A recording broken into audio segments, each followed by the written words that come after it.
And YouTube says that we're live. Hello, everybody. I hope you're doing well on this 23rd of November. We are inching closer and closer to the end of this NaNoWriMo, and maybe even inching closer to the end of this book. Probably not, but I am here now. And I'll have you excuse me because I am tired today. You know, we had one of those Sundays where you're like, I don't need to do a lot. And then things just keep piling on. And then you take a run and it ended up being longer than you had planned. So, but it's all good. It was nice getting out. But I am actually quite tired right now. So we'll see how it'll go today.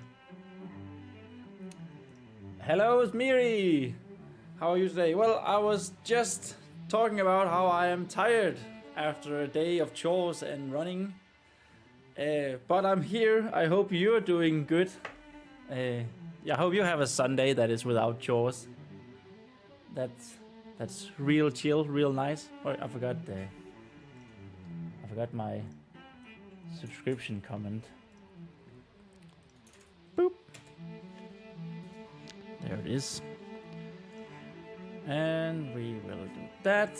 All right, and then, well, there's not much to say. Is that we had a pretty all right day yesterday. Lots of good discussions in the chat with Miri, for example, and who was it? A new guy, Flames something. I want to say Faded Flames. Damn it, sorry, dude. And we did end up doing 5.5 pages, pretty much. So that was good. We are, of course, let's have a look at where we are in the chapter overview. We are in chapter 10 of this story. Still in the test allies and enemies of the hero's journey. And Vespa, I was about to say, and Feyfolk. Vespa is down in the catacombs again with her first montage training session with Renaith. They tried to determine if she was indeed a Feyfolk because he revealed wrong screen. he revealed Renaith revealed that the Warhammer can only be taken up by a true Feyan, true Feyfolk. And Vespa tried to do that, and it didn't move an inch, sadly. So right now, we're about to get Vespa to try to talk to Renaith without holding the Warhammer. And that's sort of going to be the big thing here in this chapter. So I'm not sure it'll be a ton longer. Anyway, there was one thing I suddenly realized. Oh, Miri said, I have things to do today actually. I won't be here long. It is my girlfriend's birthday. Well, congratulations to her. And just the fact that you find time to be here, that means a lot. So thank you for that. And yeah, wish her a happy birthday from a random stranger on the internet. I hope you will have a great day today.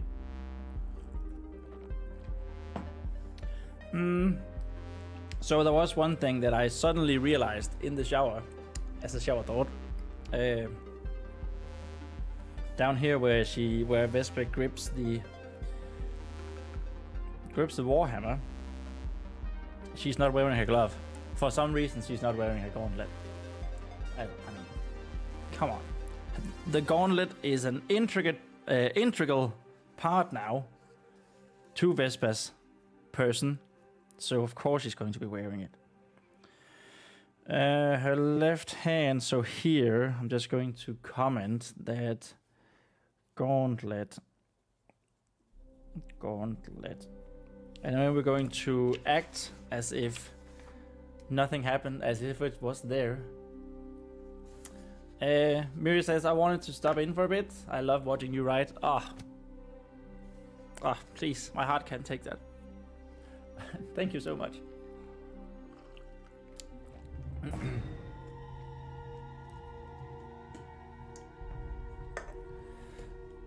Yes. So let's have a read of where we were, so that we can get back into things. Here, where Vesper says that she's sorry. Oh yeah, so she lost her grip and let go of the warhammer, and Renaid kept talking as if she was there still, because he keeps forgetting that he's a spirit in a hammer. Something that I probably need to stress a little more in the edits, and going forward. But yes. Anyway, here. I'm sorry, Vespa explained. I lost my grip and couldn't hear you. I see, the spirit answered, as if he hadn't realized that she was gone. I was just saying that we shouldn't worry. You might still indeed be a Fey folk, just one that isn't like the rest of us. Vespa felt bad, much like when her older sister wanted her to feel the blessed water. The only difference... No, yeah, that's right. This isn't supposed to be cursive. I failed that. The only difference was that she definitely couldn't fake moving the hammer. She wasn't sure why, since she didn't even know what the Fey folk really were, or if she indeed wanted to be one, but she felt like she was letting another person down. There's a lot of she's here. Probably need a little bit more Vespa in there. I'm sorry. Vespa had a hard time fighting back tears. She really hated that feeling. And as if sent at just the right time. That's a weird sentence. Weird phrasing.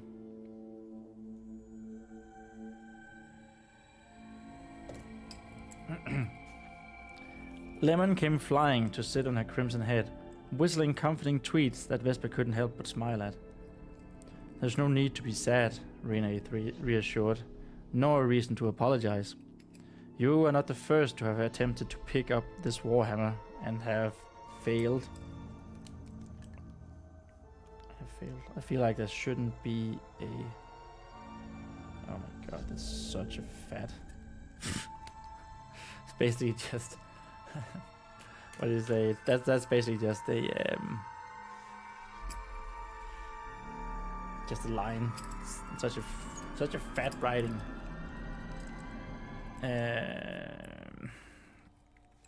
I'll tell you that much. Vesper felt a little comforted by Rene's words, and also the chirpings raining from above. Will you...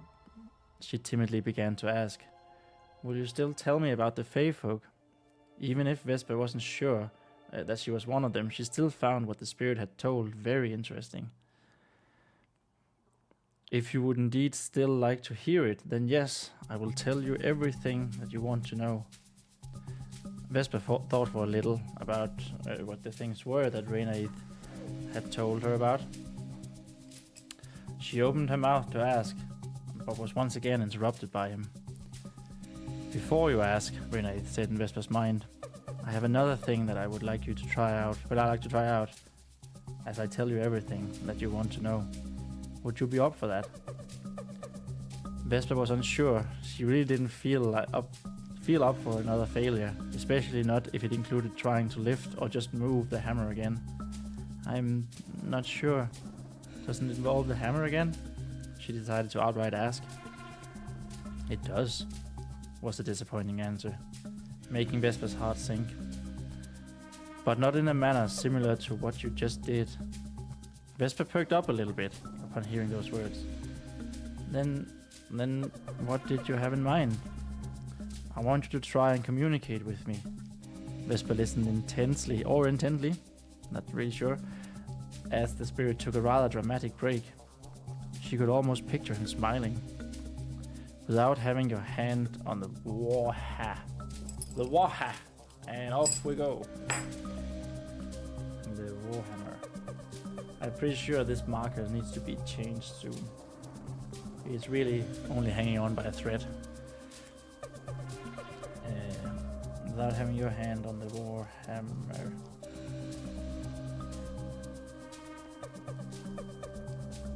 Oh no, it has... The marker even made my book a little green. No! How could you do so? Stupid, stupid marker.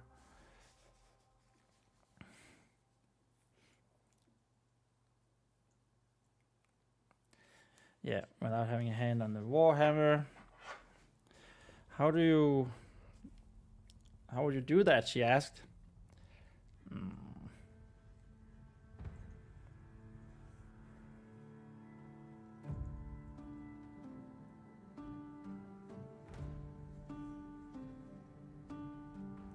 Vesper had to think about that for a second.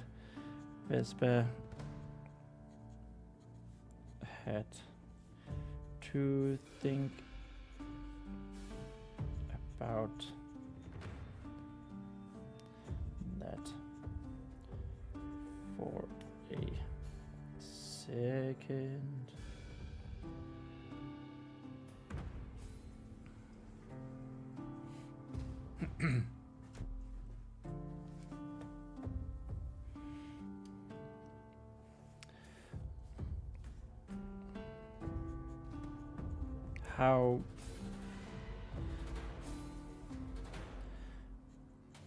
How would you do that? How would I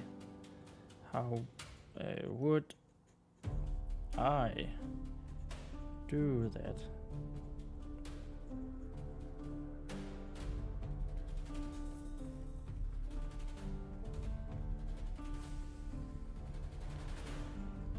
Given how she could only ever hear, given how, not giving. Given how she could only ever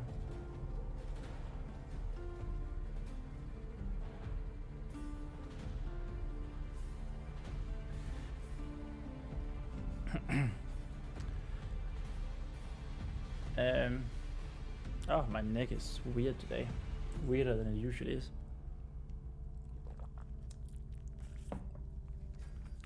She could only ever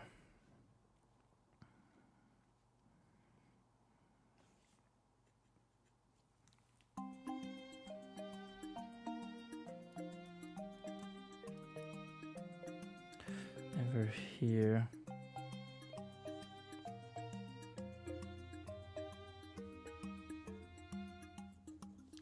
Renee when she did indeed hold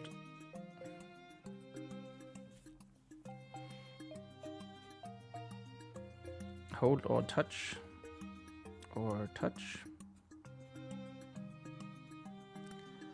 the warhammer. That's not with a capital. Warhammer.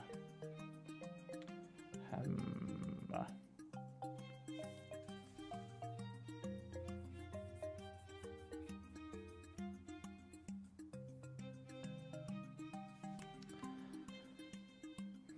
And it had to be the handle at that.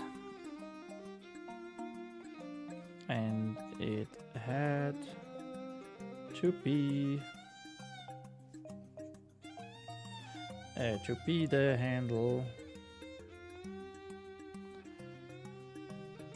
at that.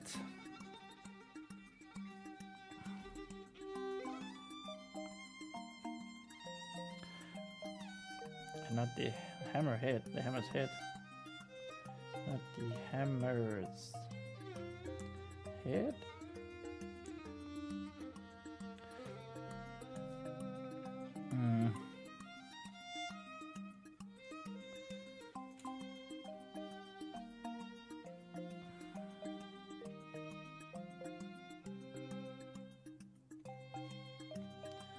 she had learned.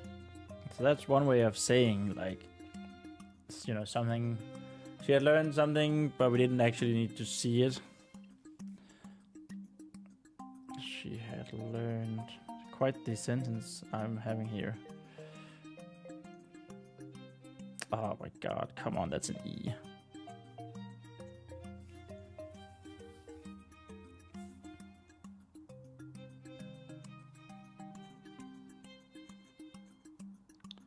Vespa found it quite unrealistic.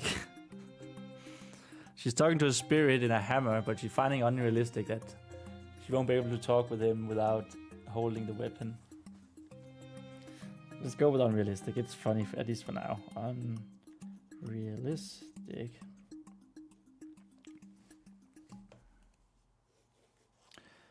Word. I think it's kind of quite funny.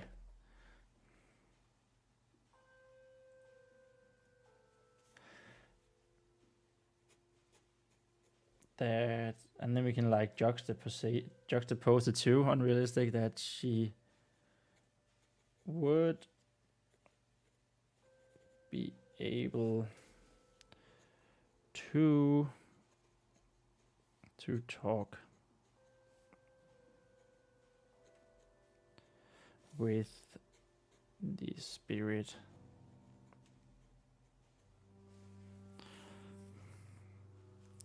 Without. So that's a heavy sentence. That's almost one entire paragraph. Starts up there. What the hell? What the hell?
I lost my train of thought again.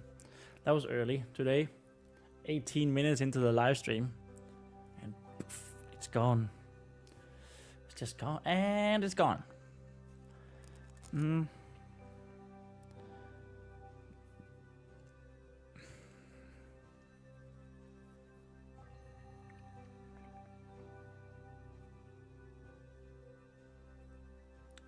Just follow what I have to say.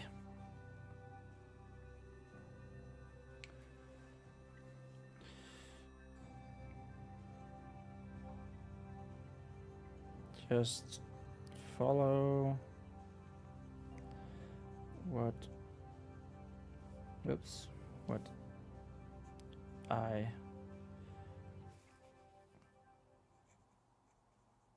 have to say, and it will be say, and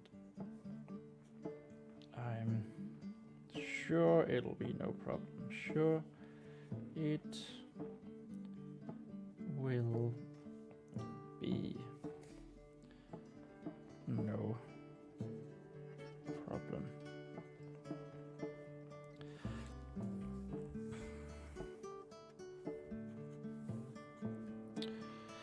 Renee said, sounding very confident. Very confident. Vespa, on the other hand. Vespa, on the other hand, was not so sure. On the other hand. Was not so sure.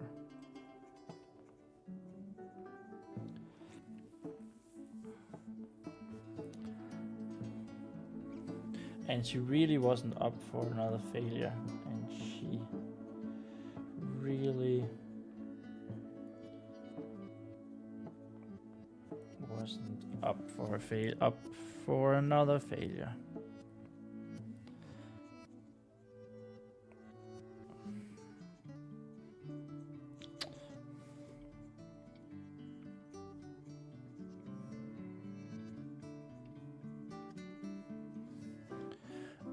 And to disappoint,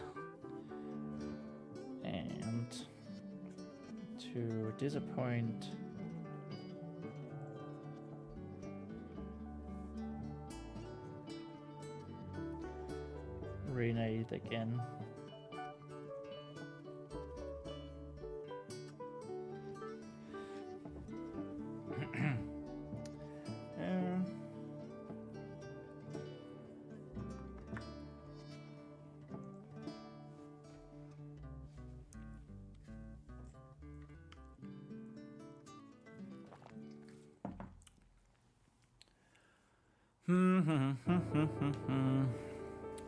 But between the encouraging tweets, a tween that has 2 E's in, damn it.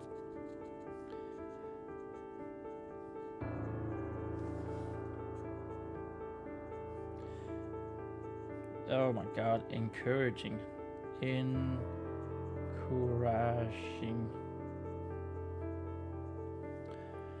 Encouraging tweets.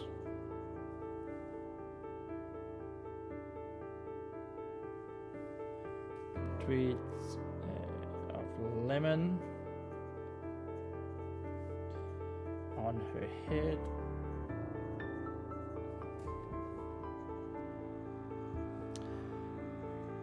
And a spirit with relentless confidence, with what seemed to be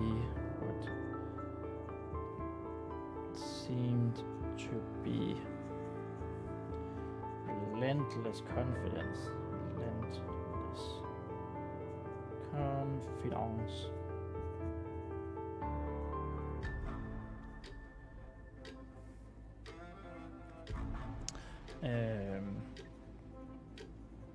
Vespa didn't get much of a choice but to try. Vespa didn't get much of a choice but to try anyway. Boom.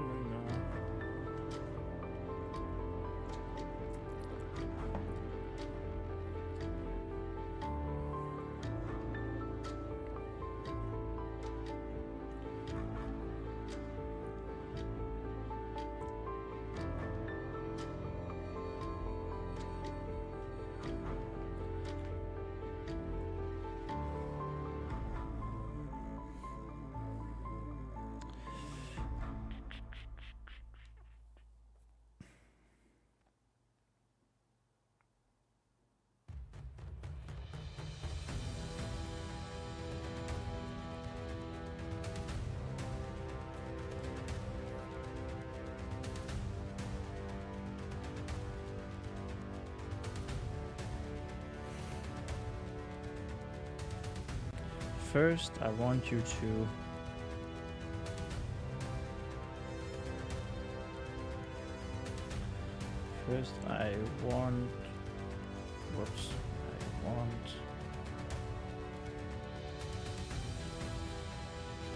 you to look at how close we are to finishing page 118. Yes, I want you to close your eyes.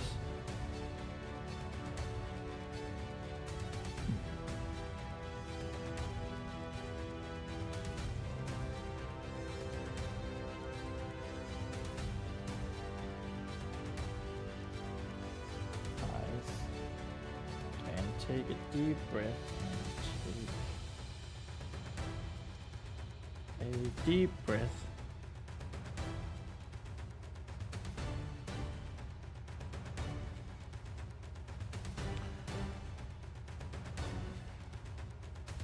To clear your mind.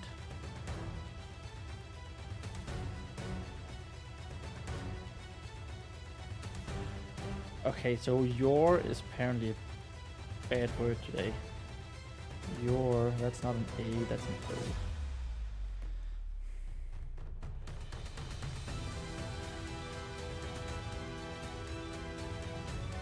We're in eighth again.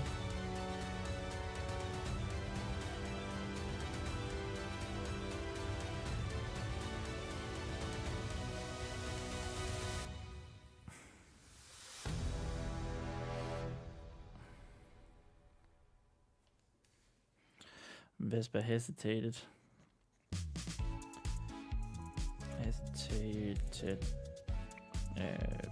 But did as she was asked.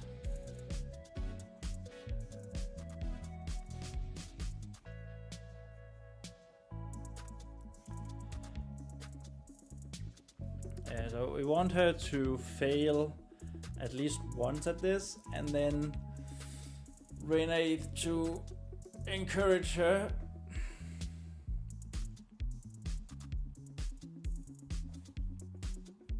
Yeah, to encourage her.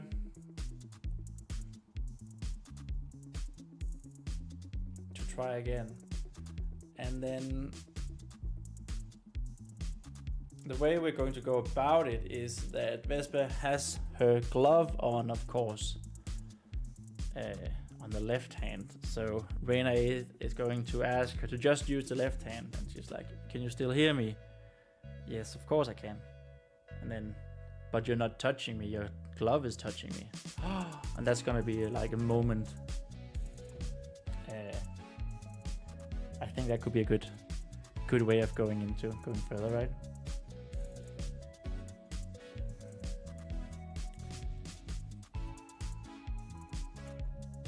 And then of course we need to stress how Vespa gets more and more tired throughout this thing, because she is training her magical abilities, and that's quite draining.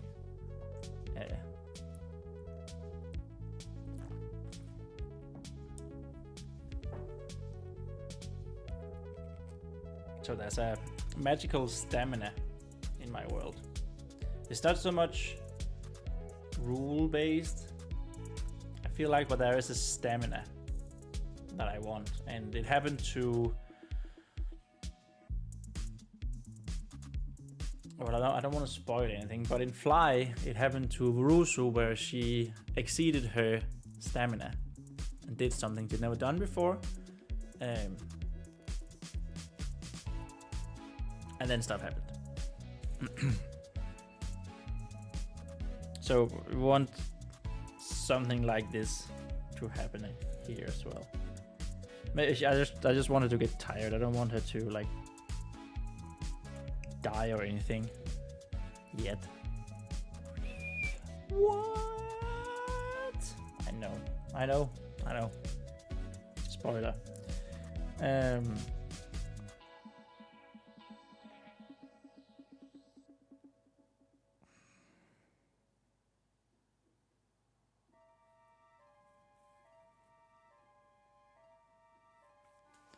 She took a deep breath.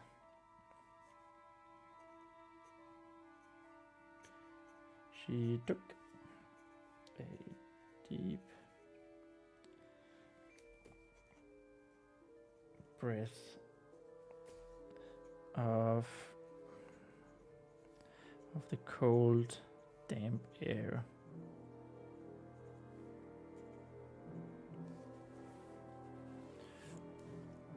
And hurt her teeth a little bit.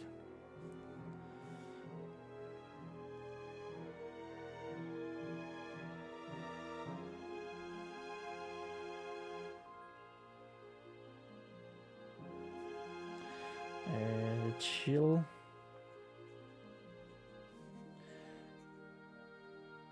hurt her teeth a little bit.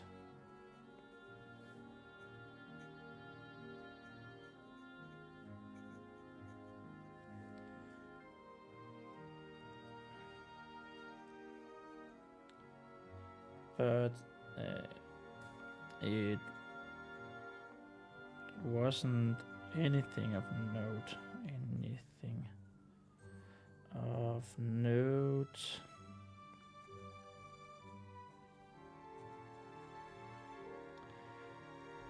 Really.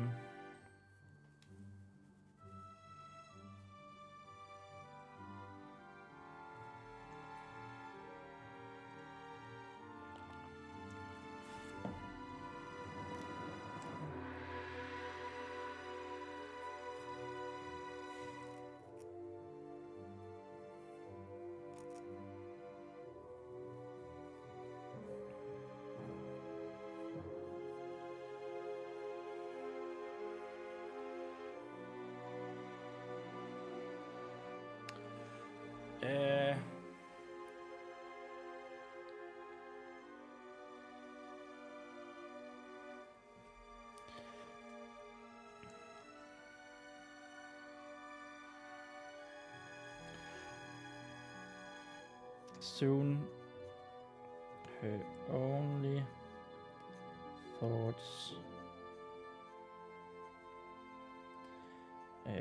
were centered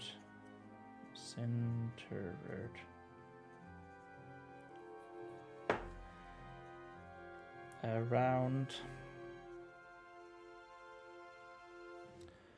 herself, the Warhammer,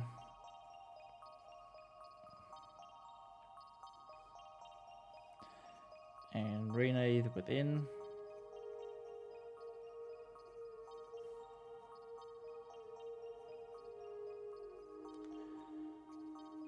And of course, the chirping bird, and of course, the chirping little bird.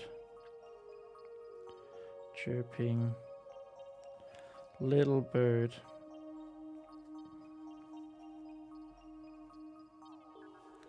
On the top of her head.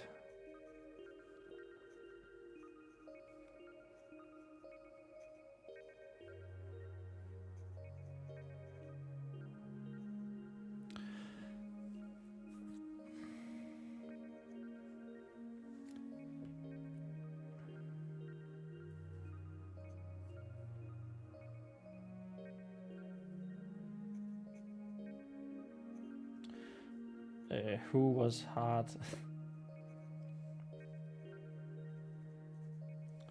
who was hard not to notice, who was difficult not to notice. Difficult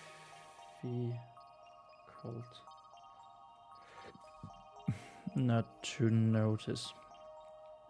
If anyone has ever had a bird among you guys, you'll know that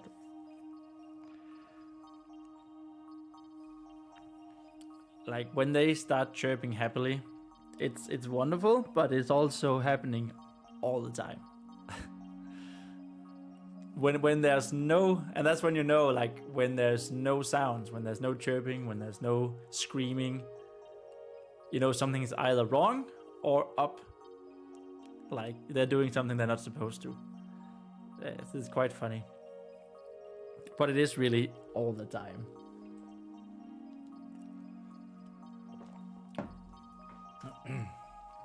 Whoops.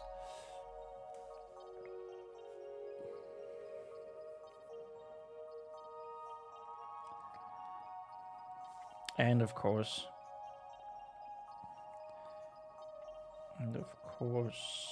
her fear of failure. Her fear of failure.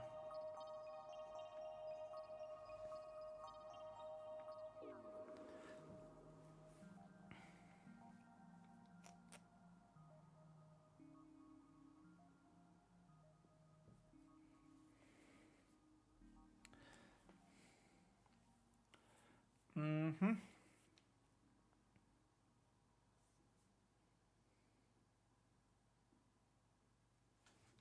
There will be no fear of failure.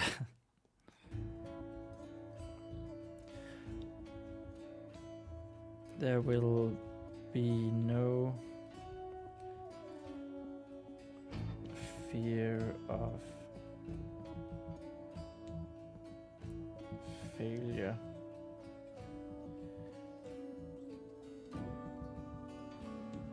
Renaith said as if he could somehow as if he could somehow read Vesper's mind. But with could, we are done with page 118 and we're moving on to page 119. Yep. Oh, sweet baby Jesus. As if he could read Vesper's mind.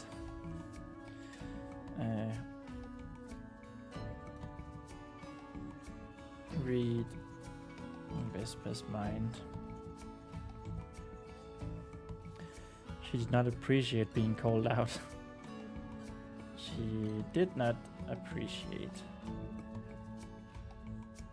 Oh my God. Appreciate being called out.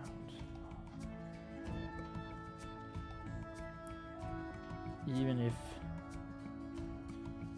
he didn't mean to, even if he didn't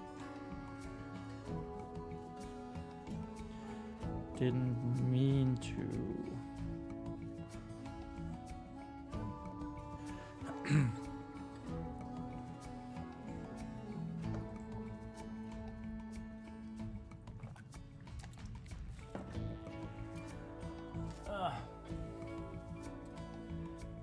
Hey, look at how close we are to day 26 marker. It's just on the middle of this page. Woohoo! I guess we'll have a short stream today. Not. Still gonna do 5 pages and a little more, hopefully. That's the plan anyway. Which is what? Page 133? No, 23. Damn, if I could churn out to page 133 today, that would just be wild. That would be 15 pages. God damn.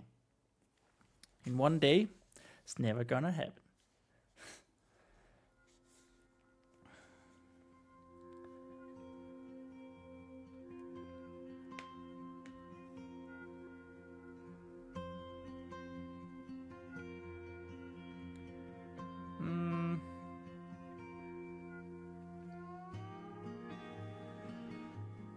Let me just think a little bit.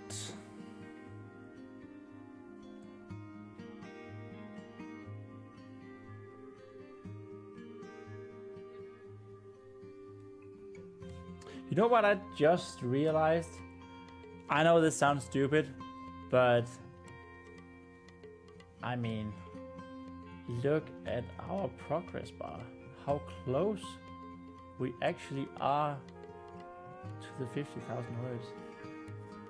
That is insane. Look at it. Look at how far we've come. I don't know, I never thought about this before.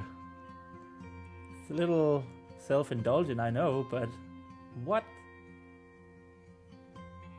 And I mean, we definitely, on Wednesday, we definitely get to 45,000 words. Probably closer to 47. And then, don't we? No, we reach 45 tomorrow. And then we should reach 50,000 on like Wednesday or Thursday. Oh snap.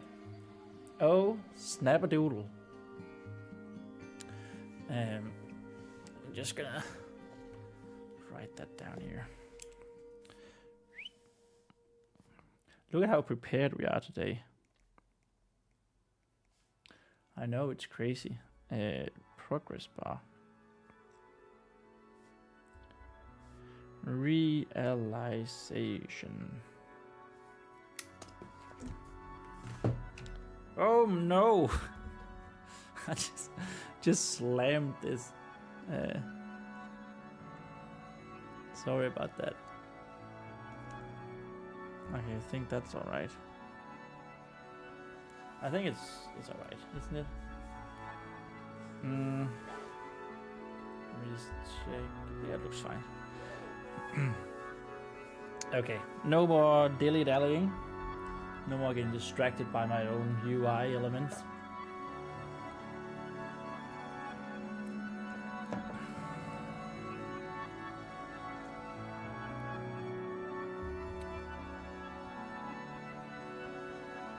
I feel like actually this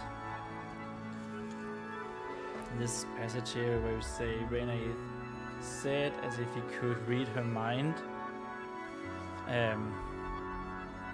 I feel like one of two things. It actually, oh no. See, the marker fell off. God damn it! It was communicate. It was down here. Yes, you can actually see it because the marker has tainted, has colored the page. But yeah, I mean this. I can see this be like a question a reader would have. Wait, if he's talking through her mind, can he read her mind? And here we're saying no, he can't. She actually has to talk before he can hear anything.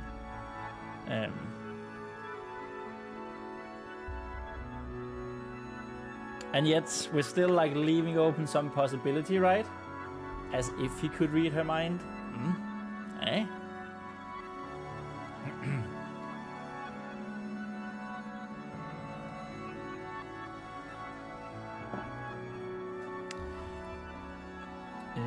Yes.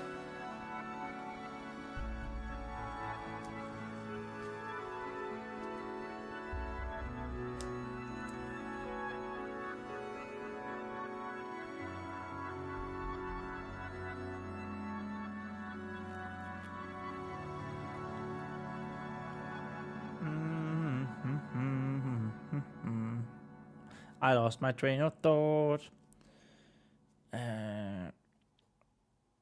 Okay, never mind. Renee is going to tell her what she needs to do.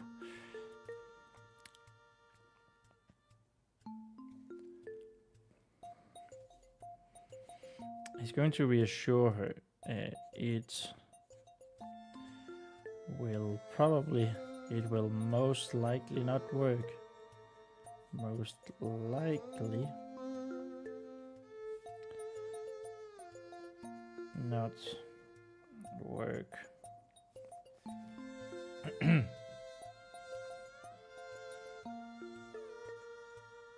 The first time.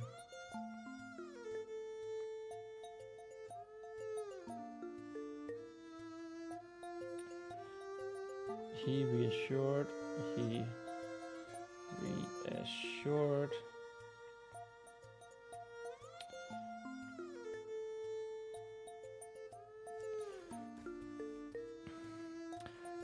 So there's no reason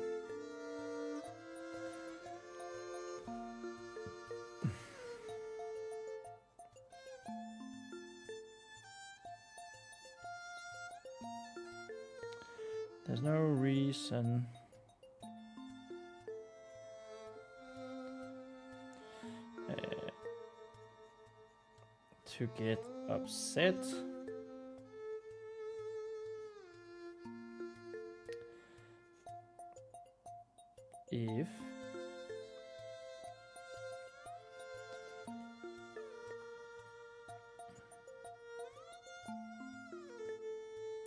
If it doesn't happen, if it doesn't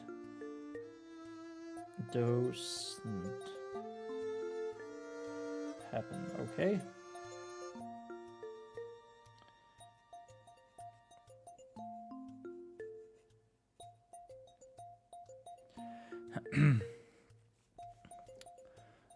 Vespa, Vespa, Vespa, Vespa.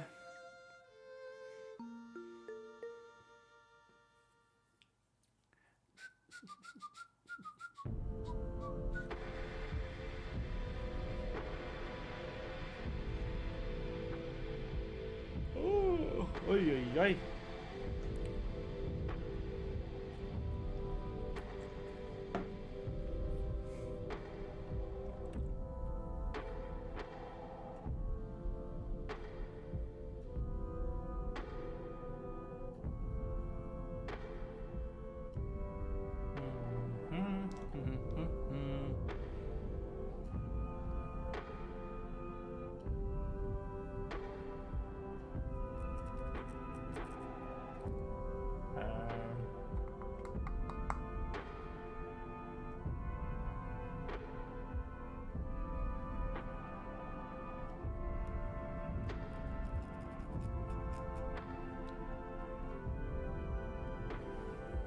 I'm just thinking of how to go about this.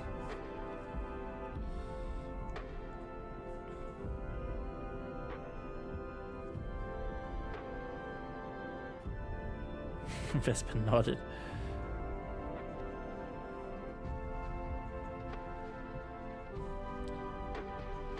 Still her eyes closed. Her eyes closed. Are you still there? Are you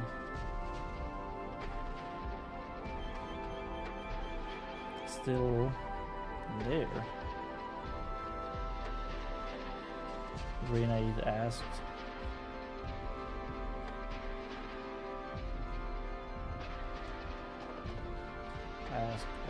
After a brief pause.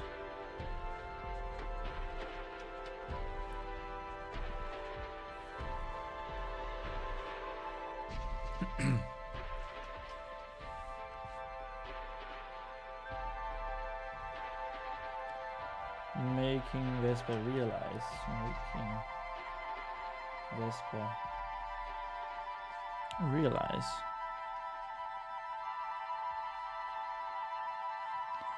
that she realized that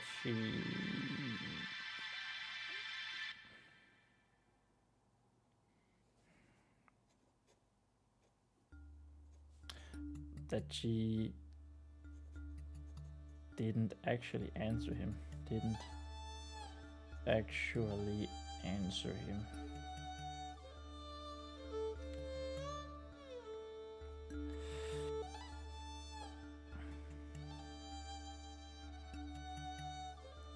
Yes, I understand.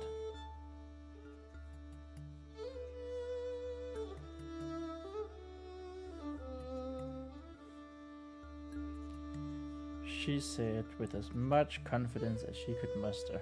She said with as much confidence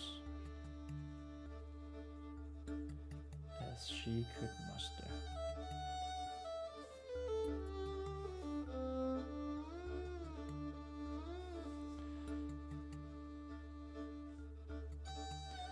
In that moment,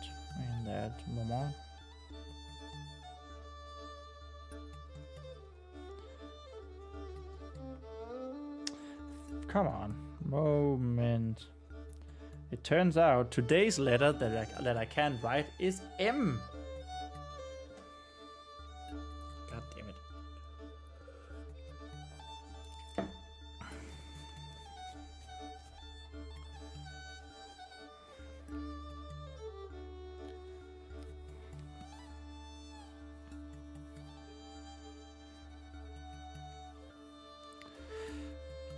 Good.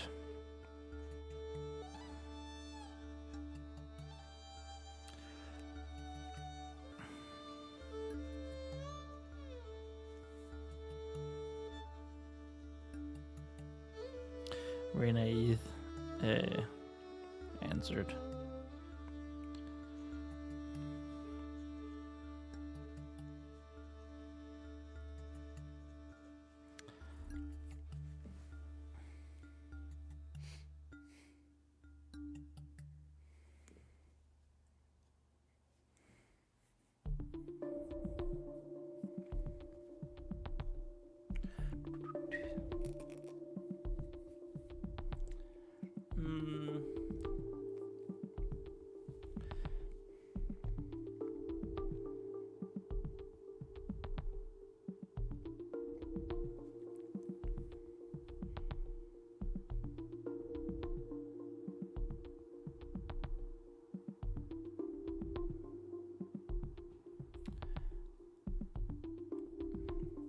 Blaze Flame! Hello streamer, I will return once I finish this, maybe in 3 hours. Well, you most certainly are very welcome, Blaze Flame.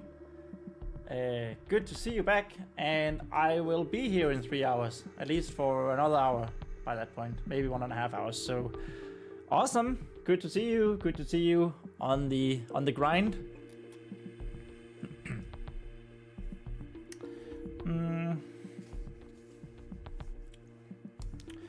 First,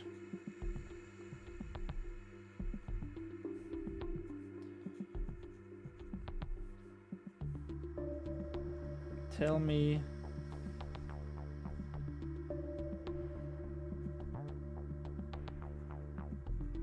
what you feel when I speak.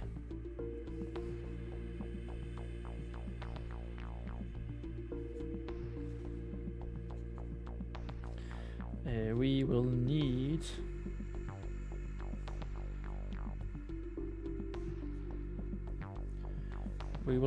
to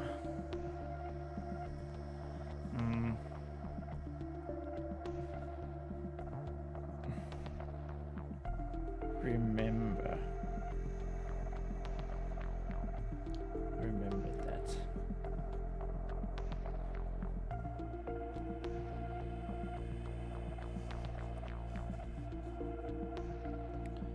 Furrows. Wow, that was almost a rune.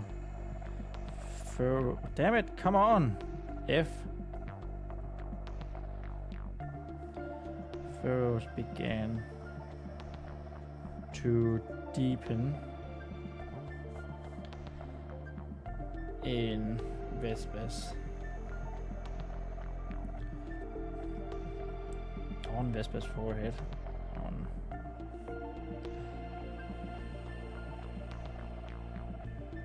forehead. As she wasn't quite sure what he meant. As she wasn't quite sure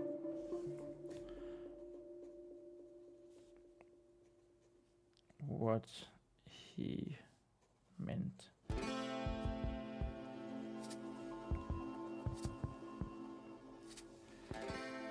I don't think I feel anything.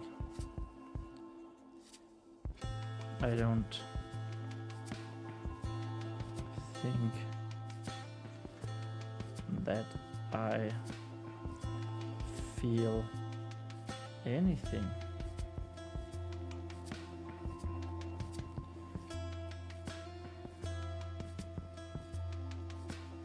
She said cautiously.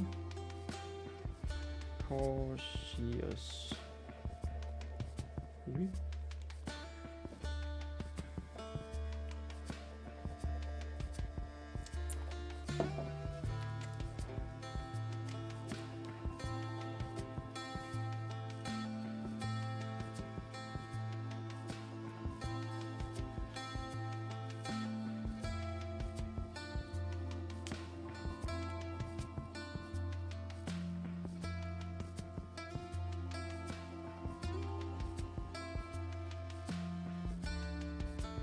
So I need to come up with how this feels to communicate with the spirit.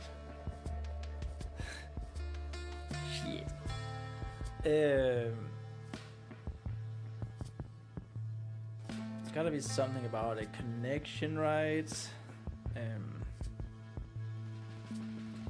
Something like we've said, with the voice seemingly coming from nowhere and everywhere at once.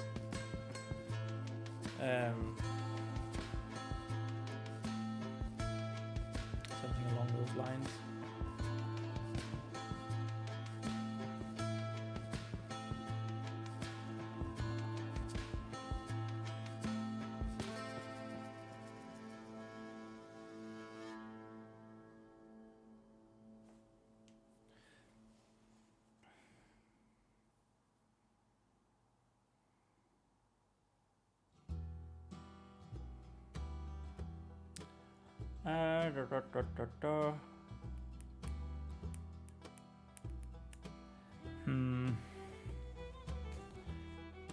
think again.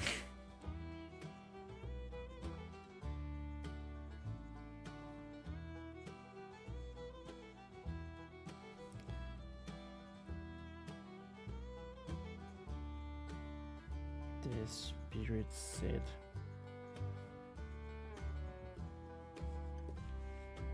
Here, let me help you.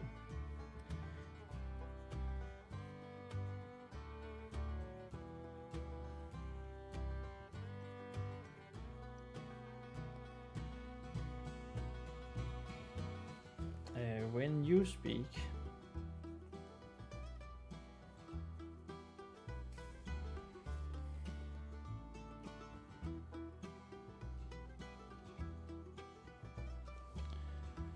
I feel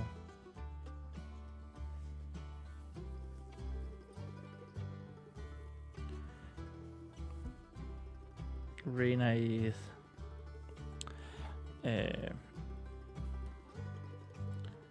paused for a moment, as if in thought. For a moment,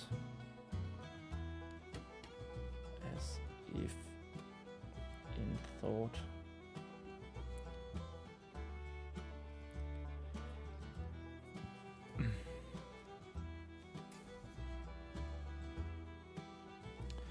I feel a connection.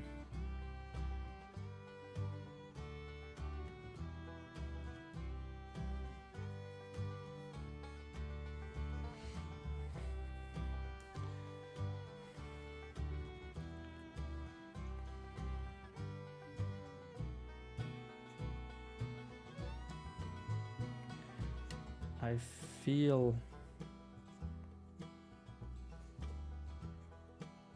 your voice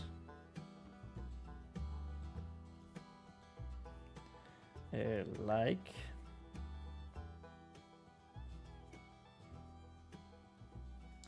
like a song in my spirit. That sounds kind of cool.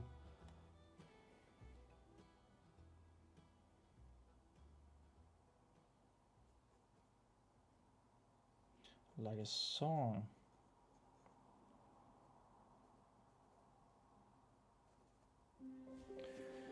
A song in my spirit.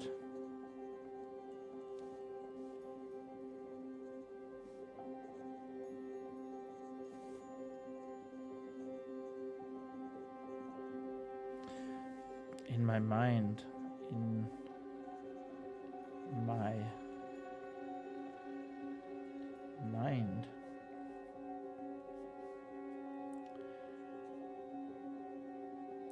Not a song.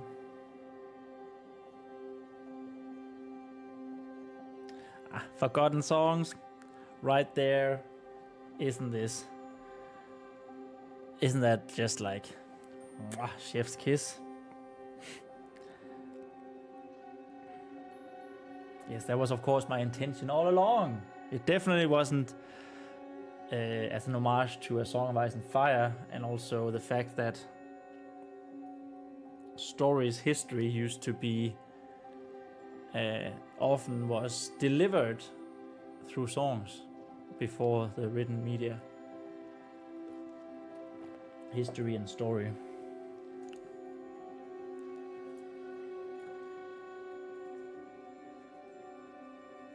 Not a song that you hear.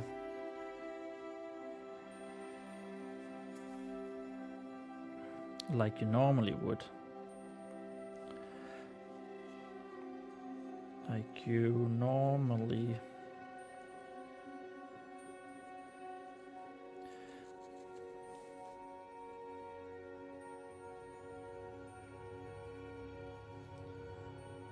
What the hell? Like you normally would. What a song. Like, besides the fact that I don't know how to write song now, I'm actually kind of happy with that description. especially because it fits so well with my universe name, my fantasy world's name, right? Using song to describe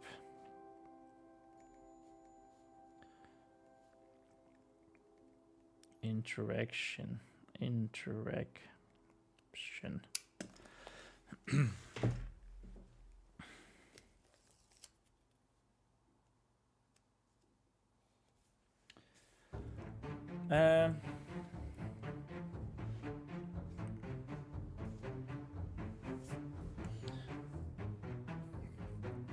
For the song coming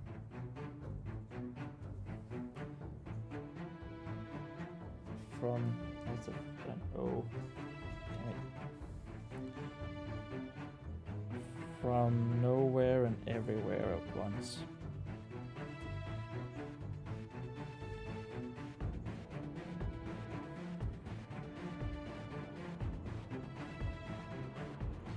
No, everywhere. Ooh, that was terrible. Terrible penmanship. All at once.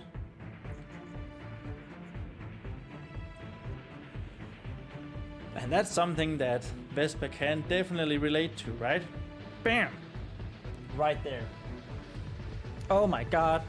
It's so true. She's like that.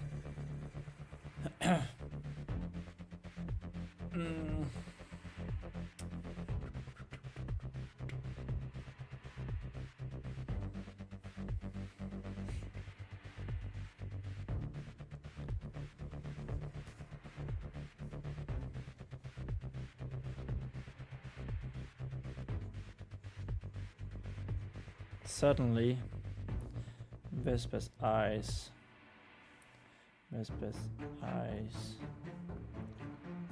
were wide open.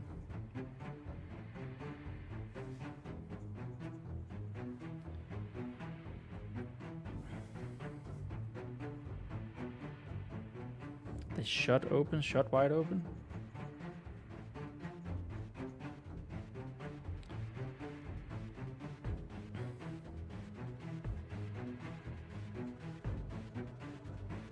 I know exactly what you mean. Exactly what you mean. She gleefully replied.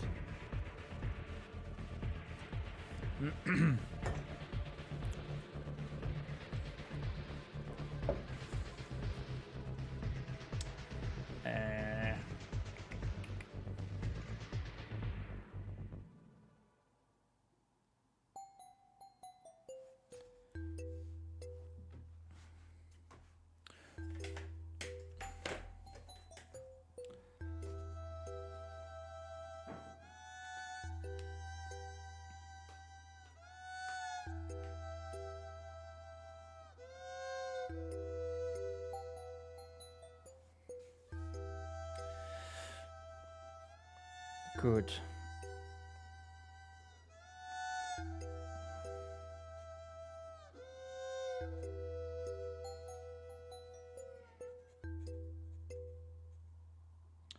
Renee said.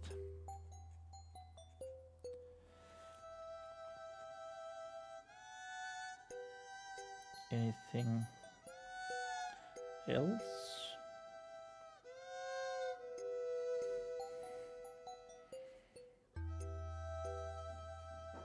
Vespa closed her eyes again.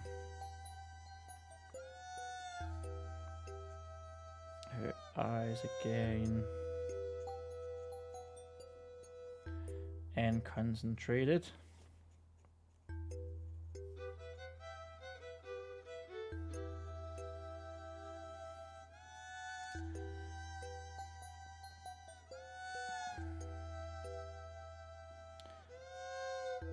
On the Warhammer.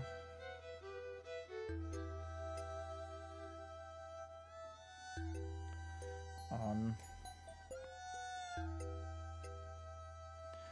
the spirit on his voice.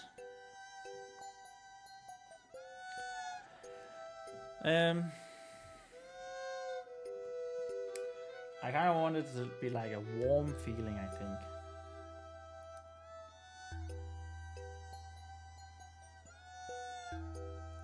A pleasant feeling, but not like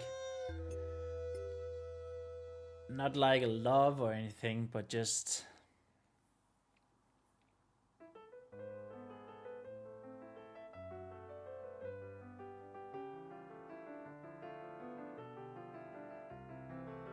not like a warm fuzzy feeling, but just, you know, a warm feeling. Yeah, I think so. Pleasant feel, not like a chill down her spine, but a warm,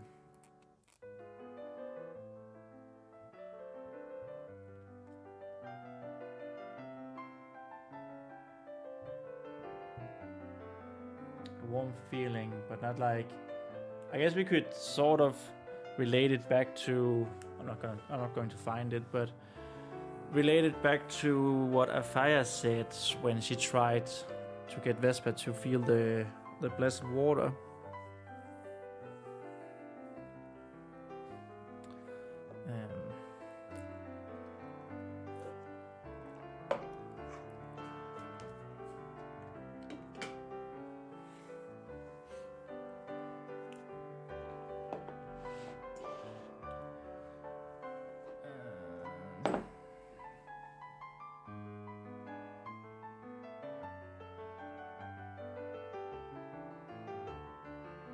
But not using, I believe Afaya talked about the feeling through her bloodstream, and I don't want that, I think.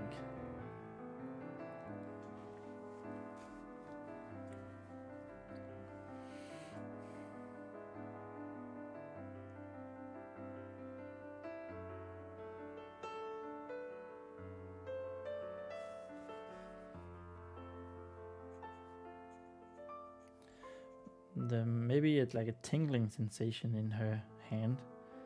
The more she thought about it,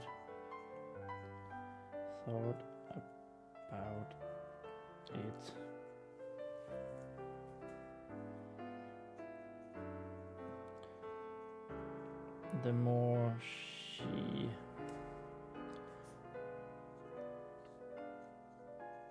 she could feel a slight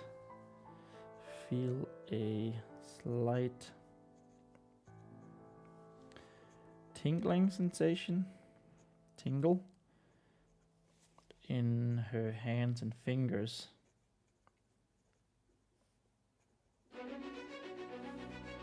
In her hand and fingers that held the Warhammer's handle,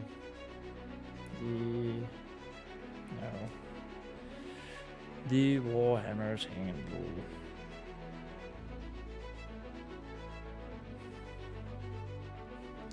Yep, it is M's today.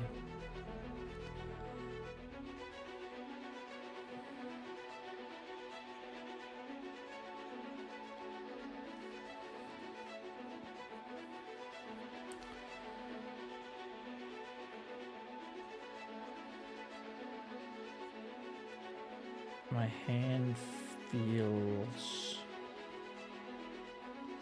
strange.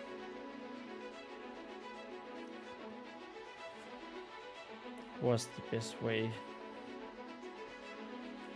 she could put it.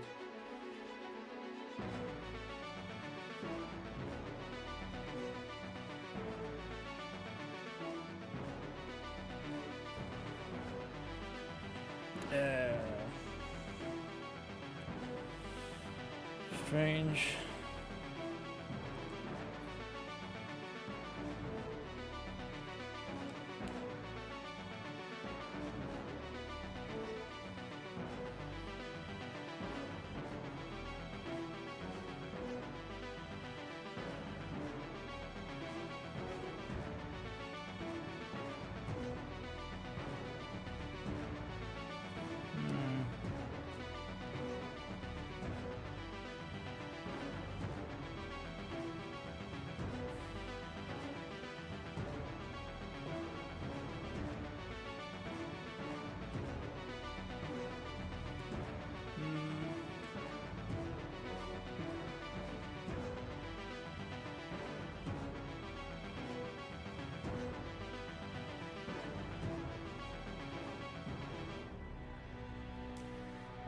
I think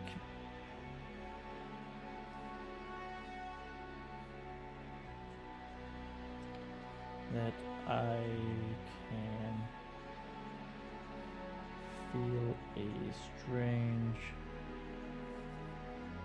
maybe not strange, warm feeling.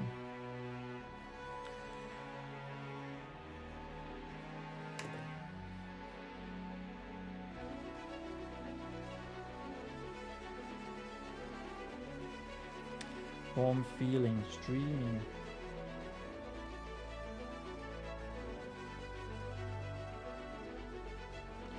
Streaming up my arm. But I'm not so sure, but I'm not so sure. She added. She added just to be safe. Just to be safe.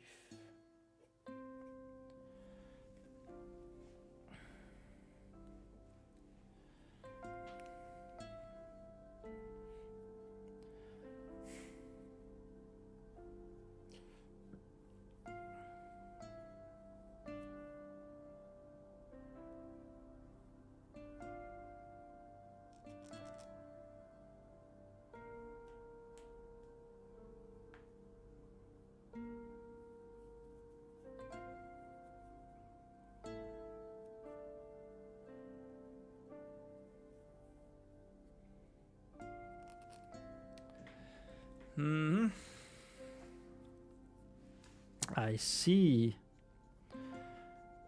the spirit in the hammer with no eyes, says.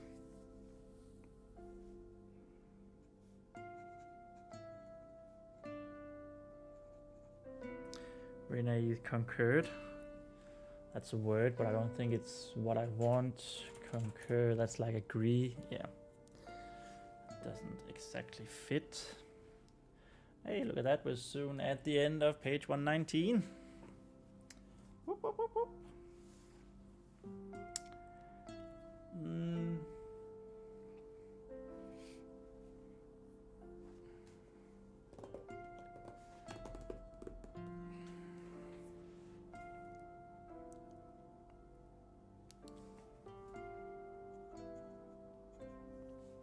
Renee said,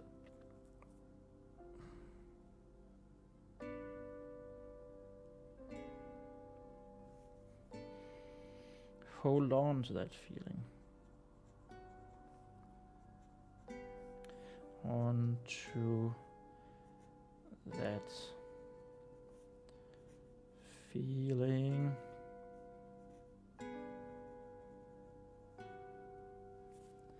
What a feeling, do do do do do. Keeps believing, do do do do do. I know I have a wonderful singing voice.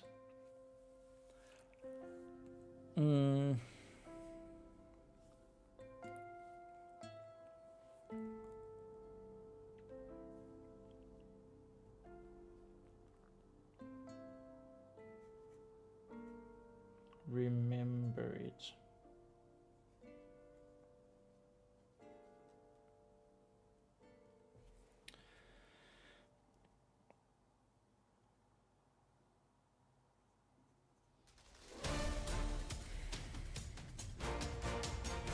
Your hand.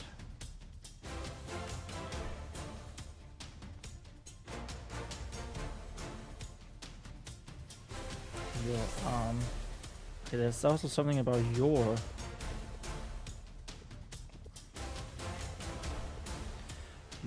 arm. The song.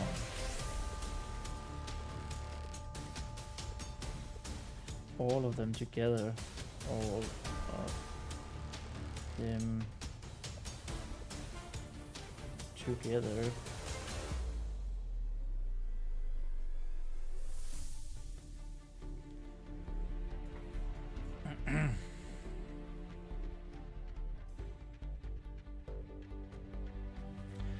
you do that?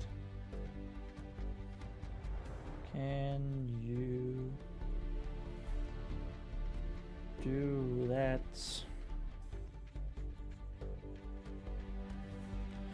Can you do that for me?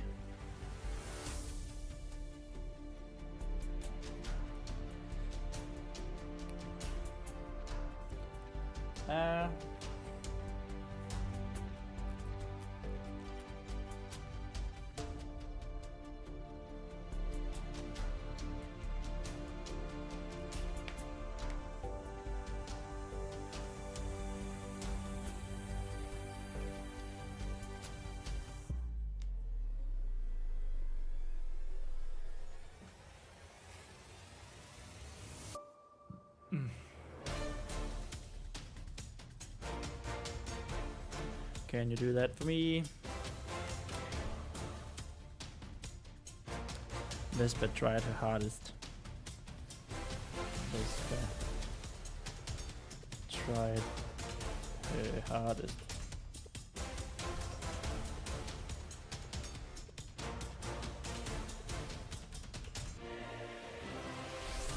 She tried so hard and got so far.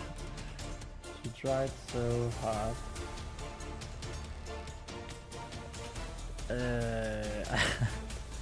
I lost my train of thought from that. Damn it.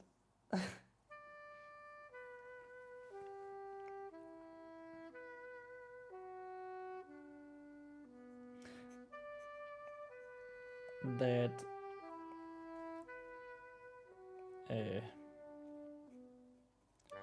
she began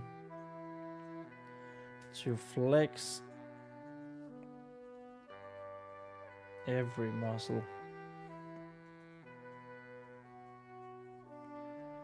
in her body.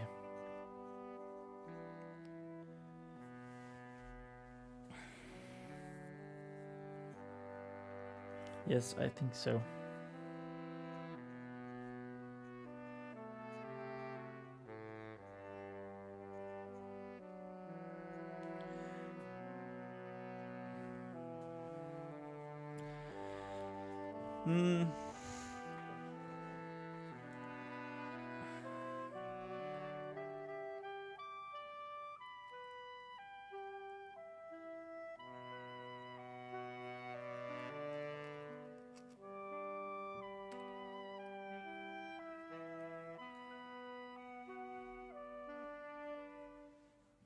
When did we start this chapter, by the way? On which page?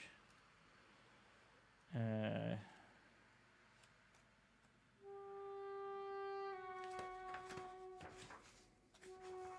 it 14? It was 14, okay. This has been going on for 5 pages so far. I think that's alright, I don't know.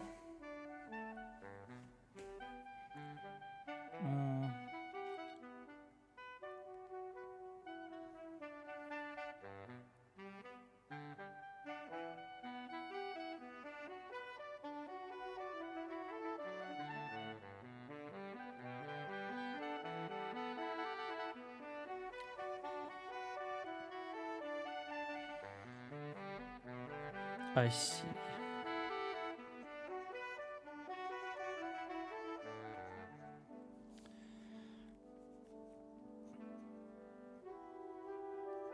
And now,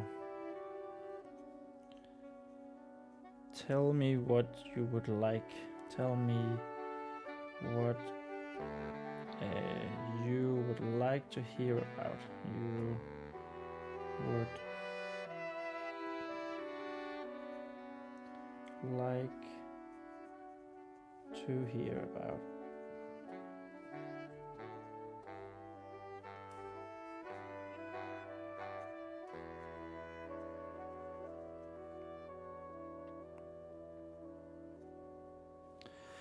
What you would like to hear about of us Fey folk.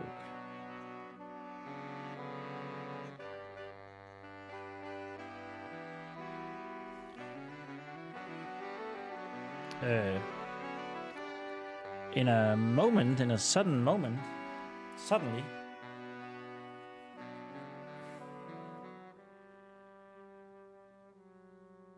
Did we even celebrate that we went past the day 26 marker? Whoops.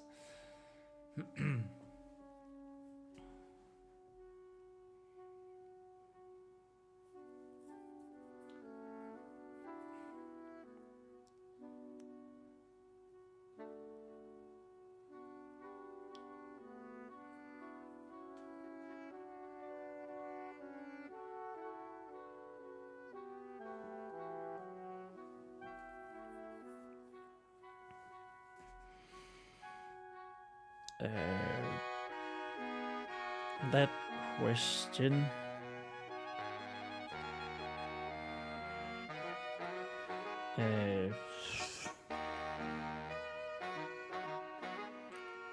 That question, what? That question. Well, first of all, there's an S in question.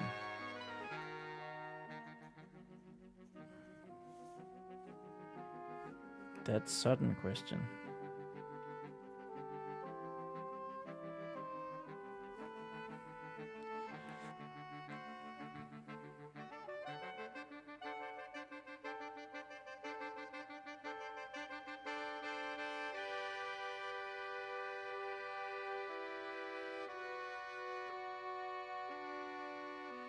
Pulled, that's what I'm looking for.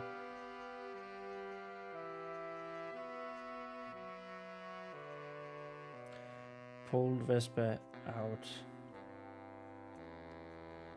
of all the focus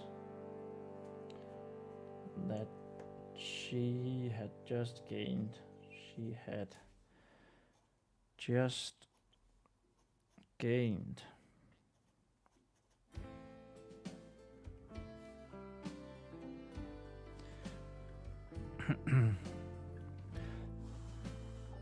That was page 119. Moving on to page 120. 1, 2, 0. Oh yeah. Oh. Oh yeah. Oh yeah. Oh yeah.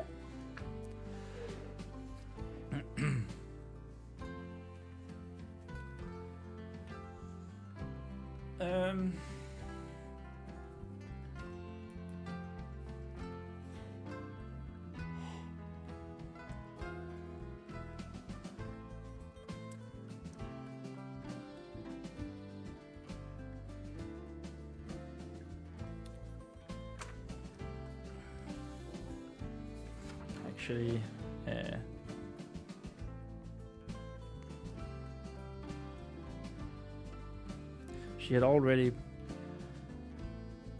she had already forgotten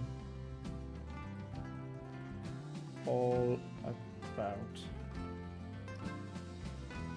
that. We have all in all 2 times here. That's probably not a good idea. All about that. Boop.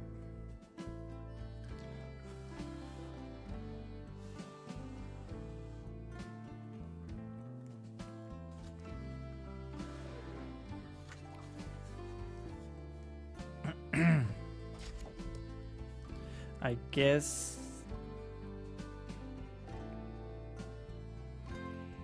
dot. Vespa had to think quickly.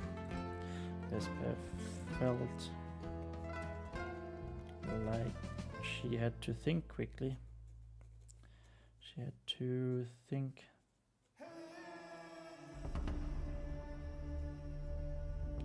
She had to think quickly for some reason.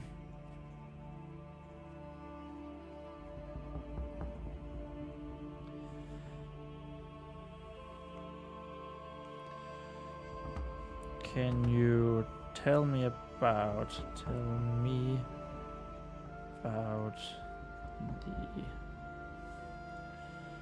the great cycle?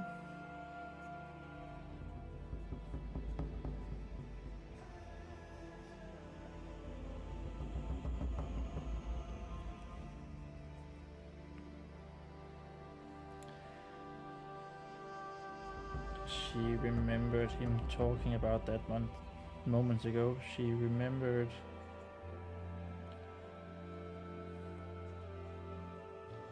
How Renaith. No.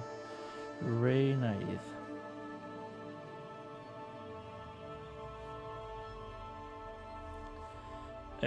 Mentioned that?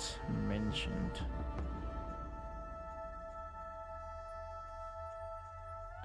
That moments.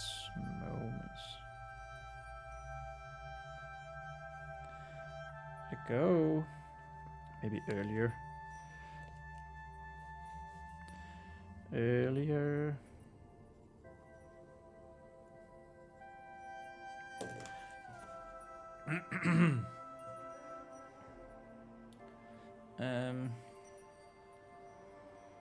I see.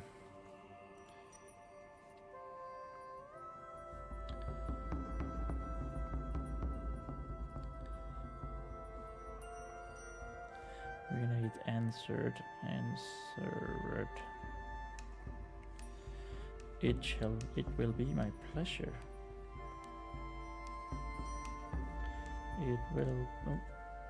It will be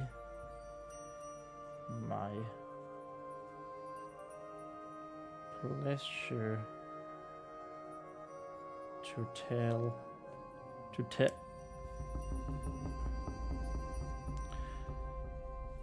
And the spirit bounce.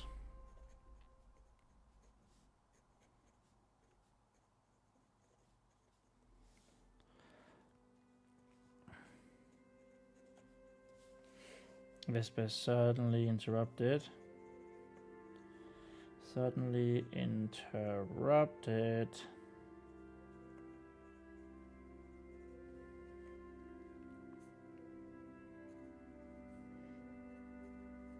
As she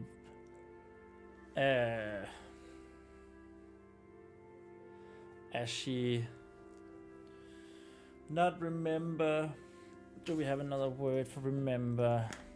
Thought of.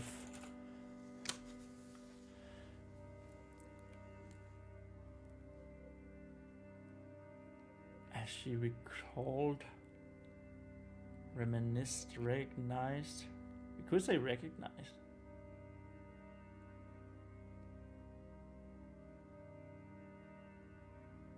As she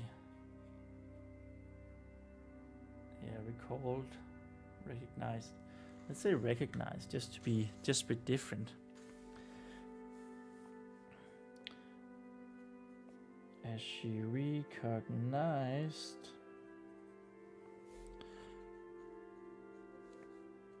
what intrigued her most. See, it could totally work. But let's just say remember. Maybe say remember. What intrigued her the most about these Fae folk?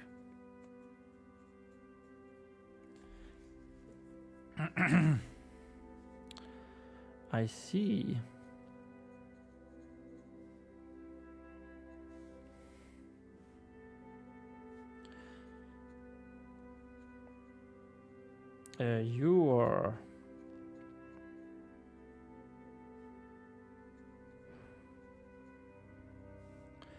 You're in luck.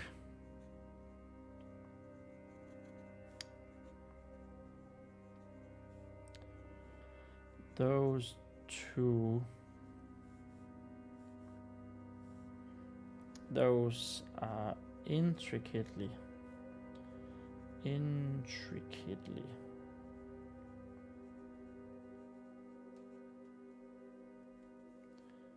connected.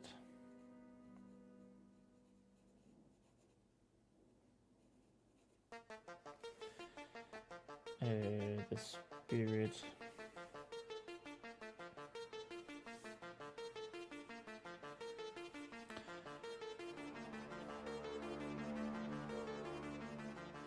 answered.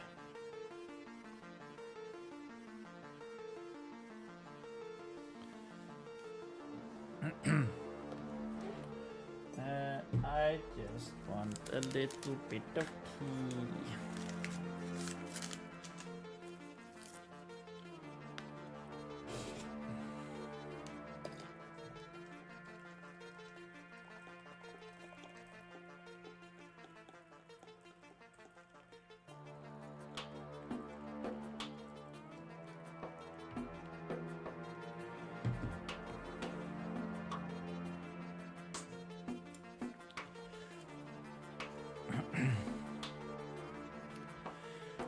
Um,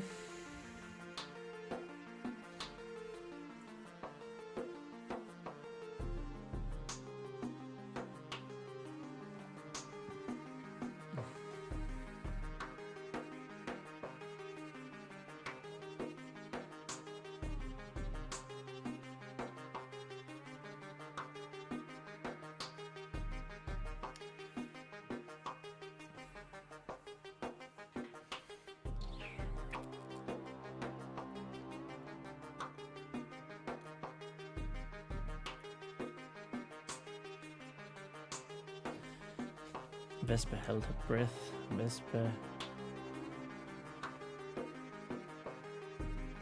held her breath for a moment.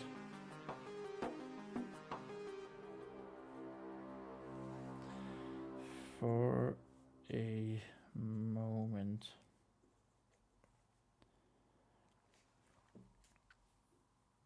I actually don't I don't remember how much we already explained about Spiritbound, but I think we did mention some things.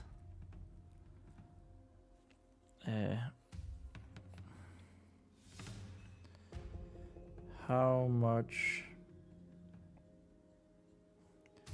explained already? Explained already.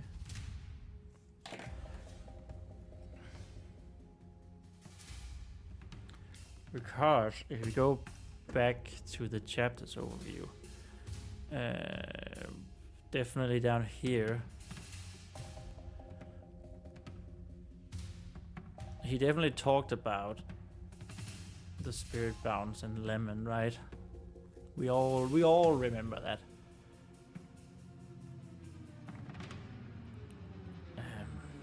But he didn't. I don't think he's. Well, there's still more we could say about the spirit bounce. How they are binded through the ritual of binding, which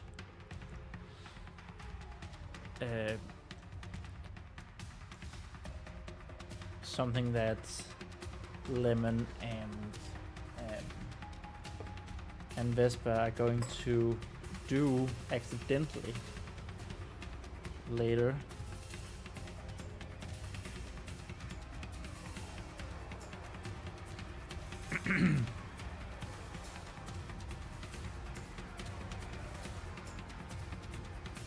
That A annoys me.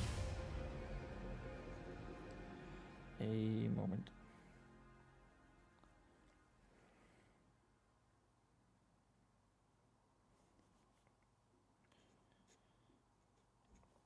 She had wanted to know more. Wanted to know more.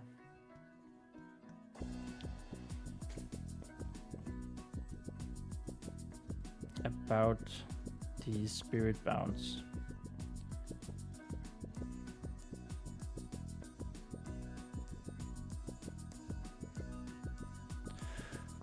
For ever since the last time. Ever since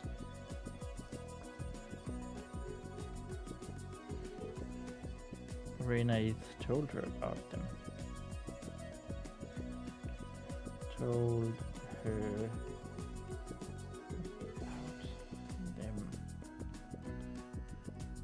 You know what? There's also like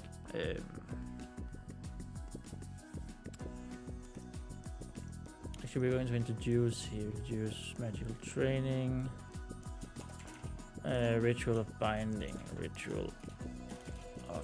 binding, as a concept at least. It's a nice bit of recap of what a spirit bound is, really. I think. Okay. And my tea should be ready.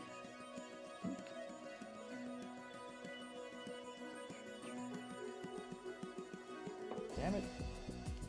That went straight into my mouse mat. My mouth mat. Where was that?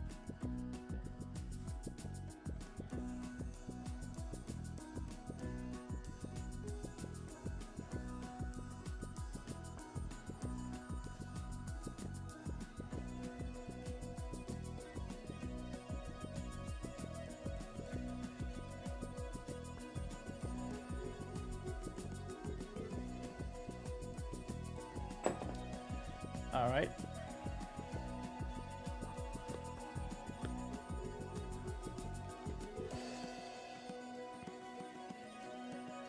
Talk about them. The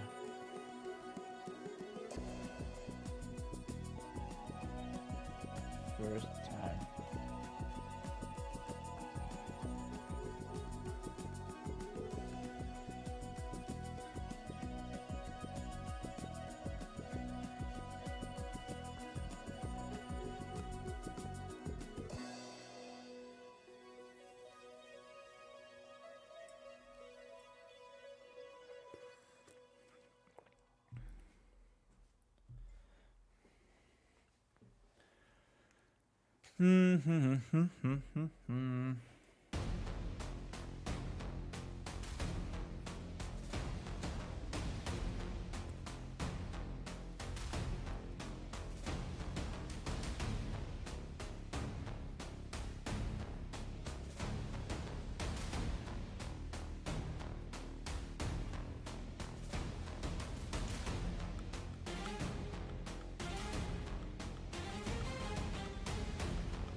And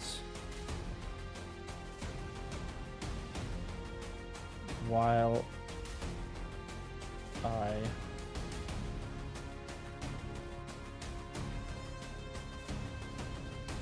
tell you about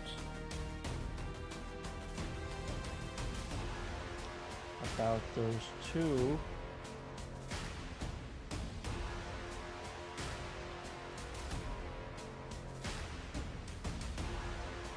then I continue.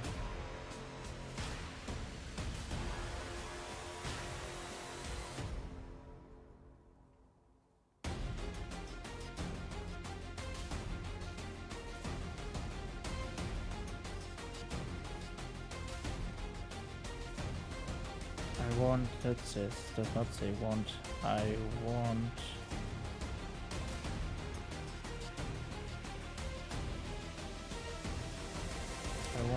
you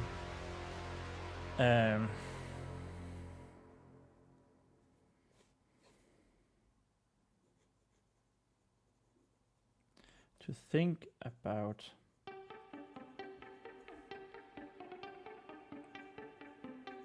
what we just discussed. No, just discussed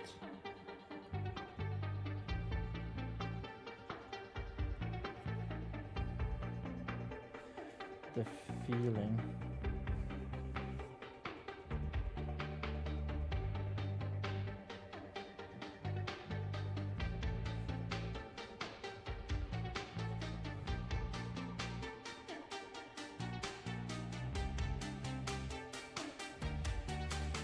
when we talk.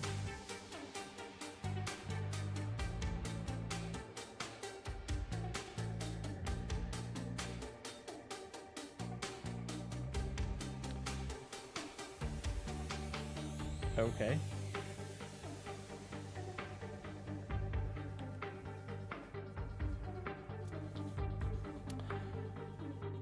Yes.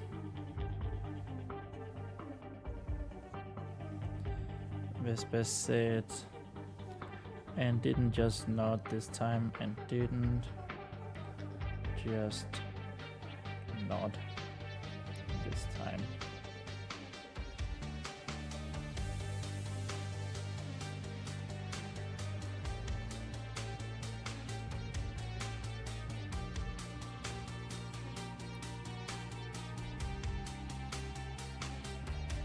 She closed her eyes and tried to focus again. She closed her eyes.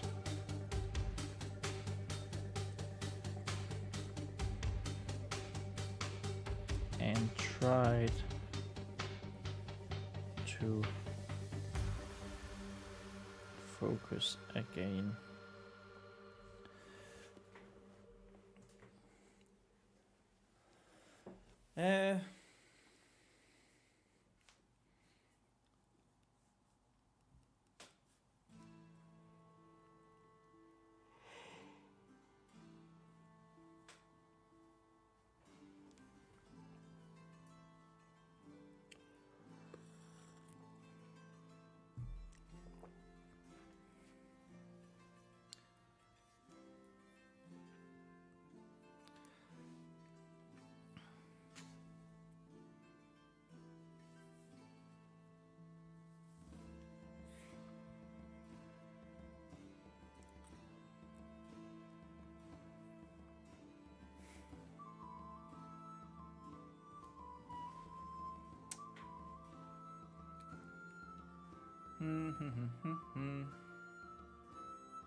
Good.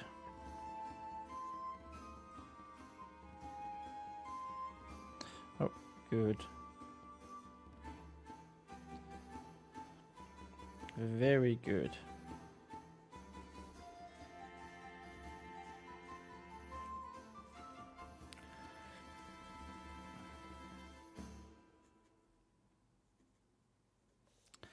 And while I am talking,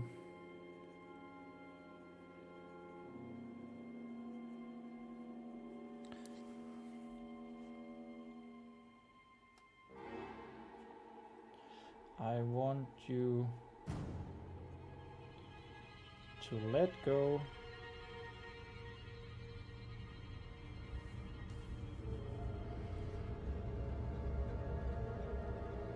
of the Warhammer's handle, of the handle, oh my god, the handle on the second sun, on the second sun. Just a little bit.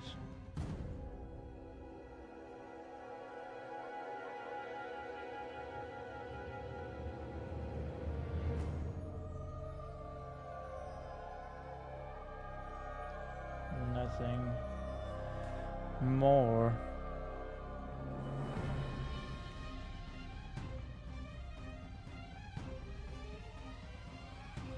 Then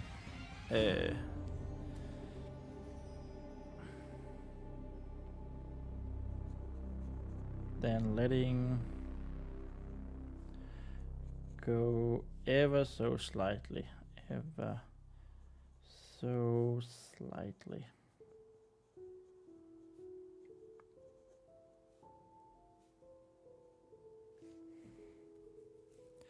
Can you do that? Well, actually, while remember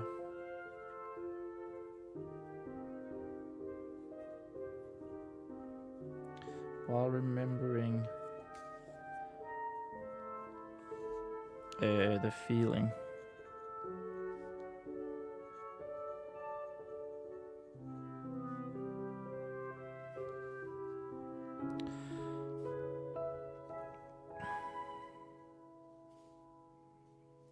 The feeling we share. Let's go with that.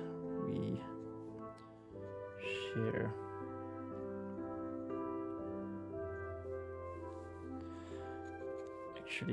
Actually write share so we can read it.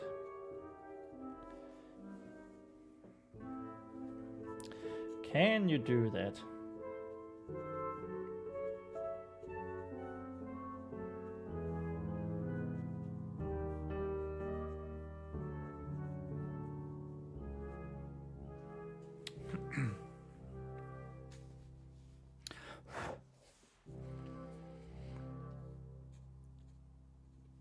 Vespa furrowed her brow.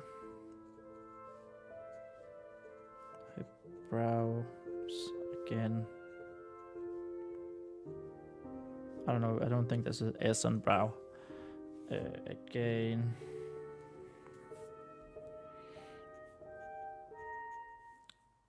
But still replied with a yes. Replied with a yes.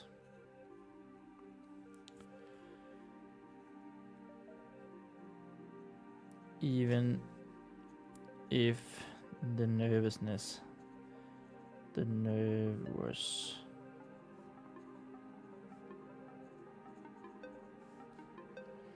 nervousness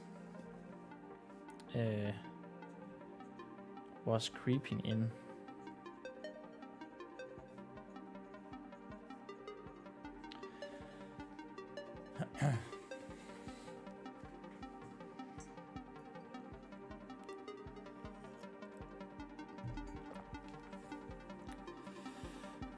Okay. Is that 2 pages? It was over 2 pages because we started on that line there. Damn, we're well ahead of pace today. Yes, sweet. Maybe I should go for runs more often to clear the mind and get some good ideas.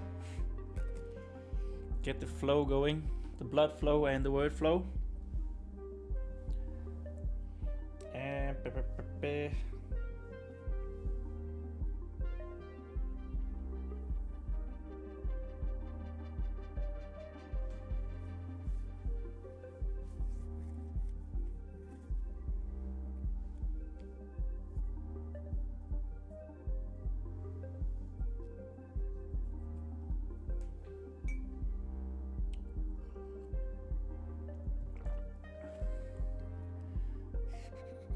okay.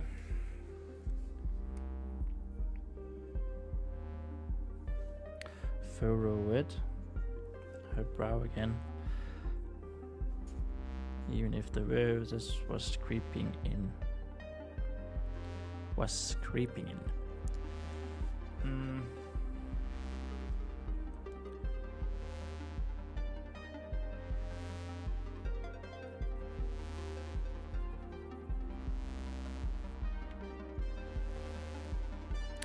Then let's begin.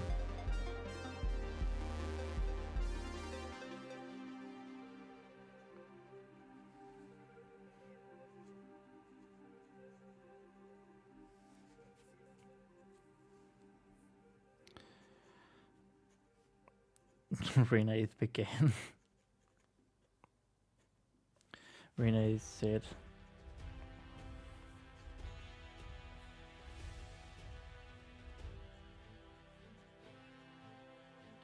as Vespa took another deep breath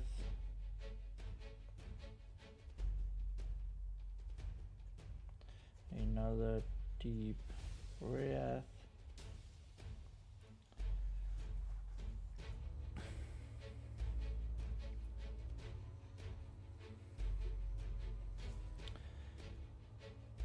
And tensed her muscles, tensed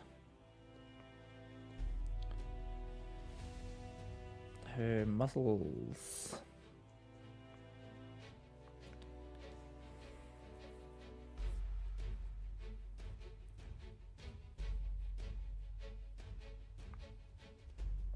Guess this shouldn't actually be a semicolon, even though we as writers love semicolons. Oh, sorry.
I need to take a look at my religion, I think. Let me just bring this up. Actually, let me just check.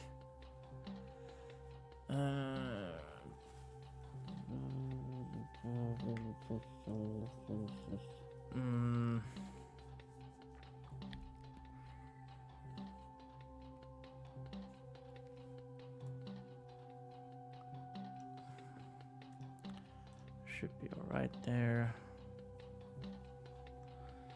So we have a Genesis here.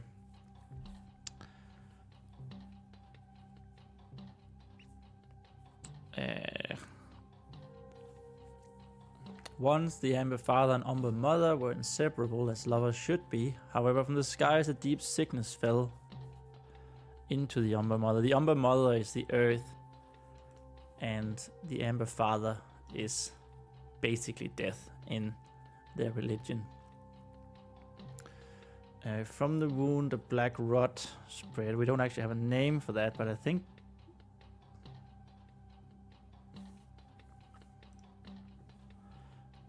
also had blight, dark blight, black rot. Oh.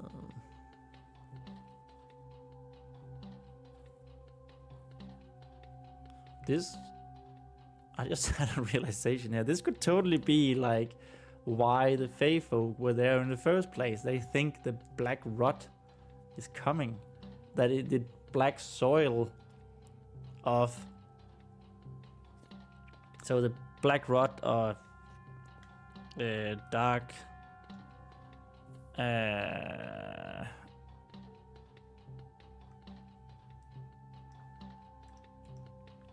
so like...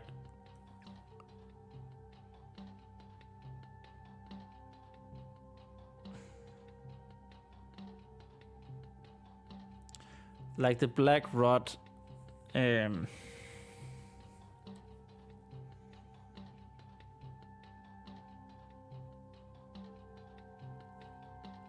sorry, I just lost my train of thought. Hey, Nicoletta is here.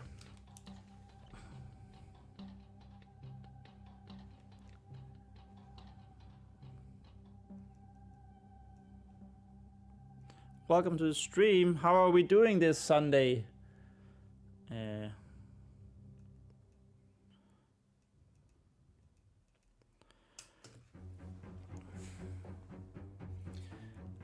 But yeah, there could totally be why the Fae folk, they think that this lingering evil, this shadowy evil, the black soil and everything is the black rot.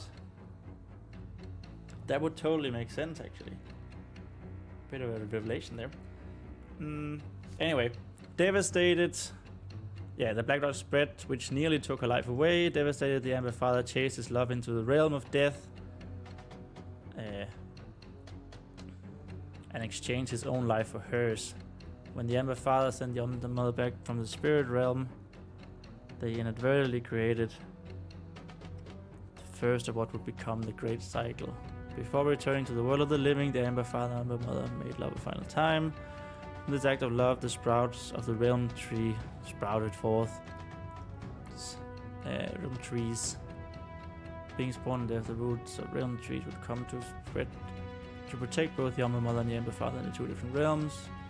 This sprout came more life into the world until the first age was dawned. Okay, so something like this is definitely something we can discuss.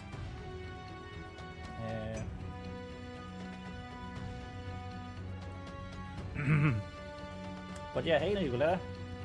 Very, very good to see you here.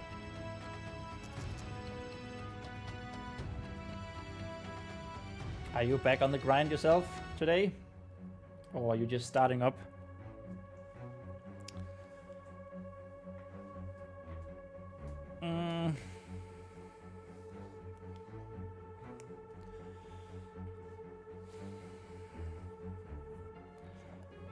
So I sort of need this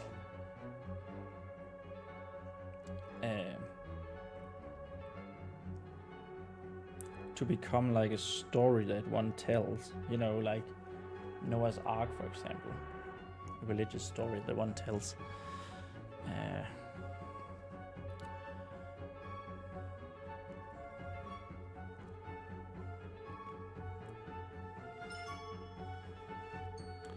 Before the ages. Before the ages. Oops.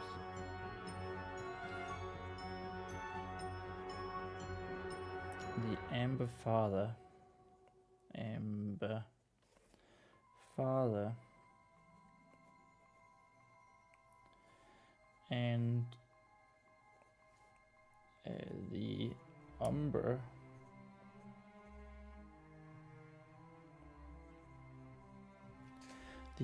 Mother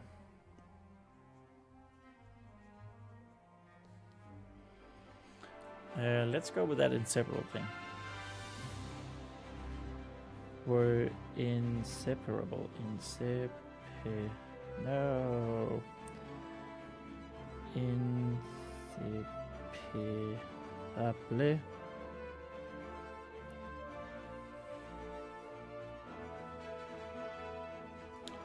As lovers. Oops.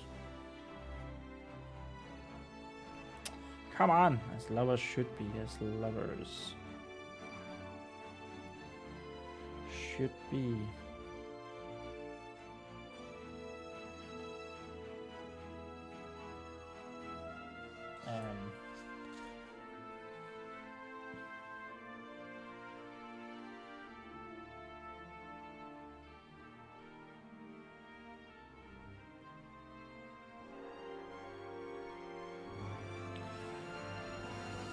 Vesper already shifted.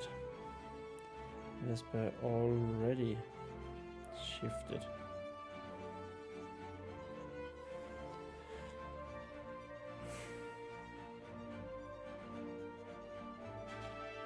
While she knew.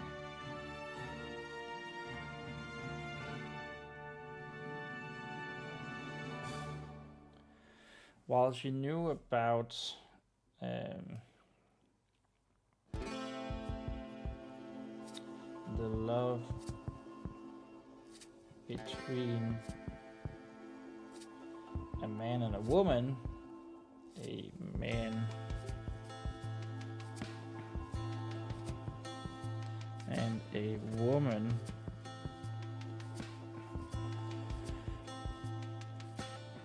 the chapters rarely discussed.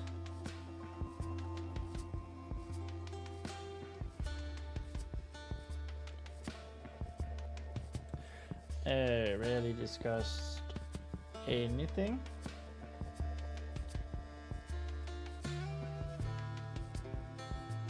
Anything about it at all. Anything about it.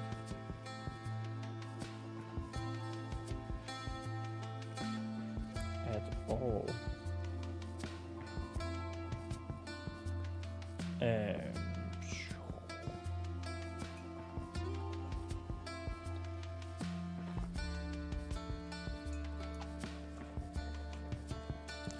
Anything about it at all?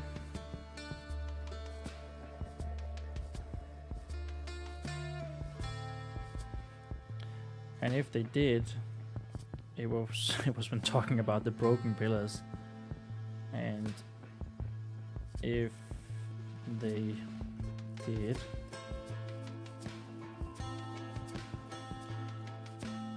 it was about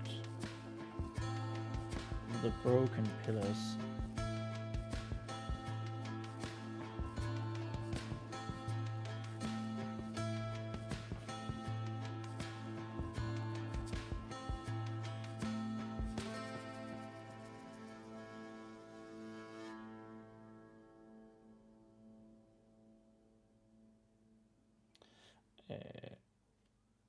And how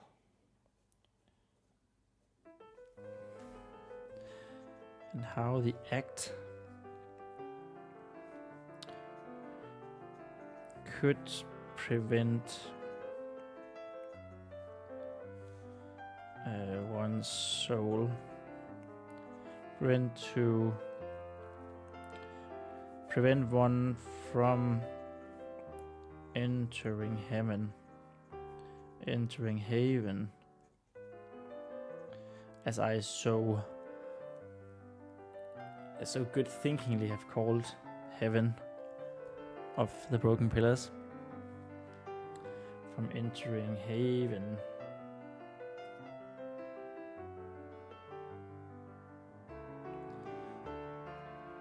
If one indulged too much,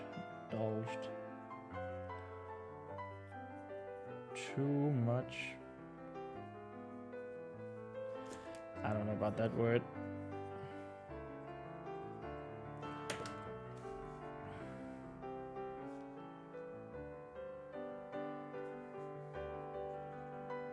And without blessing. This is, of course, blessing here is, of course, being married. You know, classic religious shaming. Let me just up my cup of tea here.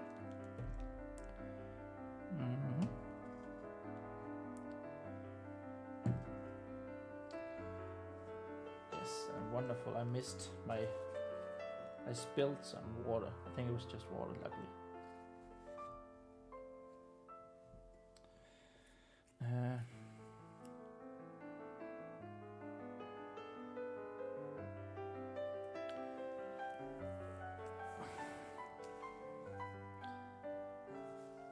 Without blessing.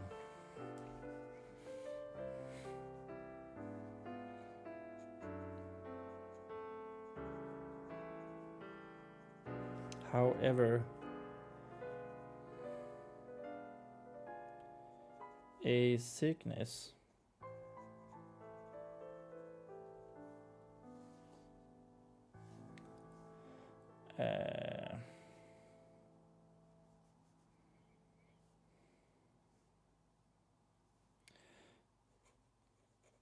fell from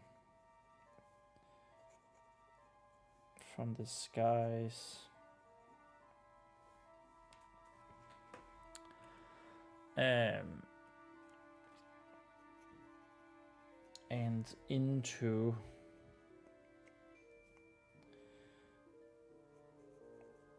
the umber mother. Mother. No, not a mother. Mother. Nearly.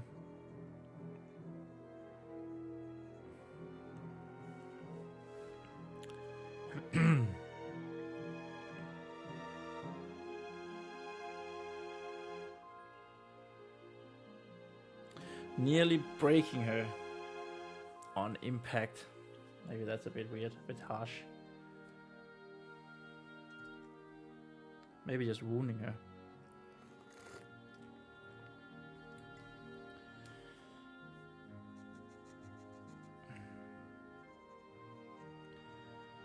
Wounding her with a fatal wound.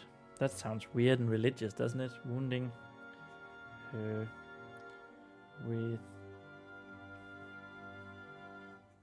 a fatal wound.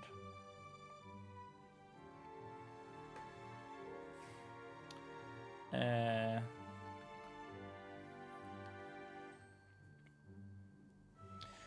don't know if that's just a funny way of expressing myself, or like religious.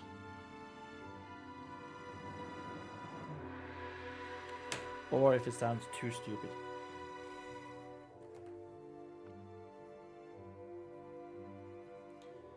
And from the wound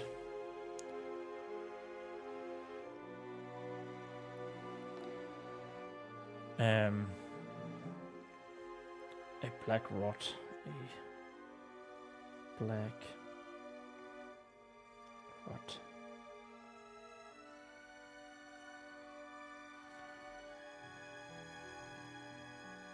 Spread.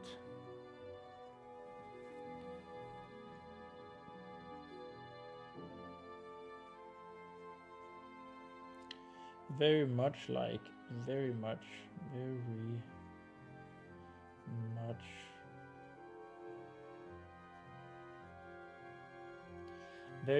like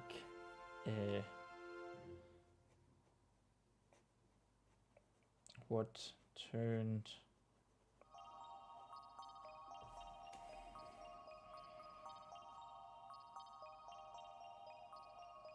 what withered.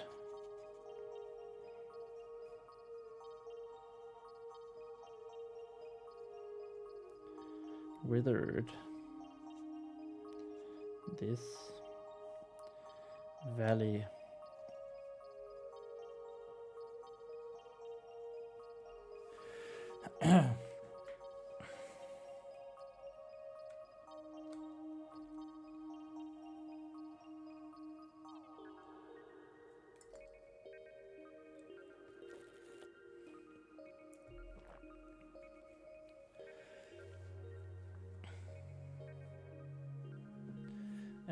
Really?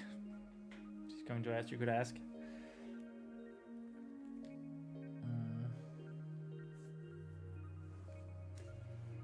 She will ask that actually. Really? Maybe also spell it correctly even. Really?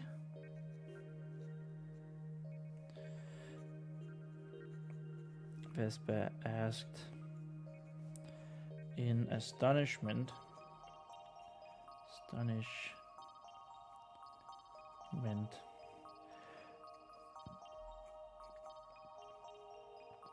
Opening her eyes and looking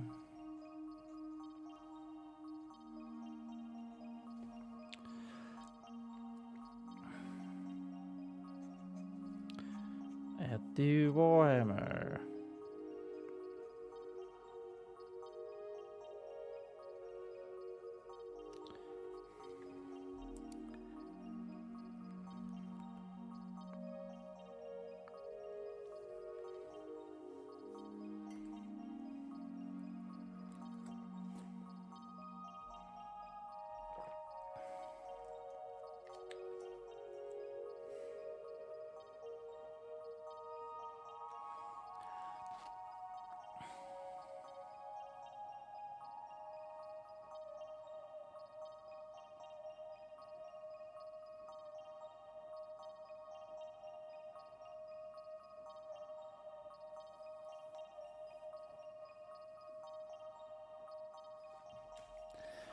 No peeking.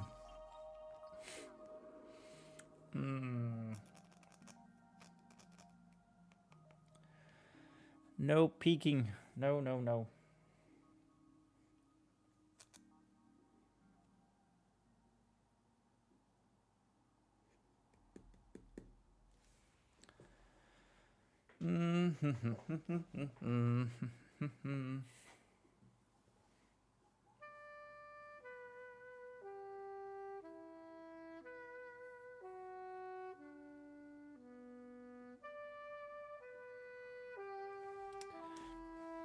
Yes, really.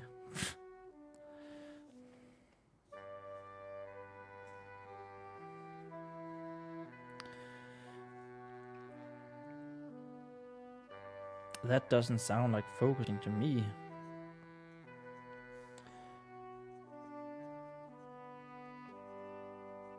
Doesn't sound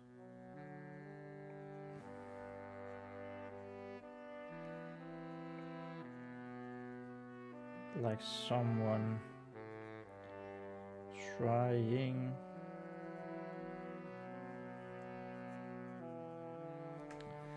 doesn't sound like someone trying to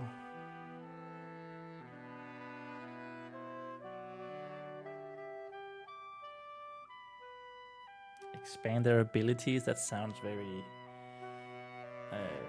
much too explicit.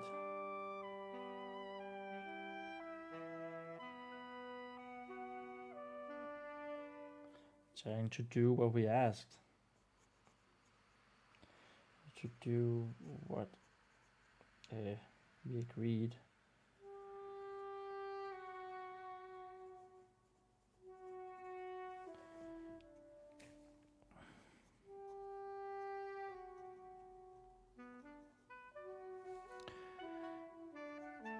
Renee stopped his storytelling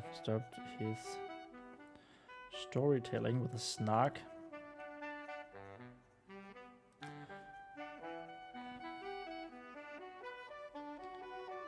With a snark.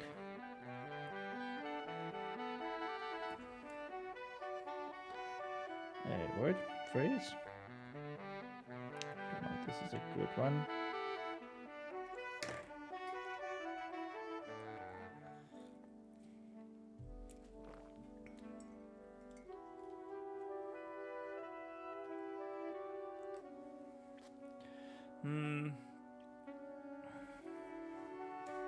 Oh, no, sorry. No.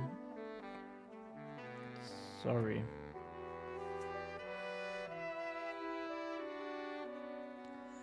Vesper said, feeling a little embarrassed. Feeling a little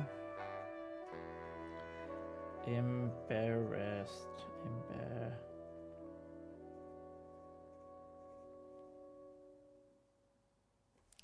That looks wrong.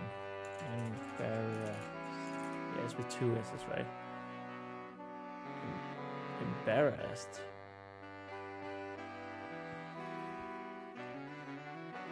It is with two S's. What? And two S's and two R's. Interesting. Well, you learn something new every day. And then I messed it up. You couldn't see that, but I messed it up here.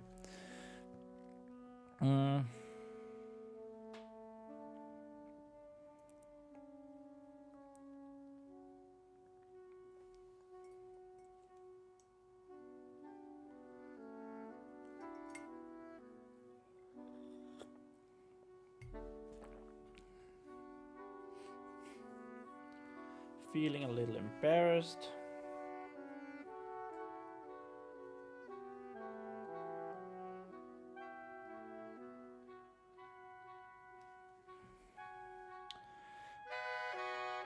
And immediately close your eyes again. Immediately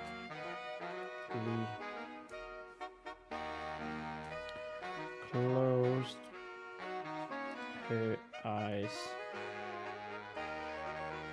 again.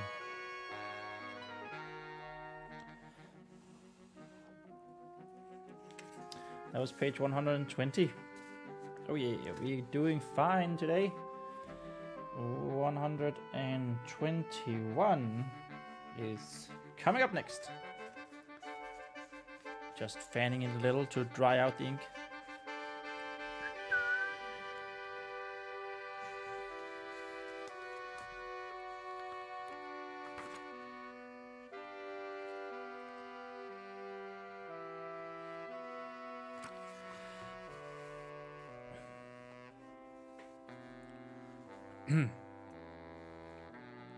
That's all right.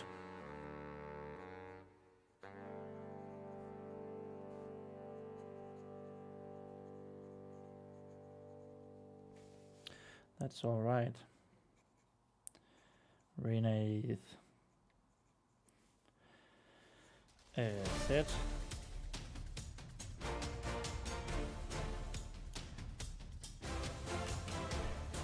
Before continuing his story. Before continuing his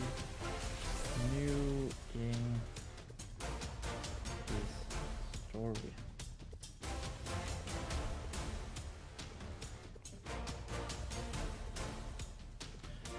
Where was I? Now,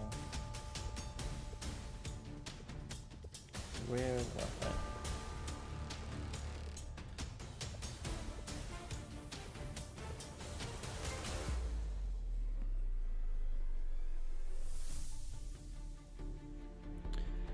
The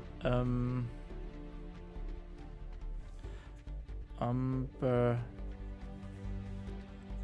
mother and a rod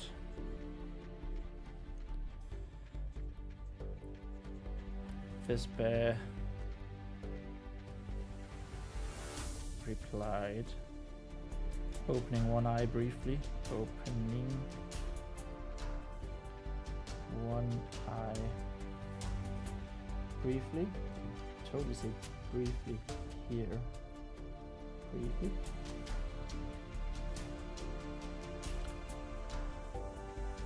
Yes, thank you.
Yes, thank you. The black rod spread.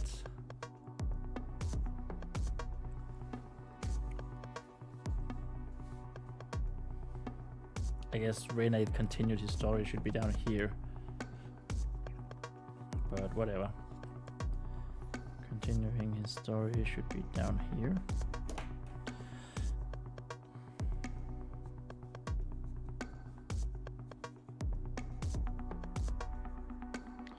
The black rod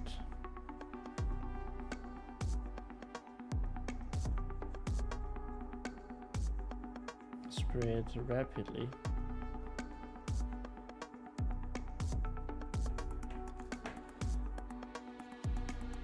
And sadly took away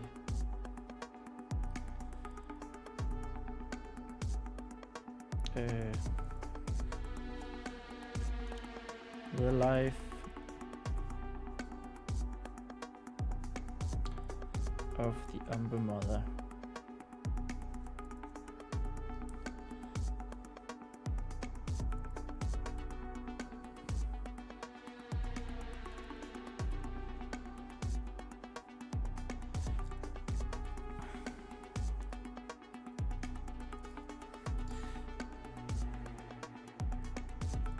Vespa felt a need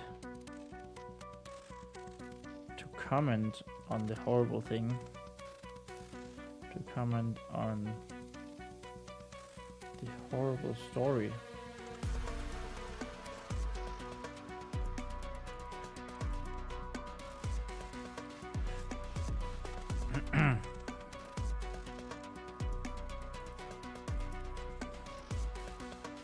But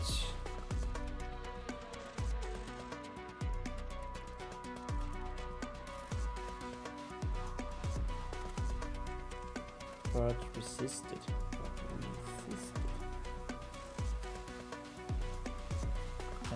And instead focused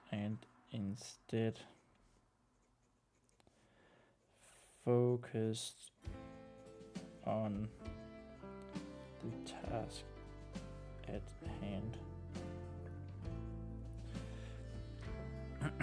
Yeah, at hand, she's literally holding the handle, right? Get it?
Devastated.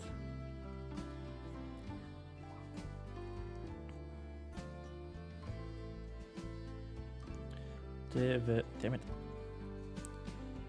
Devastated.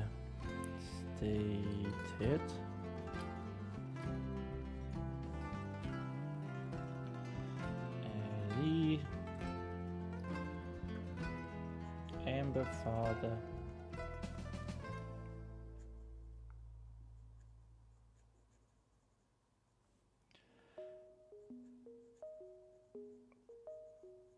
chased his love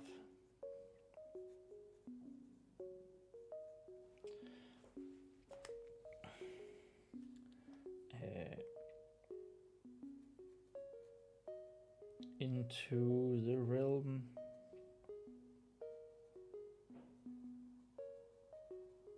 damn it the realm everyone it stops there. This is an M. The realm where only spirits are allowed. Only spirits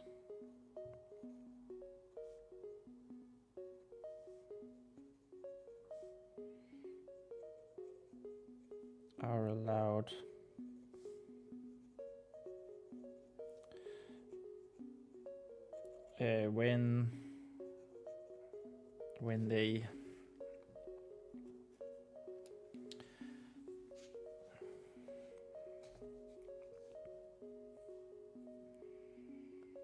When they decide to sleep forever.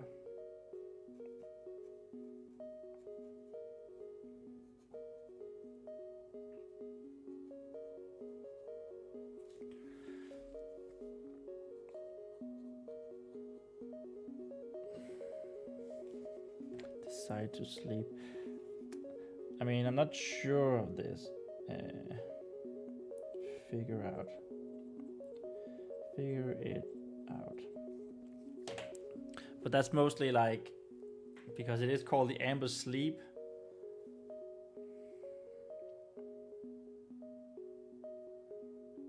like Fey folk believe that death is a sleep for the mortal shell, right?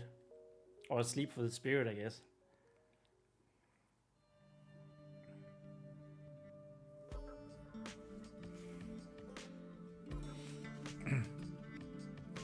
Yeah, because it's a cycle, so they are sent back into the world where they wake up again.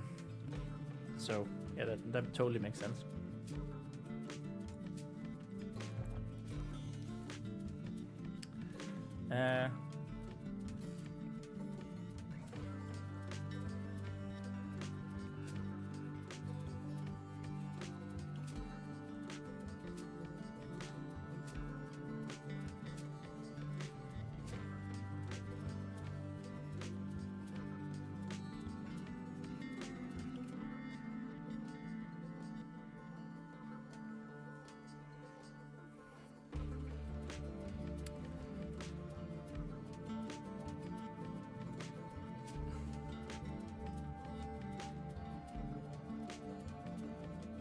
This is probably soon going to be a good place to have Vespa try out releasing the handle and fail.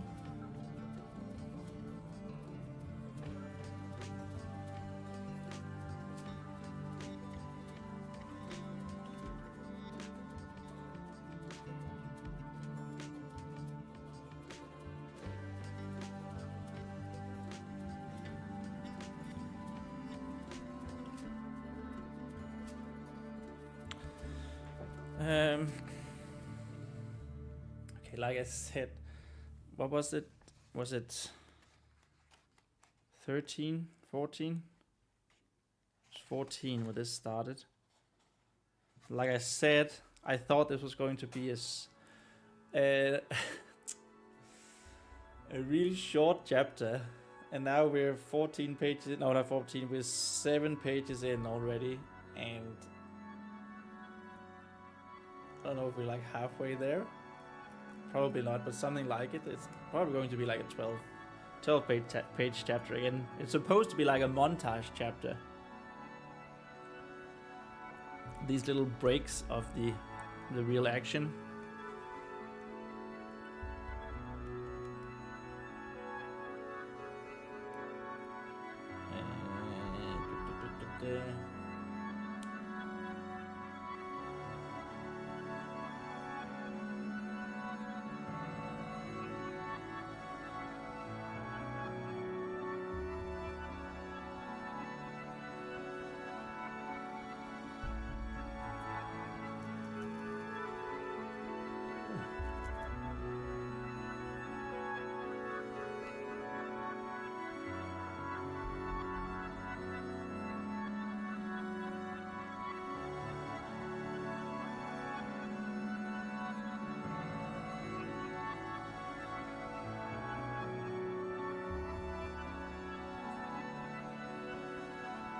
But on the plus side, we're actually very far ahead because we're almost at, it's going to be somewhere down here, almost at the 3rd page, and we're only 2.5 hours into the stream.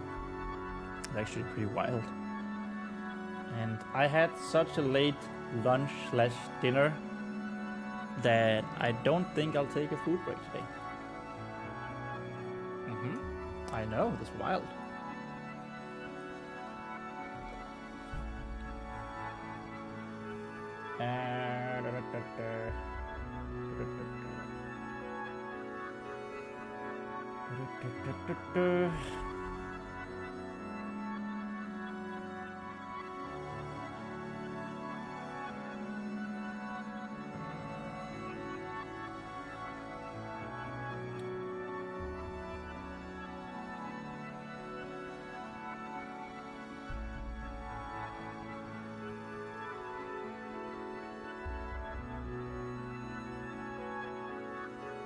I was about to say, what the hell is this word? But it's R. I was like, and? Eve? Shitty penmanship. When they decide to sleep forever.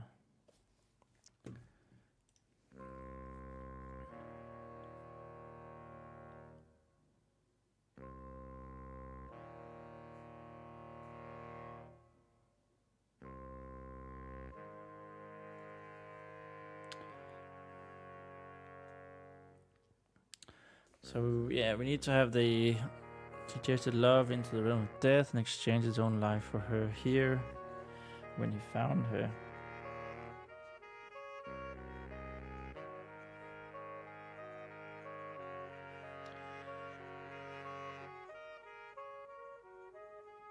When he found her amongst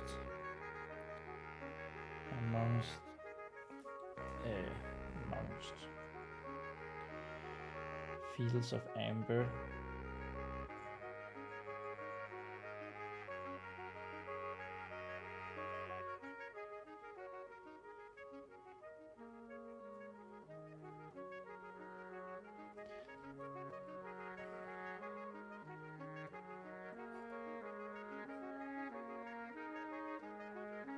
Found her.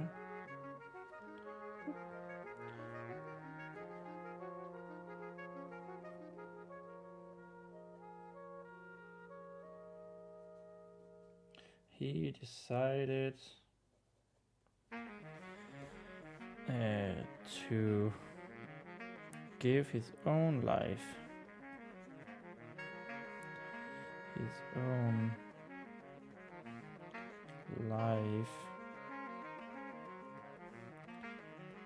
so that she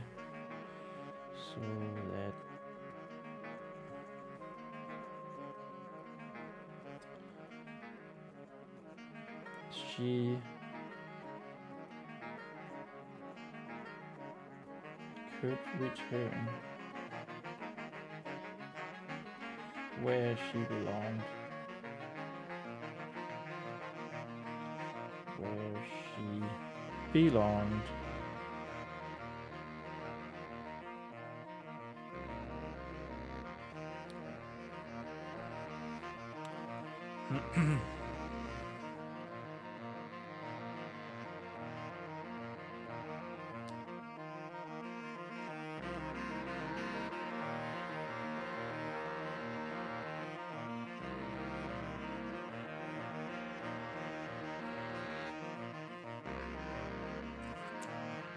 Holding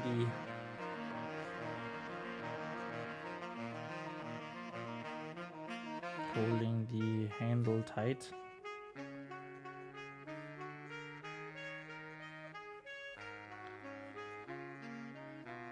Vesper tried with everything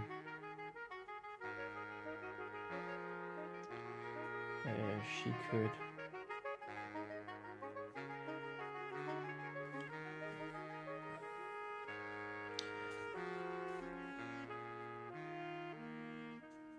to imprint what it felt like when Renaith spoke.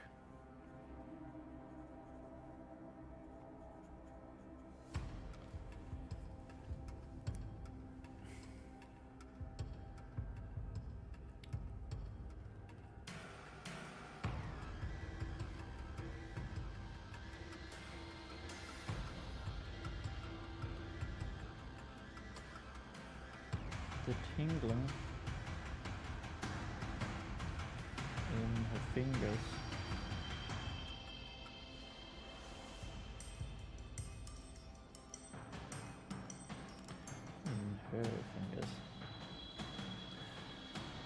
tingling in her fingers, the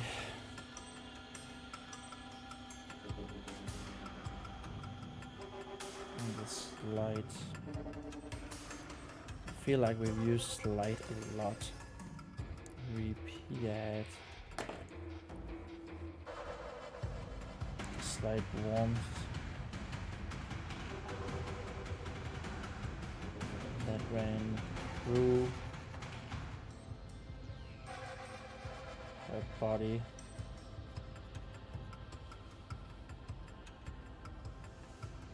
It wasn't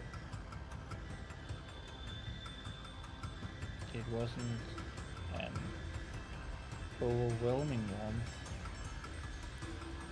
Overwhelming.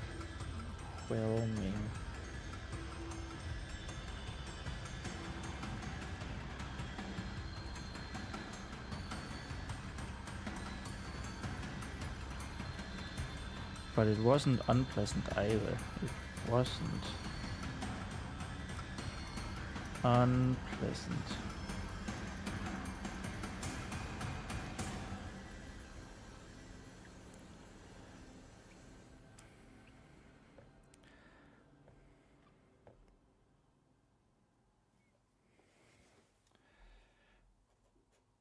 She focused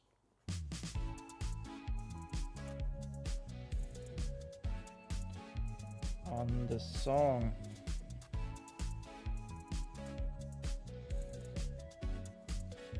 In her mind.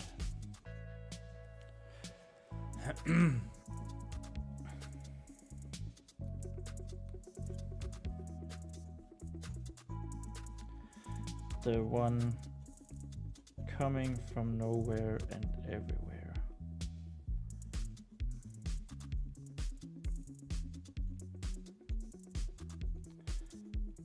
And everywhere. Everywhere at once.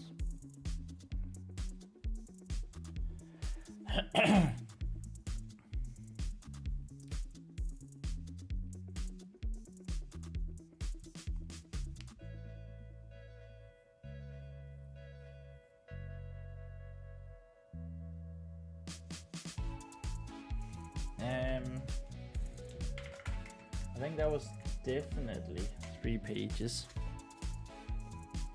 We're almost half an hour ahead. Yes. Or was it exactly 3 pages? It was exactly 3 pages. All right. 2 hours and 40 minutes in, and we hit 3 pages. Great. I wonder, actually, just a general wondering, if we were to hit, how much would it take for us to, oops, that was not what I wanted, to hit 45,000 words today? So if we hit 6 pages, okay, so a little over 6 pages is what would be needed to hit that, so a little bit more, 6 pages and what, 10 lines? Okay, 6 pages and 10 lines would get us 45,000 words. I'm considering it, because that is a nice, cool milestone. And then we're definitely going to hit it Wednesday. I think either way we would be hitting 50,000 Wednesday.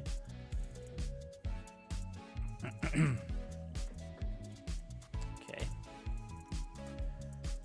I'm considering it. I'm seriously considering writing over 6 pages today just so we hit 45,000 words. Also because I feel like it's going so well.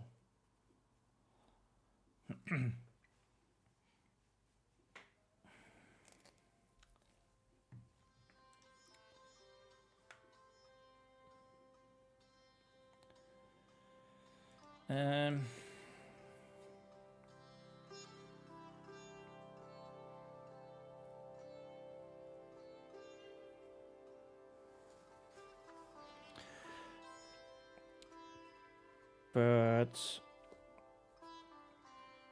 before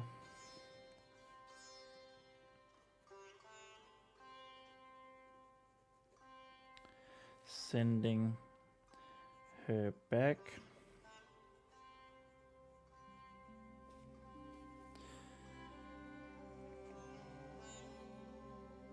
to never meet again, to never meet again. Rena, it continued.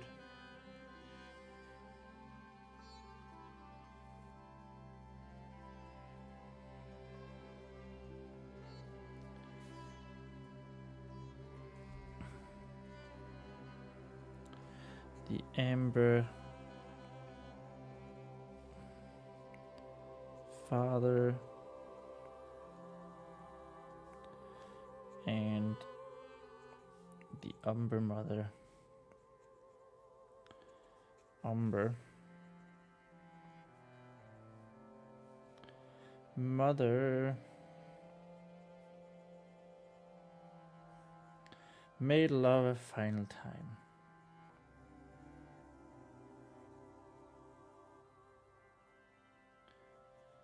A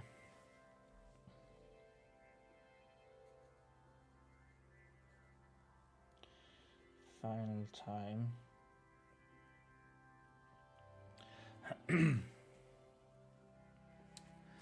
And from their love and from this love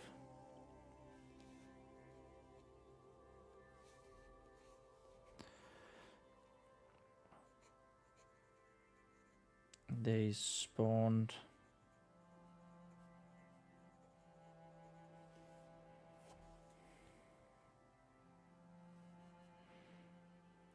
the realm trees, the realm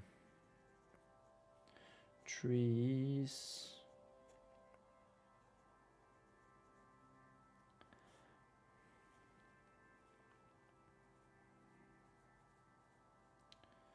Whose roots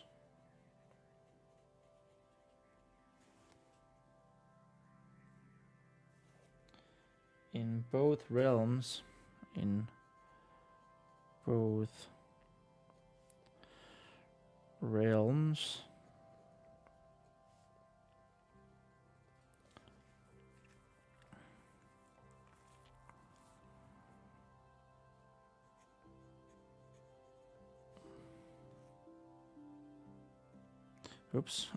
realms ensured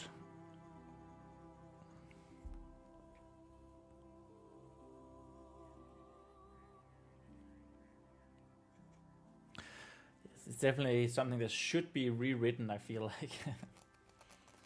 Ensured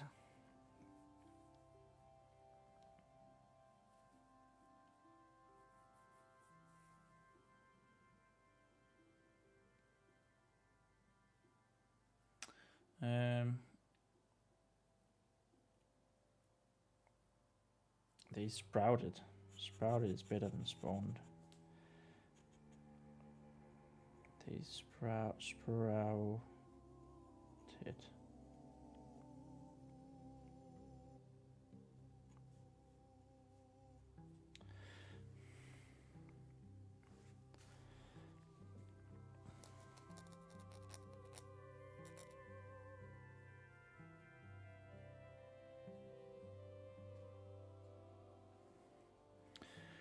Ensured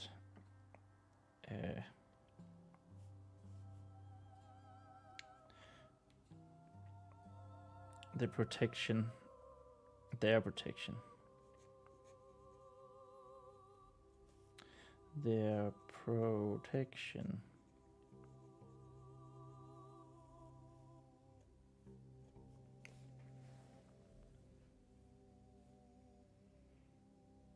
until they would finally meet again, until they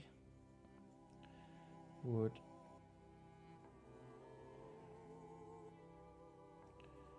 finally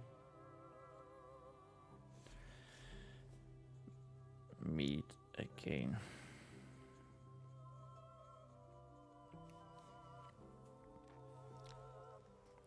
So that feels like a good place to have Vespa attempt to hear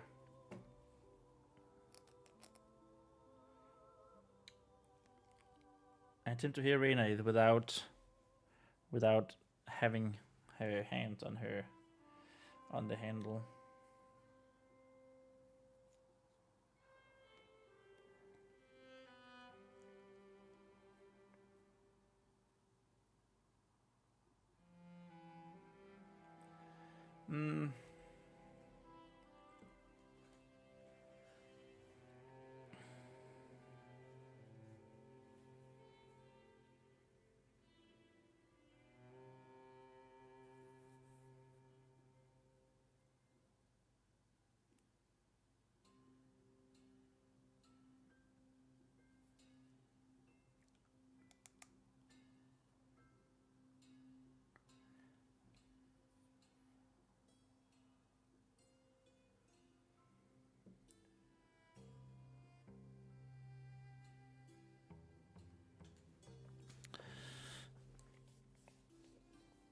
Now Vesper felt it was time. Now Vesper felt it was time to try.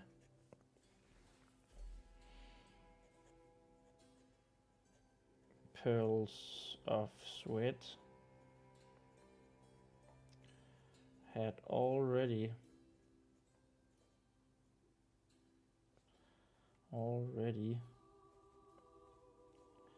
begun. Oh my god, why do I keep hitting the camera? Pearls of Sweat had already begun.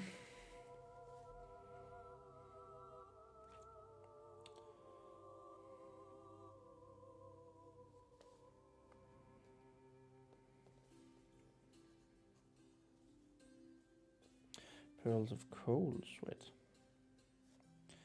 running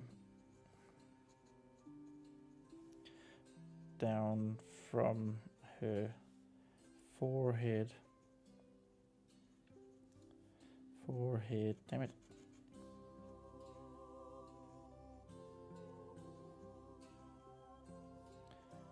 and into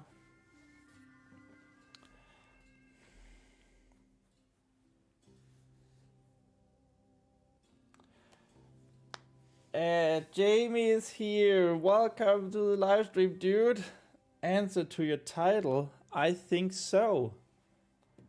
Oh, that I can write an entire book in November?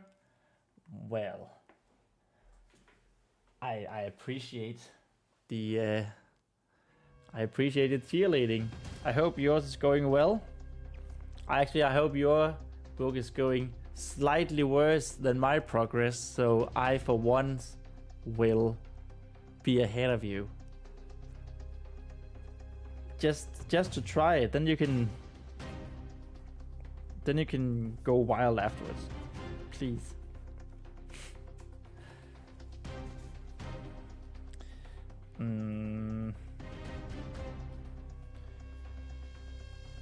Her closed eyes. Tightly closed eyes. Tightly closed eyes.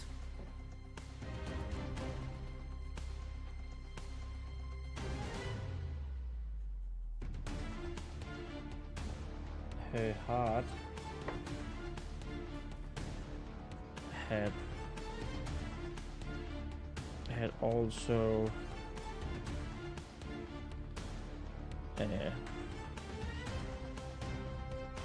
begun pounding again,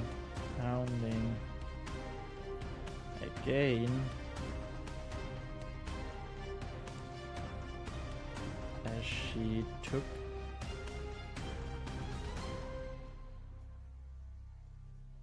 a final deep breath.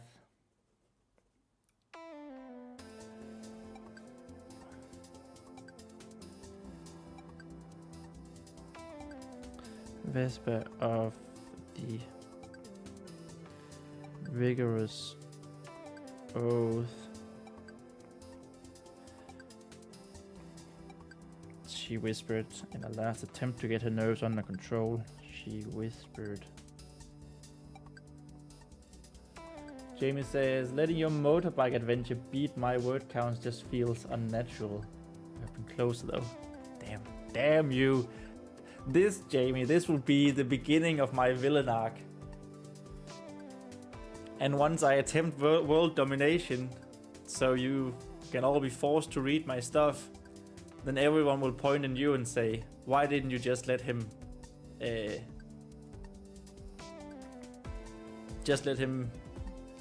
beat you just for one day? You could have prevented this. Just saying, it's on you when that happens.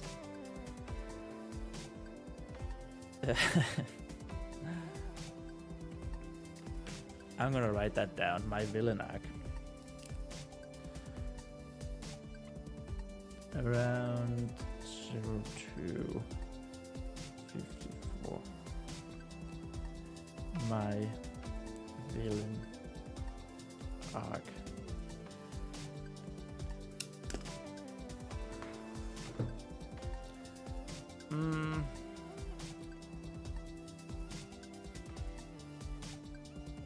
In a last attempt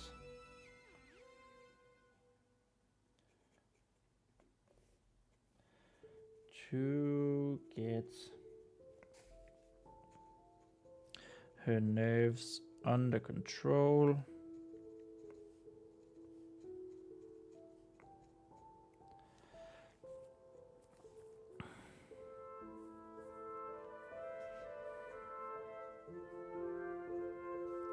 Lemon had even stopped.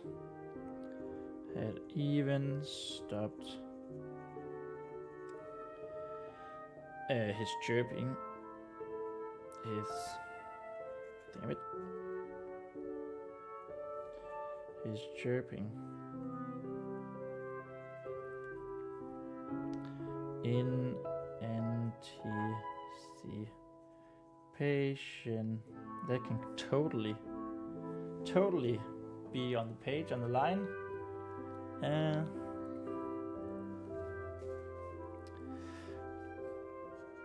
And then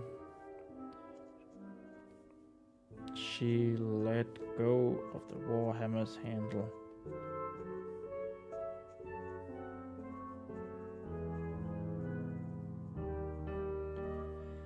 Warhammer's handle.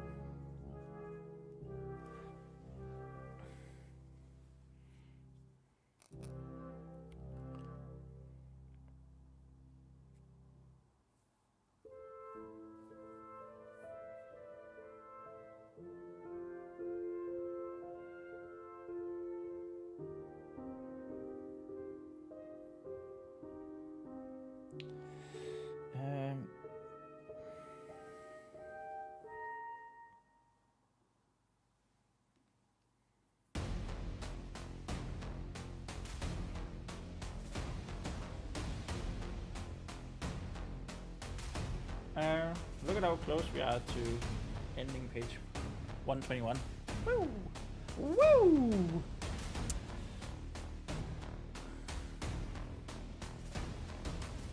Nothing.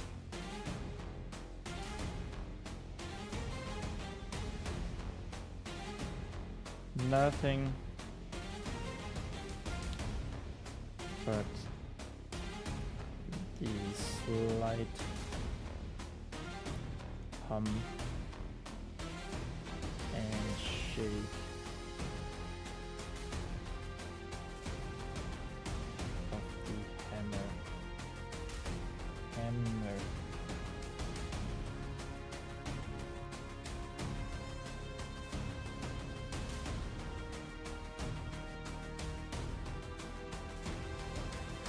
Vespa focused even more.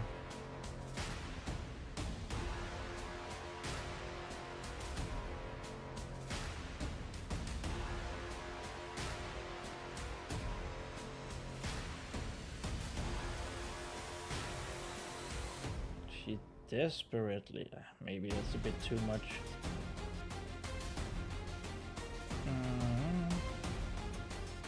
Too much.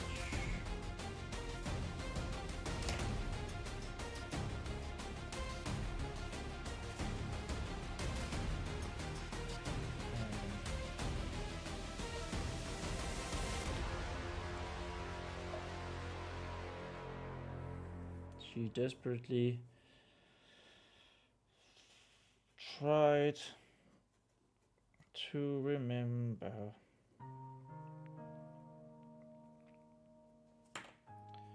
the feeling.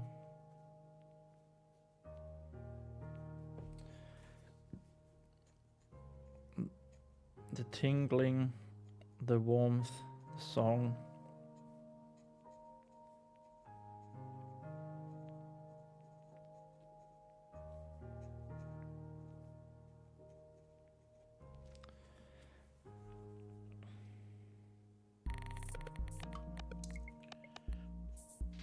while hovering her right hand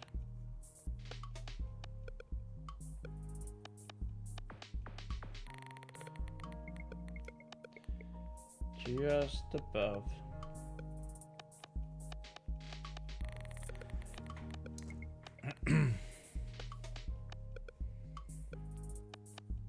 the handle.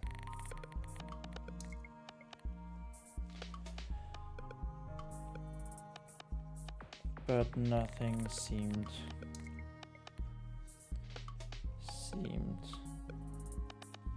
to come of it.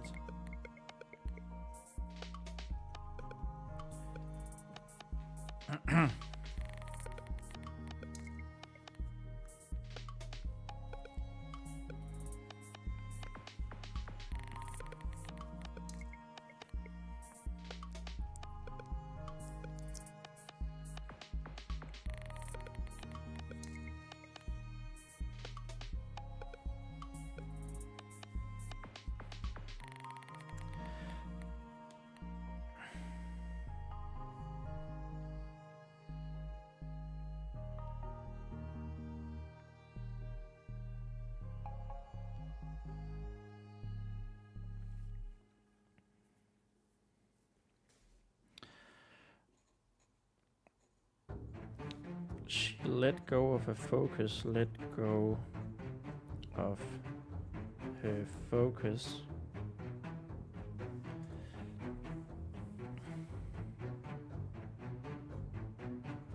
While heaving for breath, even though she didn't remember holding it, even though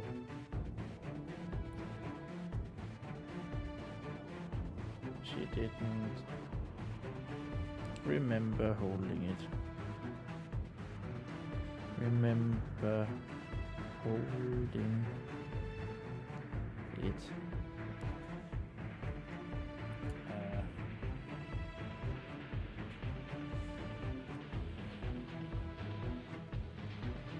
Yeah, that's basically to say that this is actually exhausting training, right?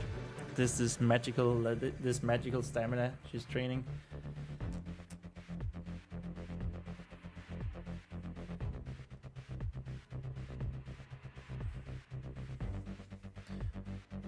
Defeated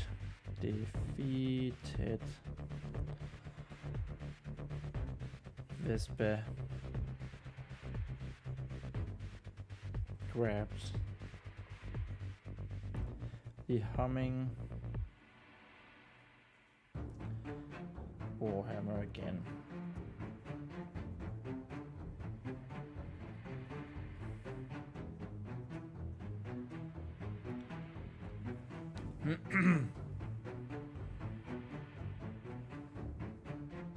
And then we're gonna come right into Reina 8th in the middle of one of his sentences.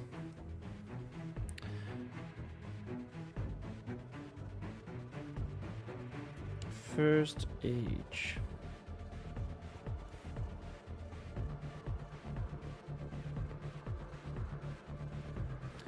Reina 8th had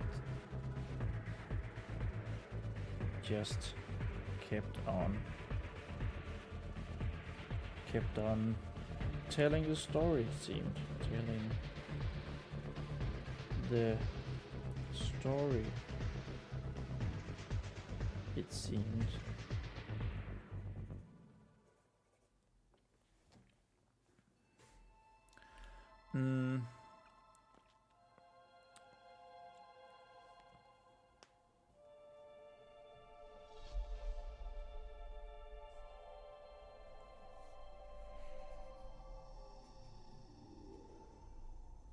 And with the Umber Mother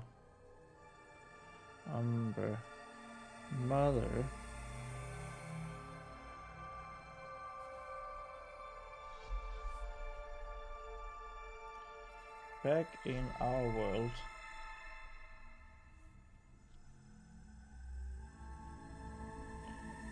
more things, more life sprouted.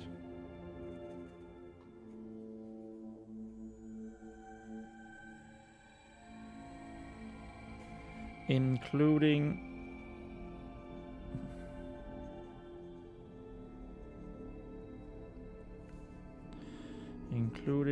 the Fey folk, who she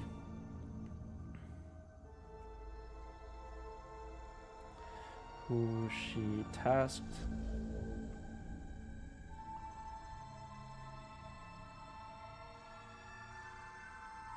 with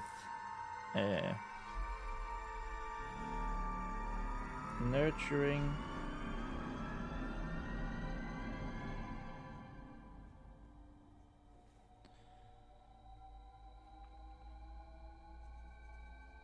the realm trees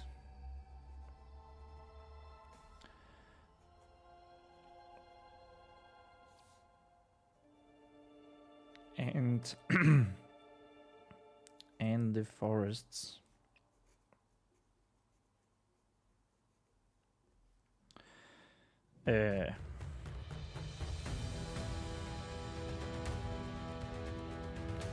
Defending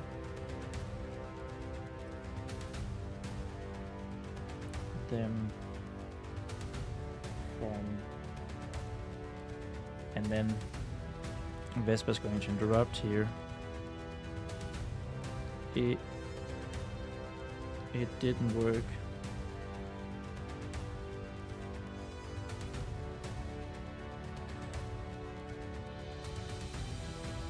Vesper interrupted with a sad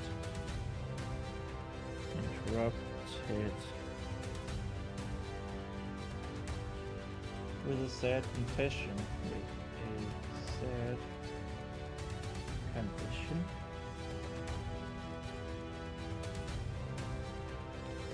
She couldn't believe something. That was page 121. So we move on to 122. Woo! She couldn't believe how she had let Reynade down twice today. She couldn't believe how she had let Reynade down twice today. Reynade down twice today. I'm actually going to go to have a quick bathroom break though. So be right back. See you in a little bit.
Alright, where were we?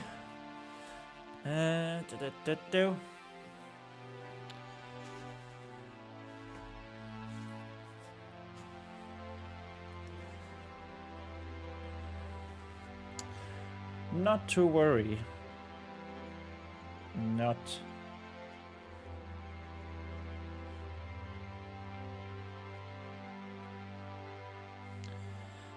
to worry, Renee. The spirit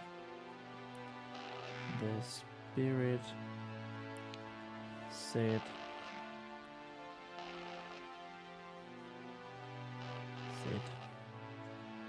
as if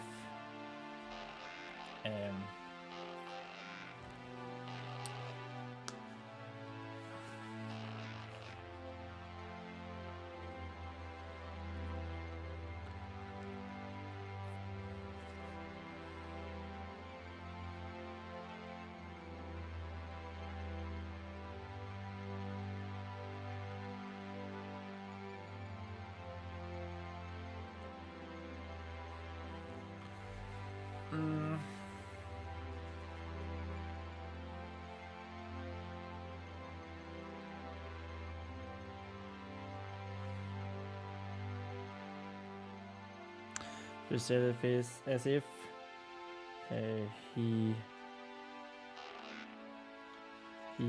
could hear her own disappointment. Could, that's not a C.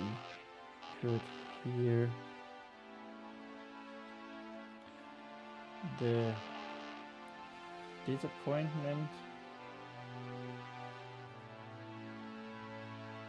Nope, that's not much space. Her disappointment.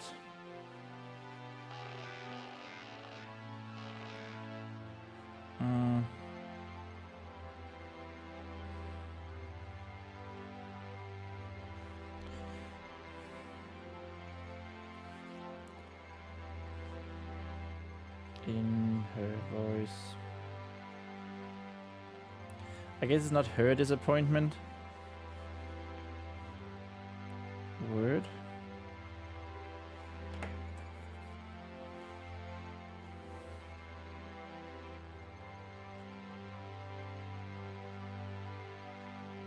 We agreed that we wouldn't get it discouraged, that we wouldn't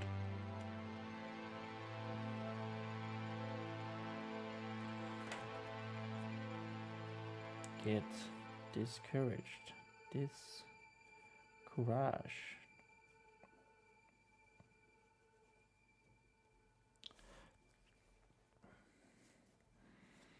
Wouldn't get discouraged.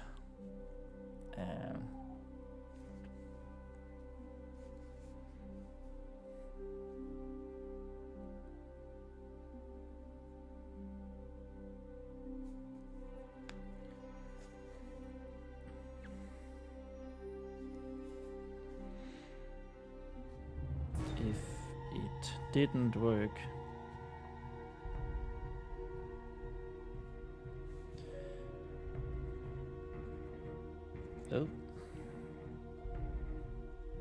didn't work the first time, didn't we? The first time, did we not?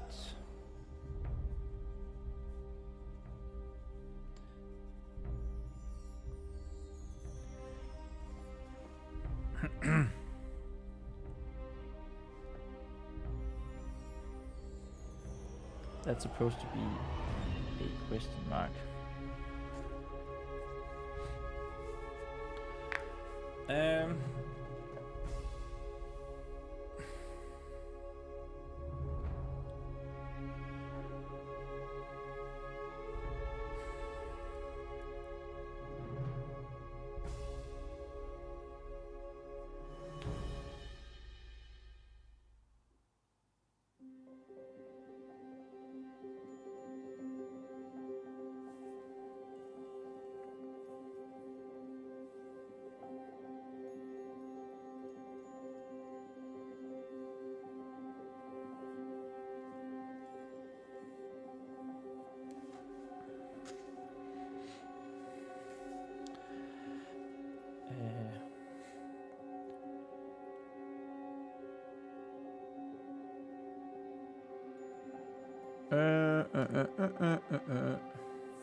Dot dot dot.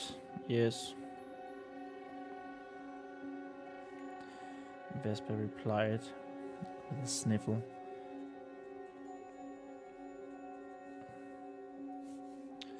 Right, with a sniffle.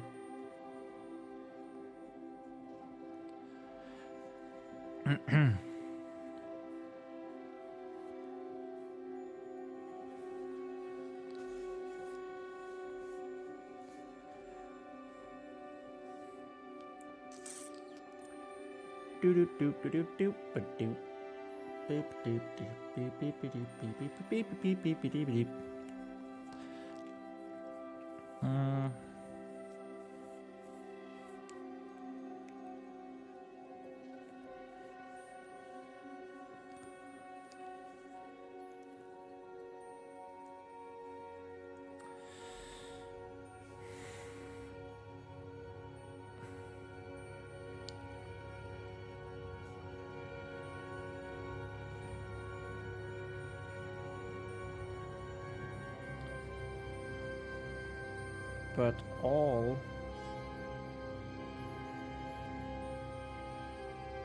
I could hear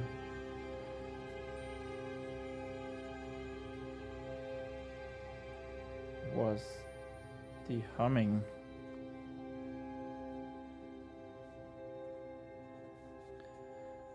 Like when I don't hold the handle.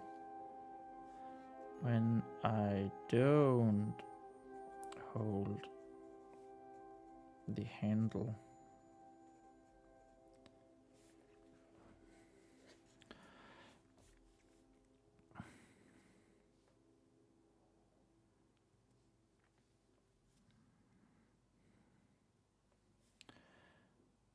And I really tried my best, and I really tried my best. She assured. Assured.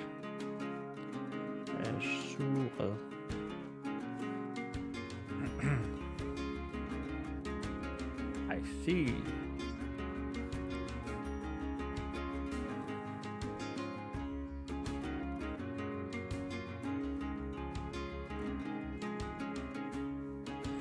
You heard a hum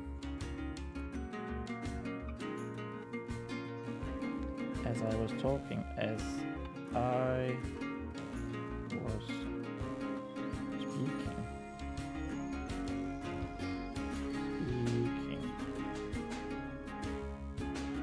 Did you?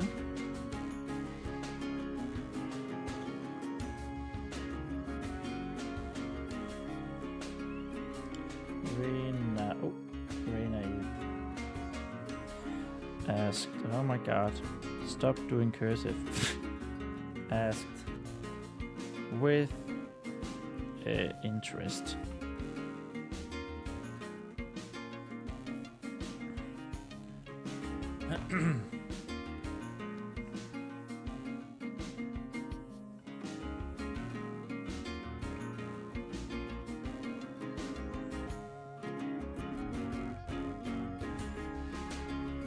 Yes.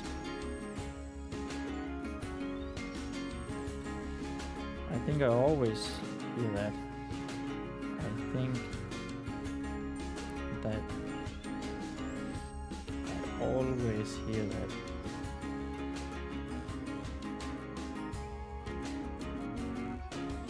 Hear that when you're talking.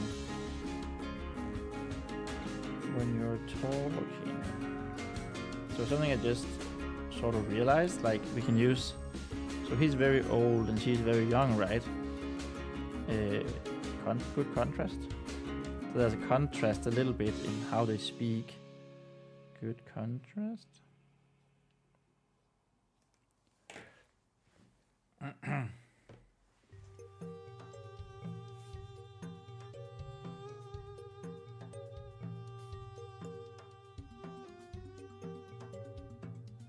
Vespa explained.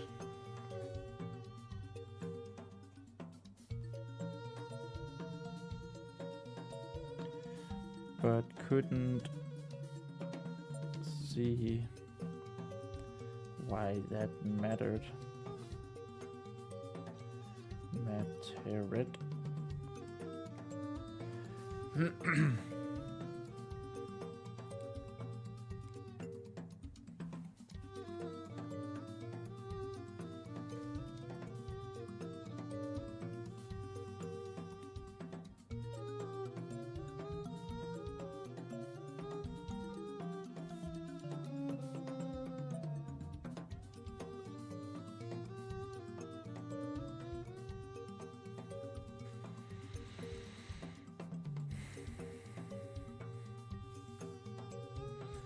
That is very interesting.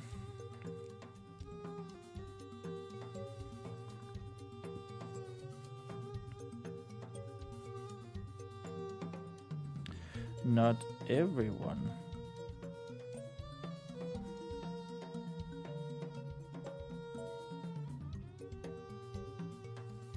Damn it, that's an E.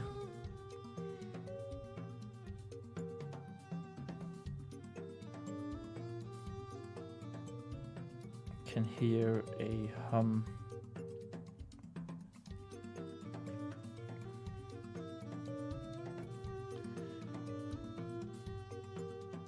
The spirit said.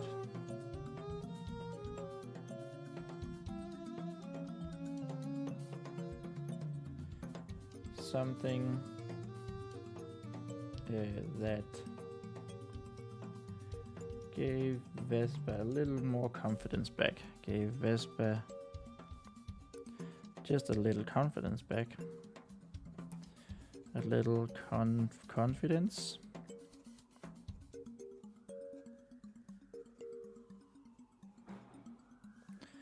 Confidence back.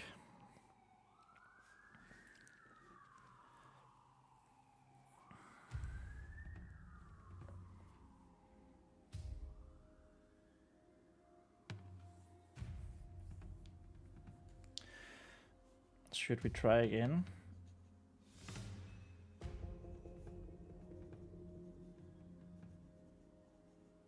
Try again.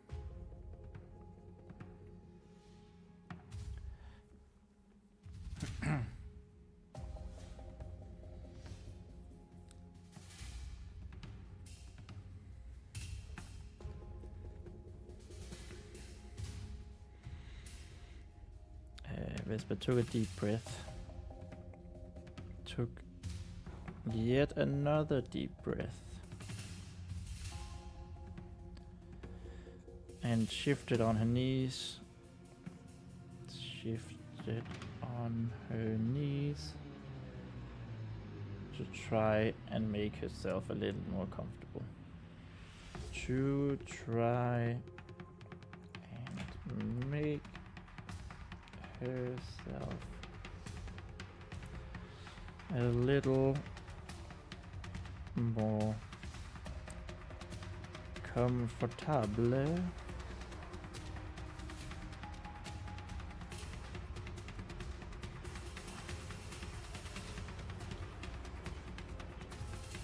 Then she replied with a simple okay.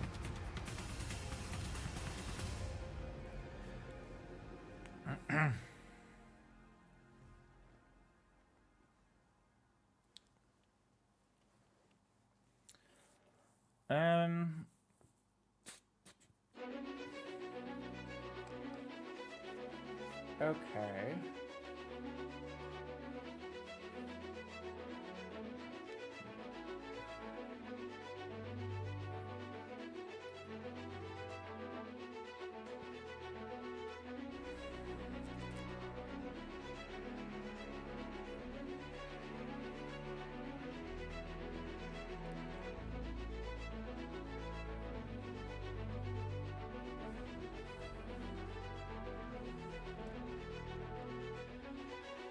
Yes.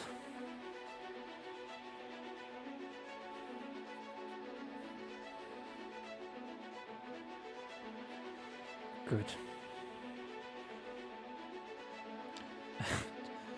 Wow, I missed two words there.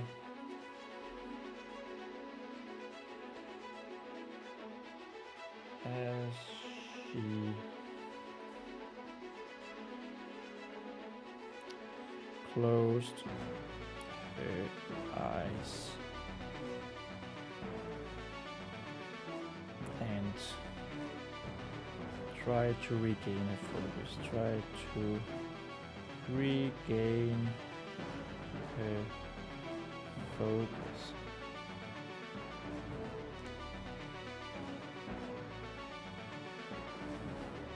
I think we should probably, so both because I don't want to have so much exposition. I think there's already a lot of exposition about the Fey folk and the Great Cycle, right?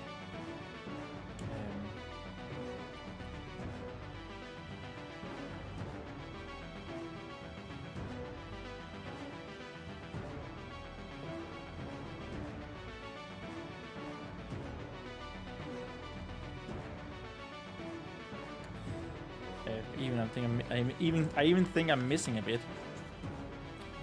But we should probably now have Vespa use her left hand with the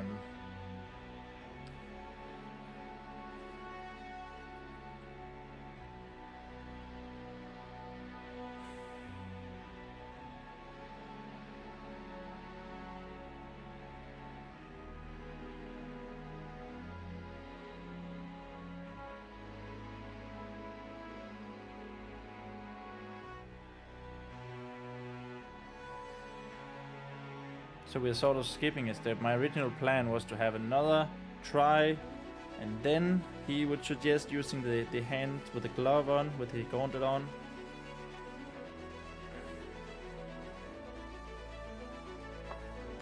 I'm going to add up here. I think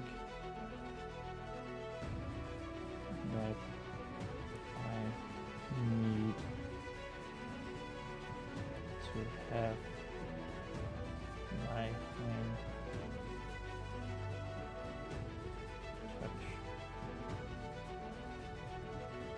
touch ...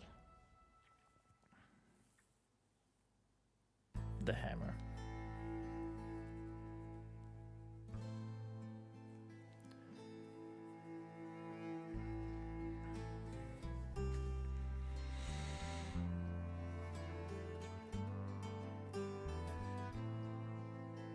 Before I just want to add here, he didn't mention the Great Cycle. Didn't mention the Great Cycle.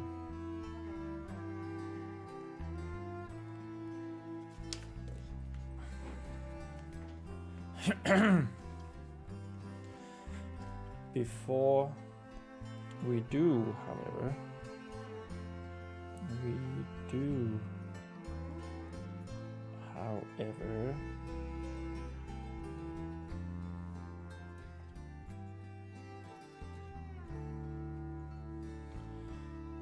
Renaith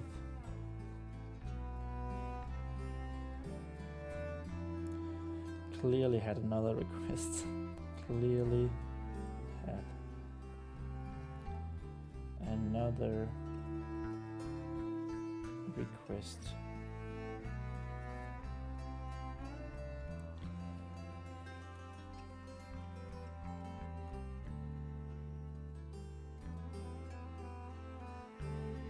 You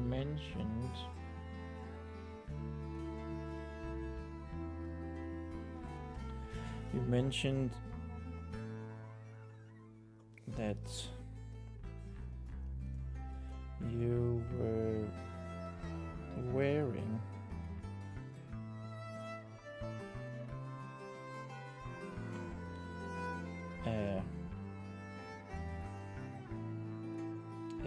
Steel Gauntlet.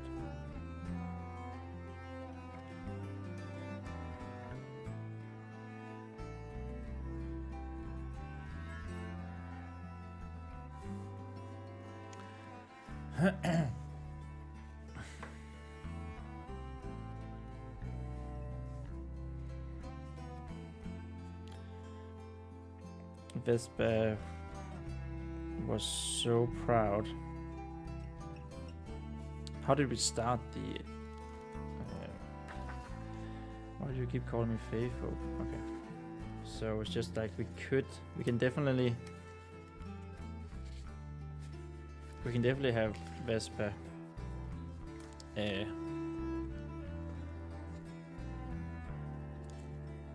so we came into the middle of a conversation, right? We can definitely have her ask for it, ask about it.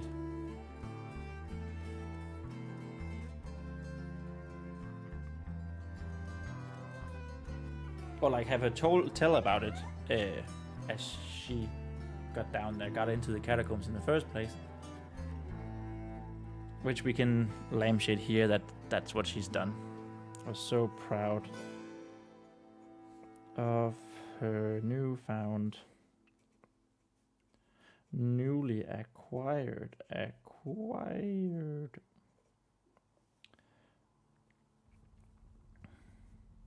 That's a C in acquired.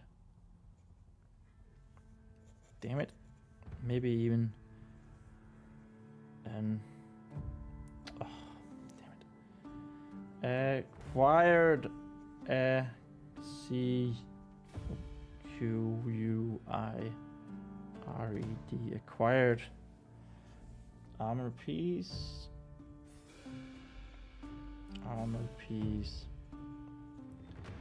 That it had been the first thing it had been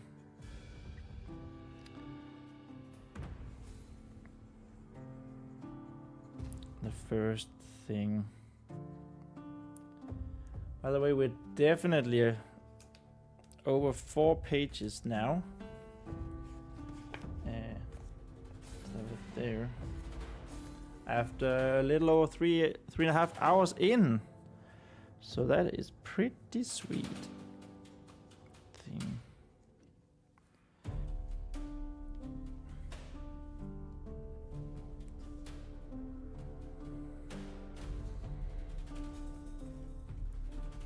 She told Reina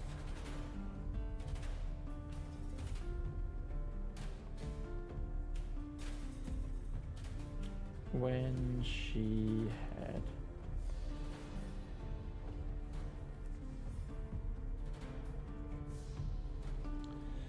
had first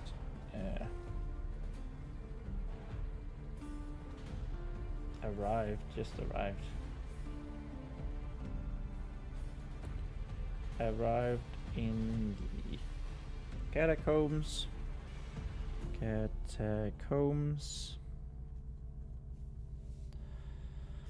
this day.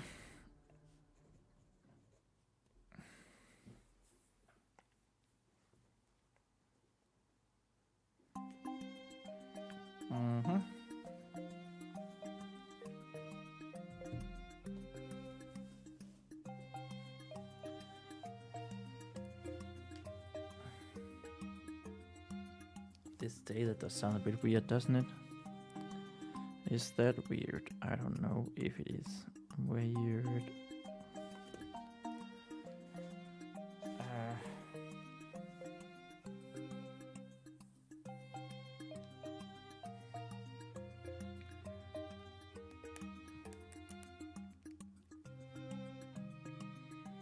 The more I think about it, I know I said I was seriously considering hitting 45,000 words today, but the more I think about it, well, we'll see after we hit 5 pages how much time we have left. But we're hitting 50,000 no matter what on Wednesday, I think. It's a wild thing to say. 4 days ahead of schedule. so it wouldn't really matter if we went to 45,000 today.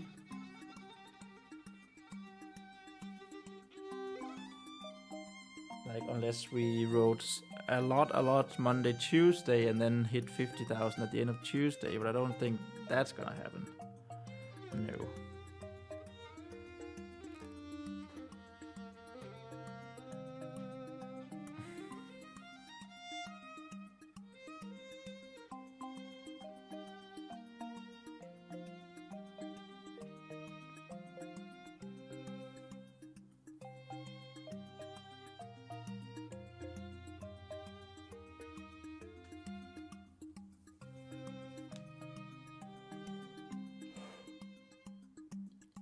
Oh, sorry about that. Maybe I fall asleep before we reach that point anyway.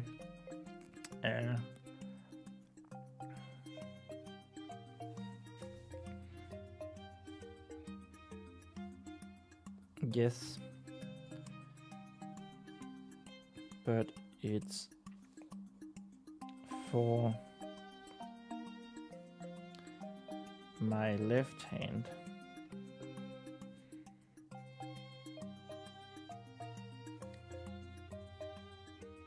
And I'm right-handed. I'm right-handed. That's in one word, I think. Right-handed. But it's okay. But it's okay. Because it's so big. Because it's so big that it's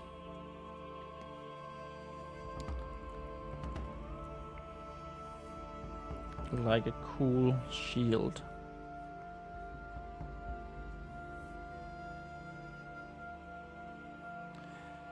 And it already saved me. It already saved me from a rearing horse. From a rearing horse.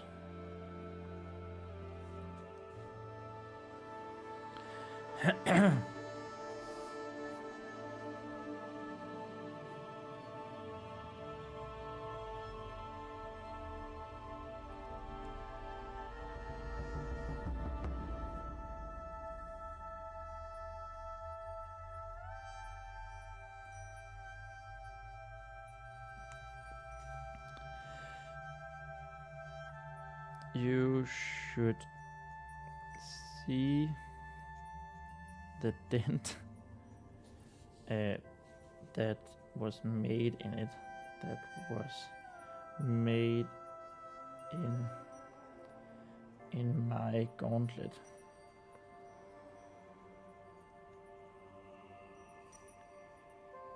At first, I was pretty sad about it.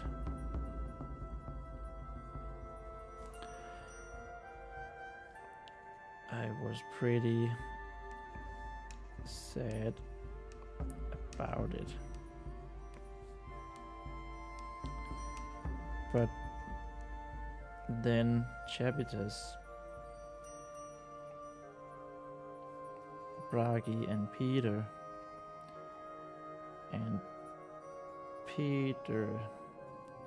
said that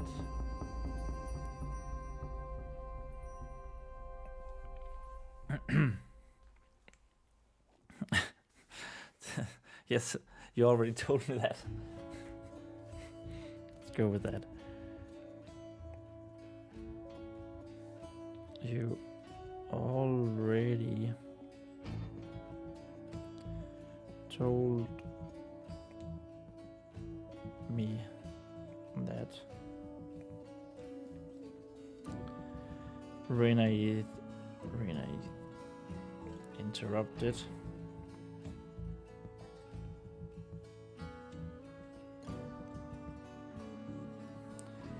Vespa could feel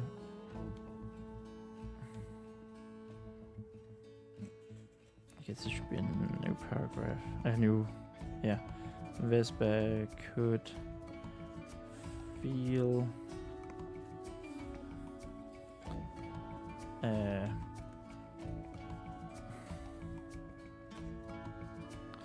her cheeks warming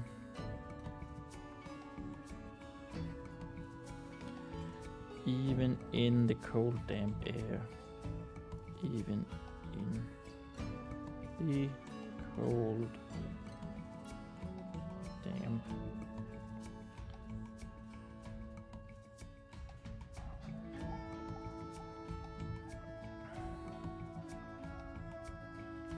so she's a little bit embarrassed.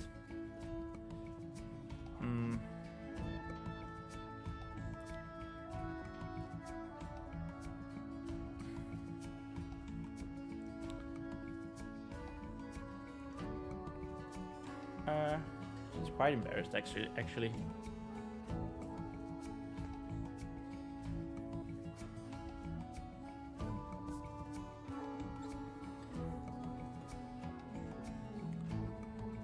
We're getting closer to the end of page 222.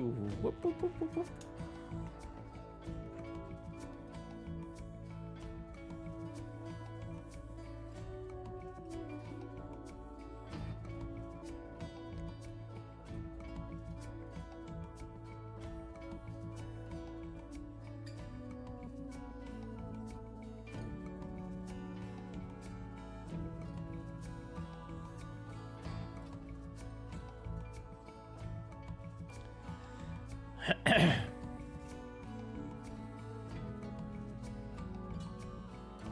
It's supposed to say warming. Warming. No! I just threw my ink pen. I dropped it. It was basically thrown. Whee!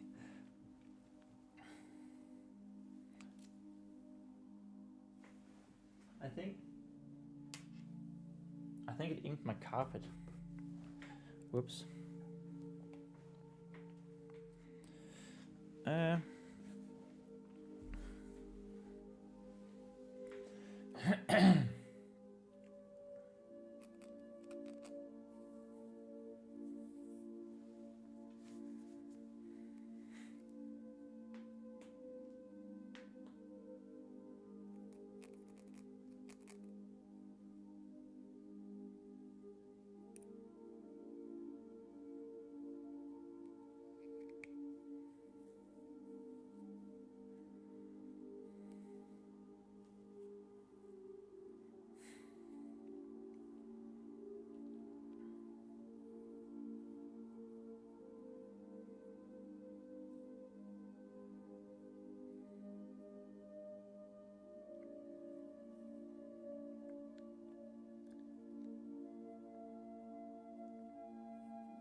Her cheeks.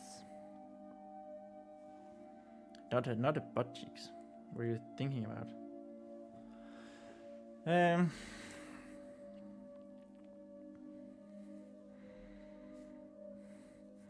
But well, oh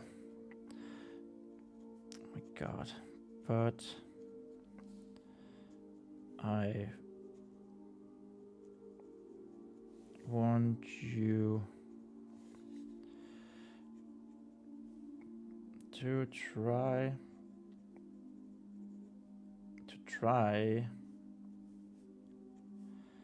and grab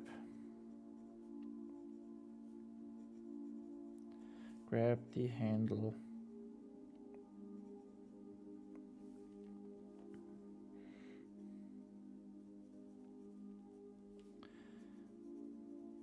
with that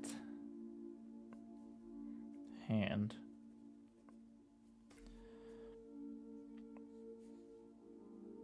Keep the gauntlet on. The gauntlet on. That is very important. Very important.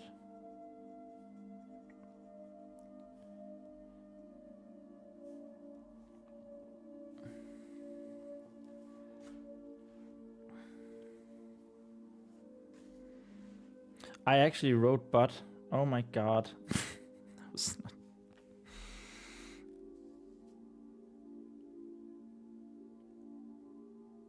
That was not intentional.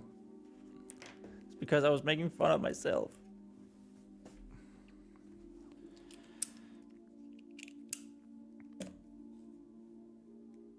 Uh, 3 hours and 46. Accidentally.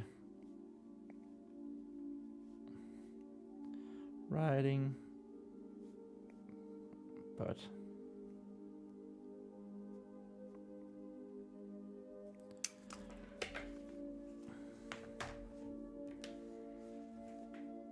No, I smudged the last pages.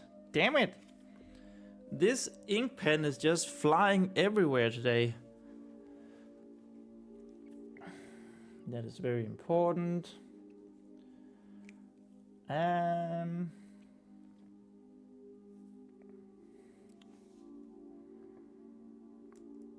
I guess I guess Vesper agreed.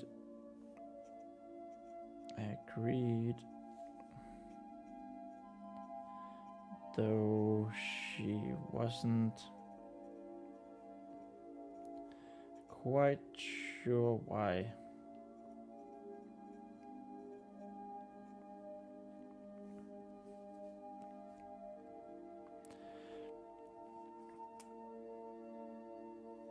So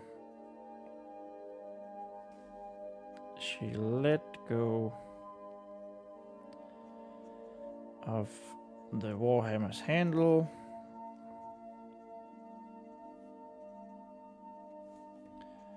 The Warhammer's handler.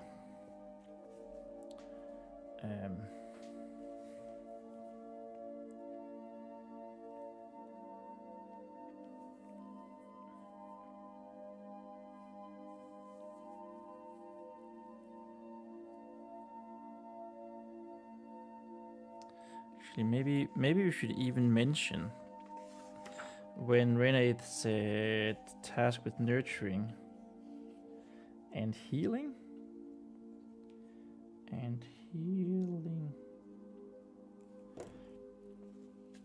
That would make sense. Because that's going to be, I think, the next, or one of the next montages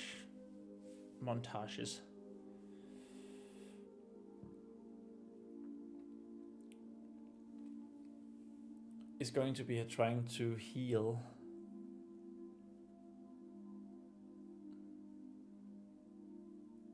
using nature magic and not the blessed water.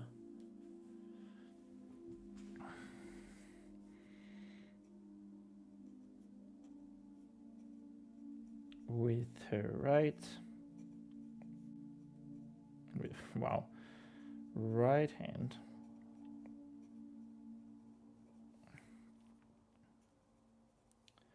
and switched the grip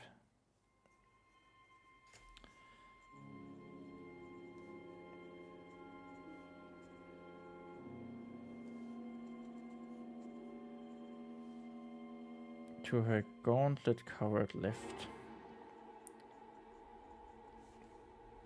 Gauntlet wearing.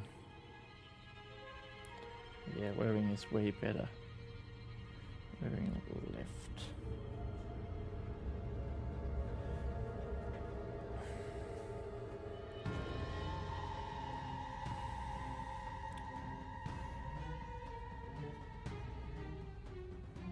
Okay. I did.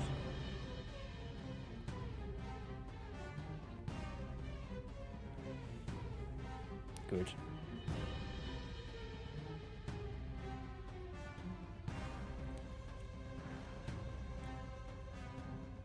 Renaith said.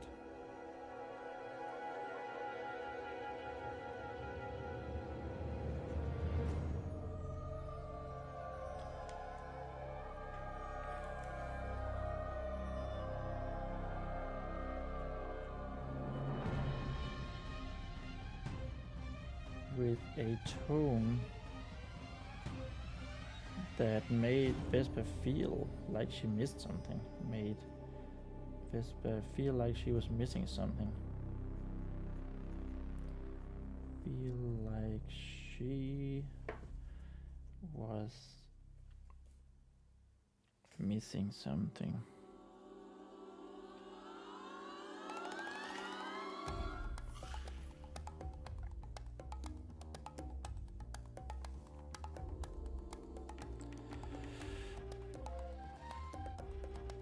Now, close your eyes.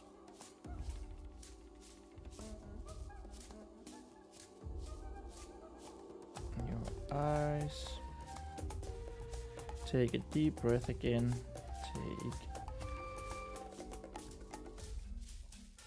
Take a deep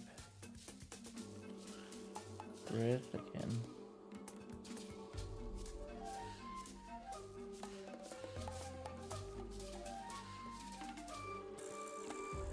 And focus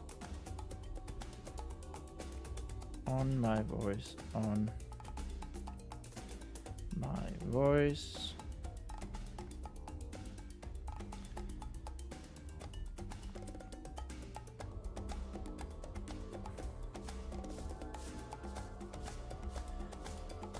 and the feeling again, the feeling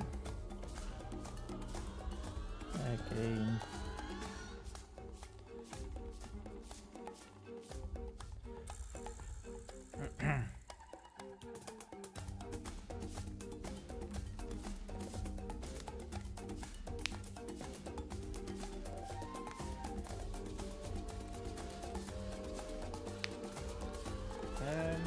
Sorry for cracking my fingers in the microphone. Didn't really think of it. And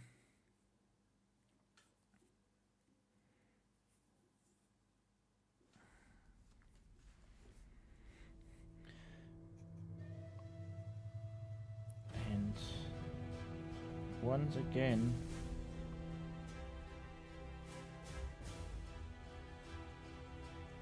let go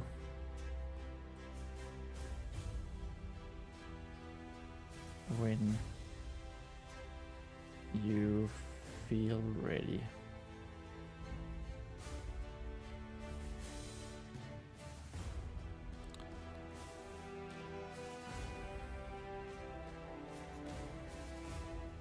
Okay.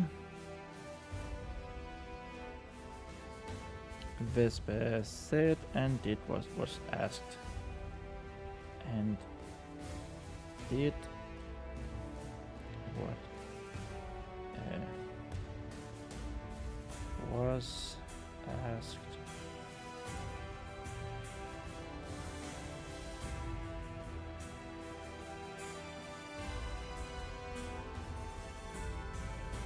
She felt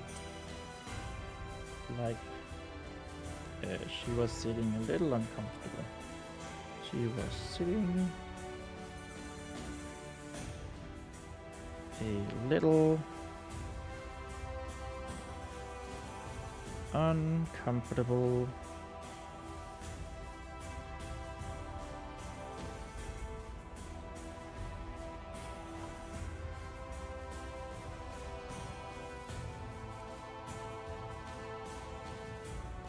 A little uncomfortable.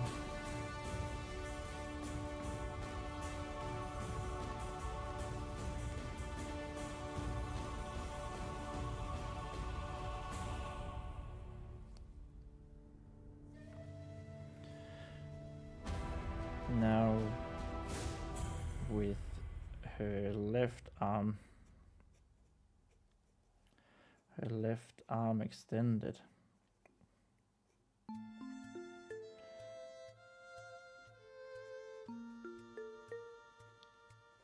extended to hold the Warhammer's handle.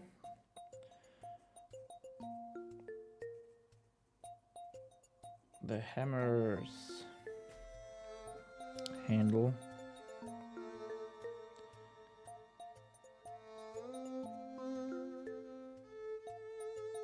And somehow found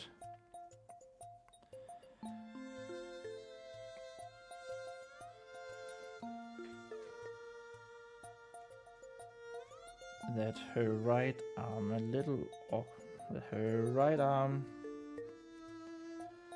right arm was somewhat awkward. Awkward. That's a K. Damn it. Awkward. Hey, there it was. Page 122. So that's like 4.5 pages in just under 4 hours. That's pretty cool. That's really cool.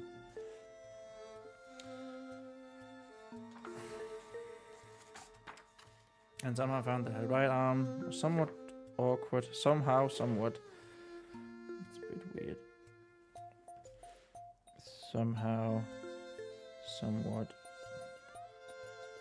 weird.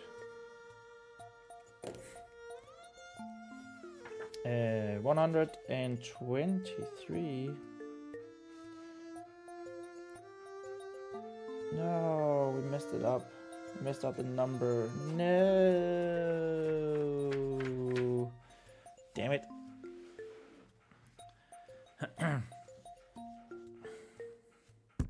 1, 2, 3 even. Damn.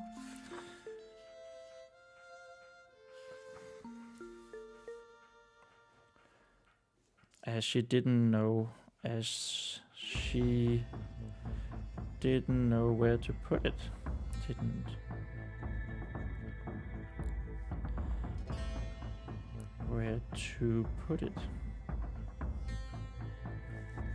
Suddenly didn't know.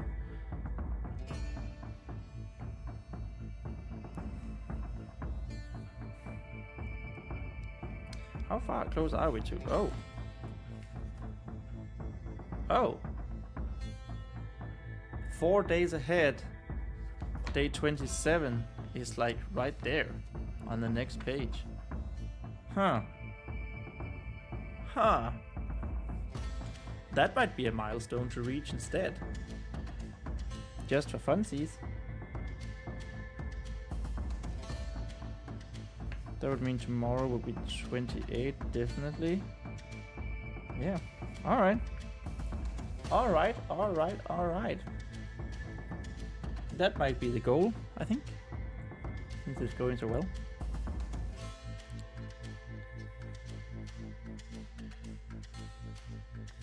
I don't know if place is better. Place it.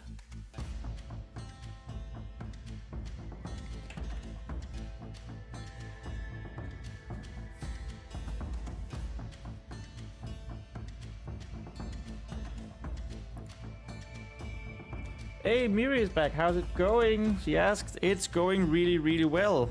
We just started page 123, which is 4.5 page today. So that's, and we're just going into the 5th hour of today's live stream. So we're actually half a page ahead of the pace, the normal pace. That's crazy. It's going so well. I thought I would be really, really sleepy when we started out, but it's going really, really well. So that's good. How's the birthday celebration going? The girlfriend birthday celebration.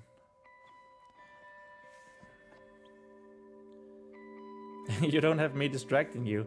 Maybe. I wouldn't say it like that. No.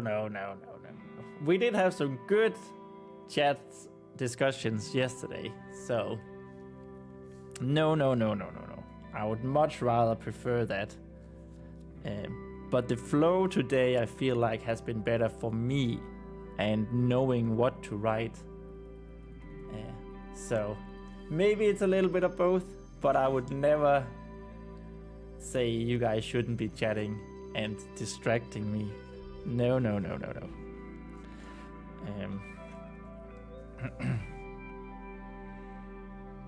She certainly didn't know where to place it. Okay, so Reina is going to talk about the spirit bounds.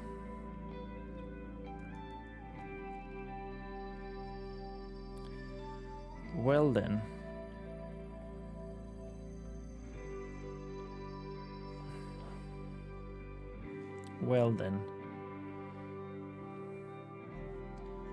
Renaith began again. Renaith's voice began again.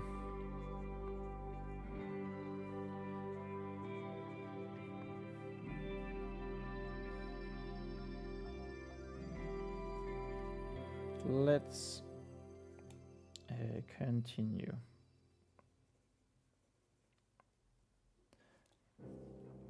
Let's continue, shall we?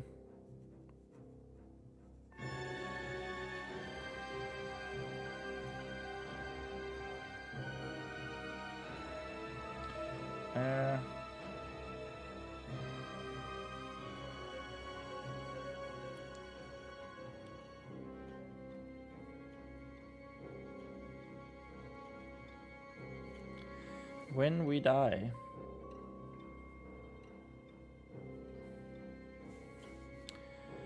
when we Fae folk die, Fae folk dies, die.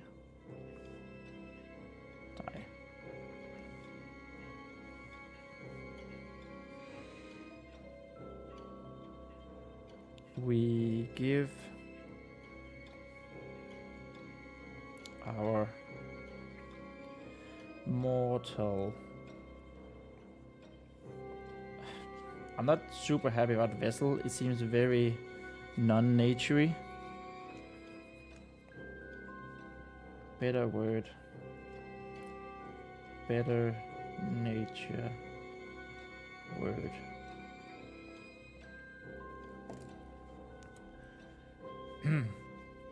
Mary says, my day is well. I'm heading out in a few minutes to go to the mall.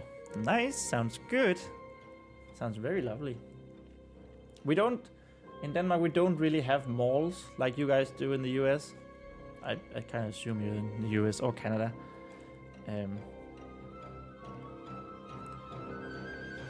But I've always wanted to see one. I mean, we do have big shopping centers, but not really what I think you guys call a mall. It's like a super giant shopping center with everything.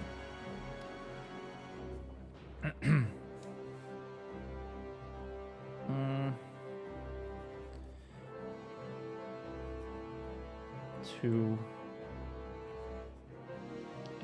realm trees.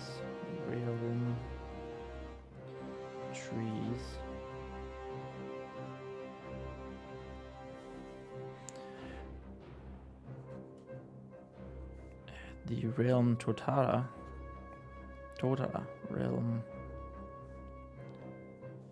realm Totara.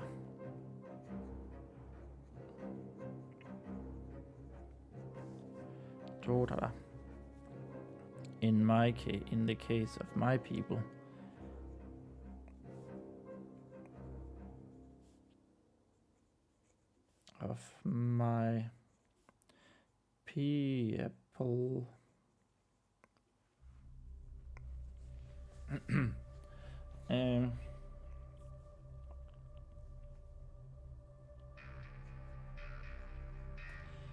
it is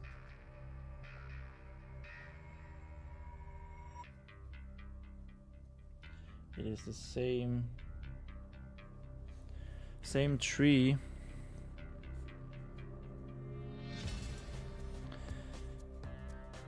that so graciously that's an O. So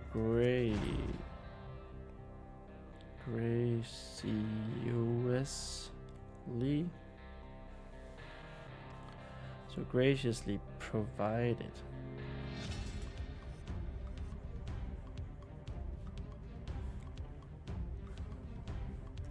A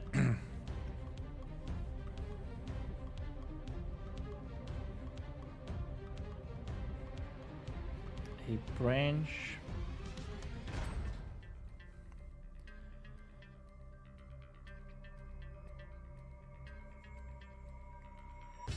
For this Warhammer's handle is Warhammer's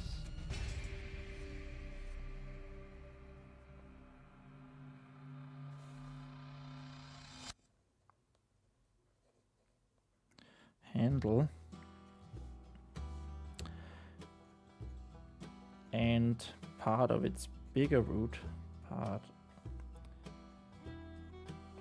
of one of its roots, roots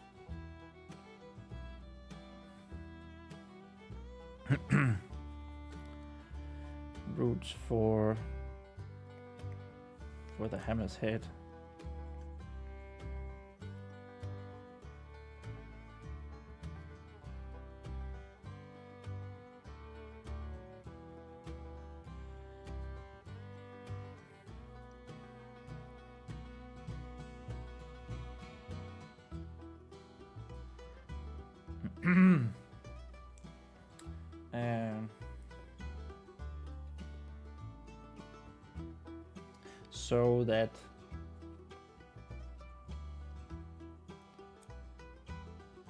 So that I would at least always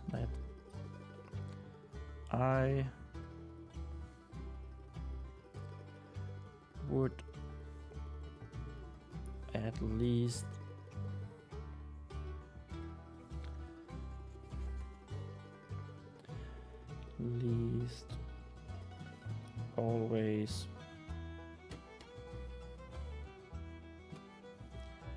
be connected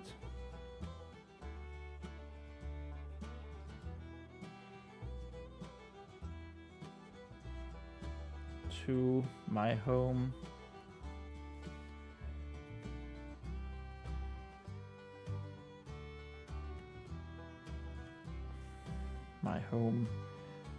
and ensured passage to the amber sleep,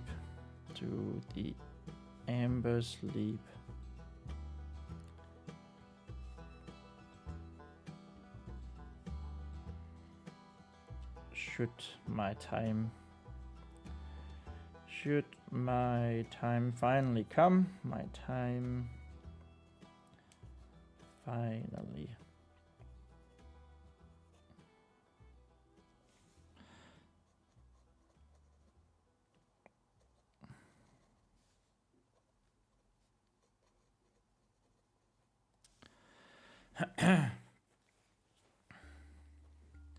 Vesper felt herself getting ready.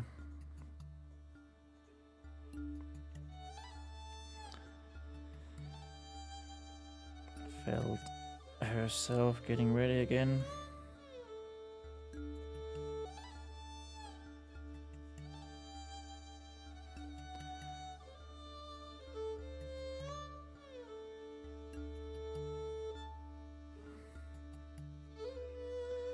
The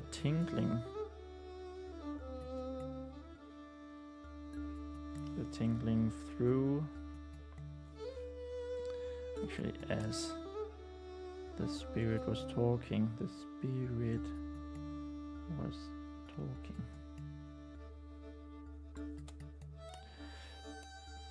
the tingling through the glove, the warmth, the slight warmth,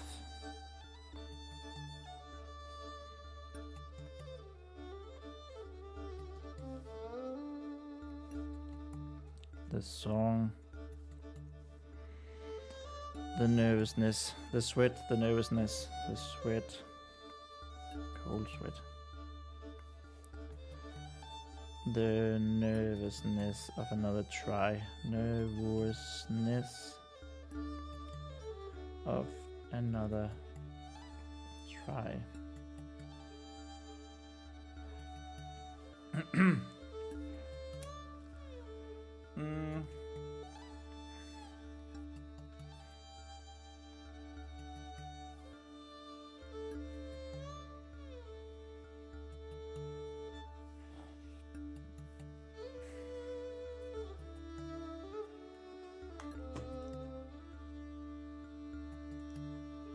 Nervousness of another try.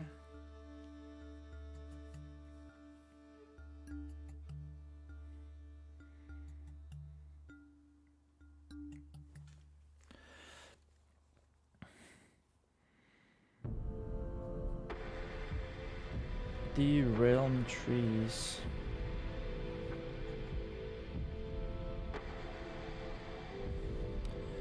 Sprouted.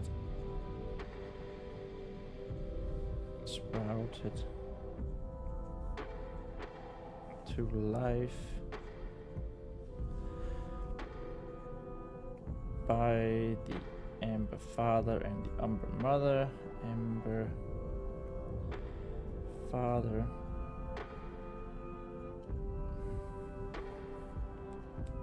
by the Amber Father asleep. Oh, that's good. I think and the Umber Mother awake.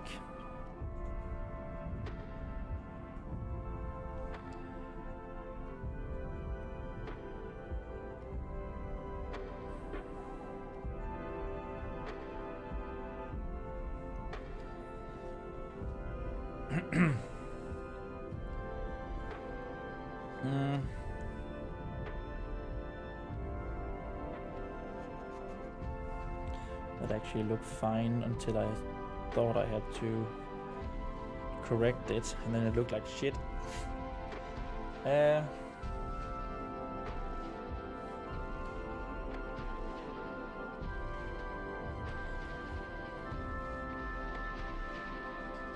Is the more of them are the thing? No. Are the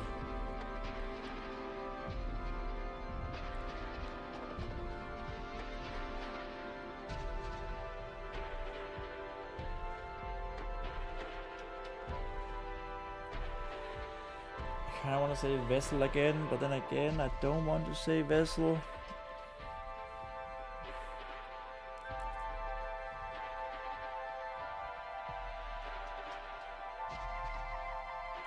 So I want him to talk all the way to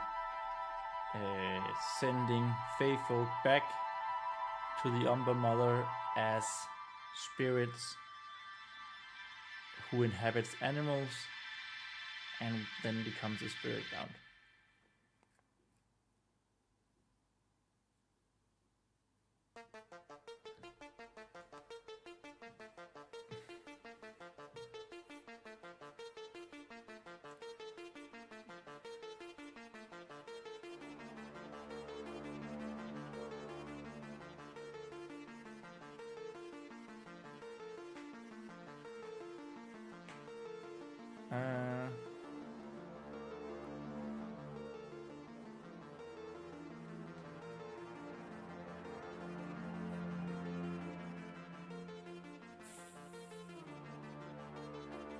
How do we the transport? We already said ensured passage to the Amber Sleep.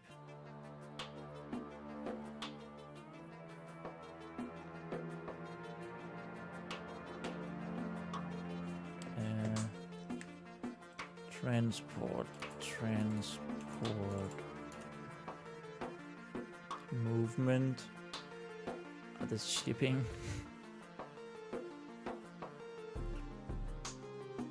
the rapture,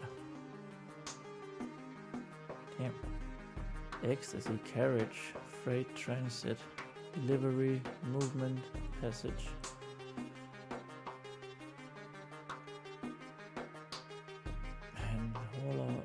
will conduit. You know, I'm going to go with conduit now, for now. But I feel like that's a word that definitely needs to be reconsidered. Conduit.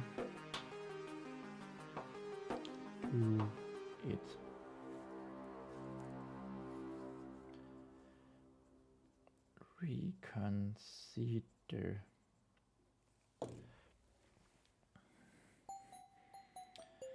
Conduit to his realm.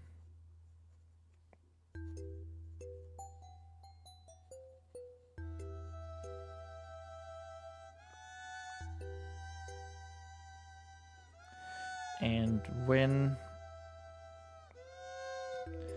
he deems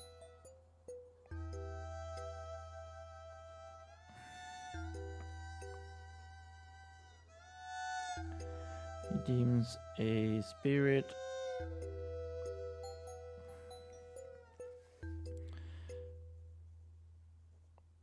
ready,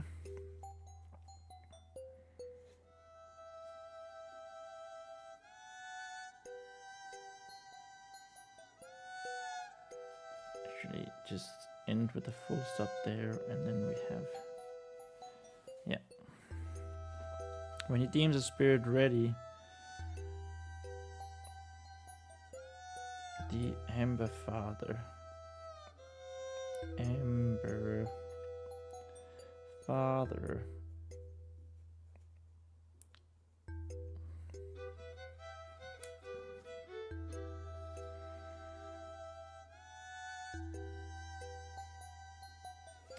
will send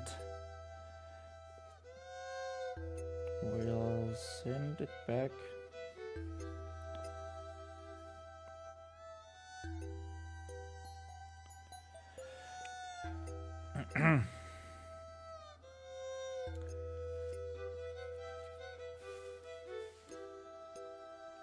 Hey, Flame is back. Hello, streamer. Hello. What you doing? Well, what I'm doing is I'm rambling and I'm rambling and I'm rambling.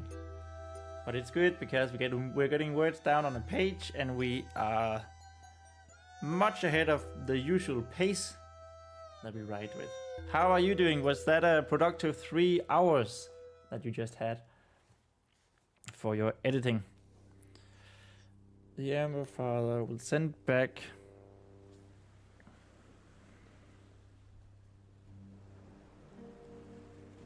where the Fae folk of old,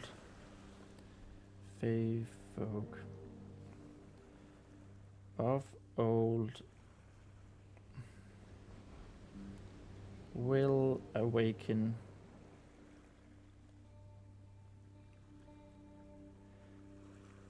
in the form of an animal.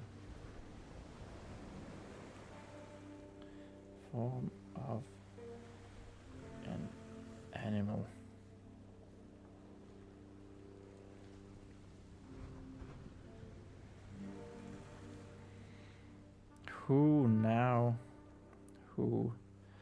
now must find its way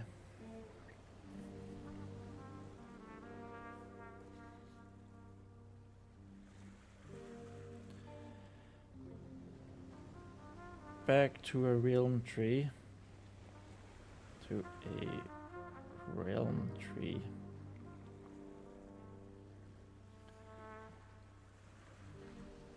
Now let's see, realm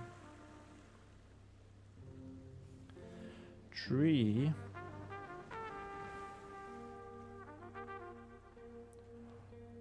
Flame says, then again, I finished what I did, 4 pages, which means I've increased my productivity from 1 per hour to 1.35 per hour. Yes, score. Then again, it's just the first part of the chapter, because it's an important story chapter. It's split into the story part and the main character part. Yeah, but you know, you gotta take the victories. So that's quite nice. 1.35 instead of 1 per hour. That's pretty good, I would say.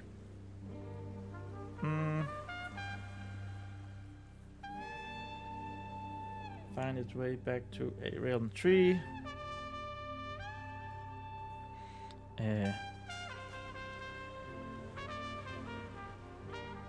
And guide a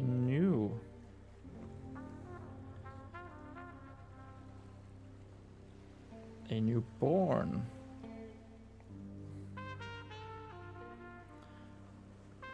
Fey folk. Gifted by the Umber Mother. The Umber. That's a U, not an O. The Umber. Now it's Uber. Umber. Umber. Mother.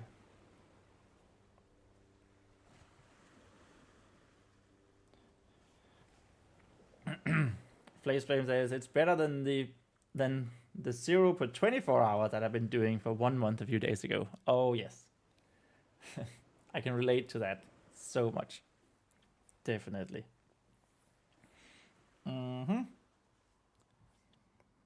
So yeah, exactly. Just think about that. Now you're back on the grind, and just focus on that feeling amazing, right? You're out of the slump now.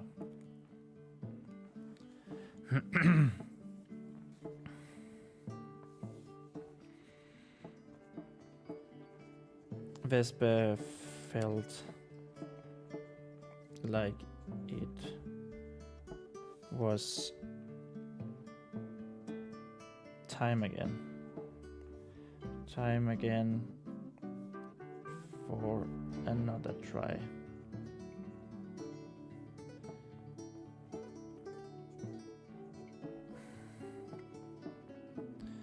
Vesper the vigorous, Vesper of the vigorous oath.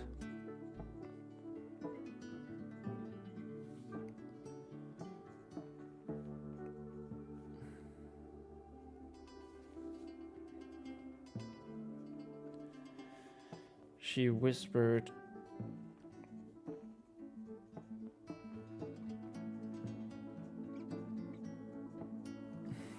a little louder this time.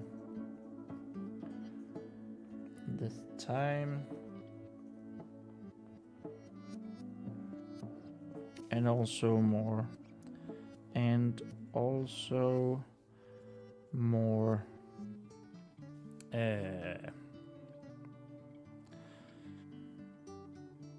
determined.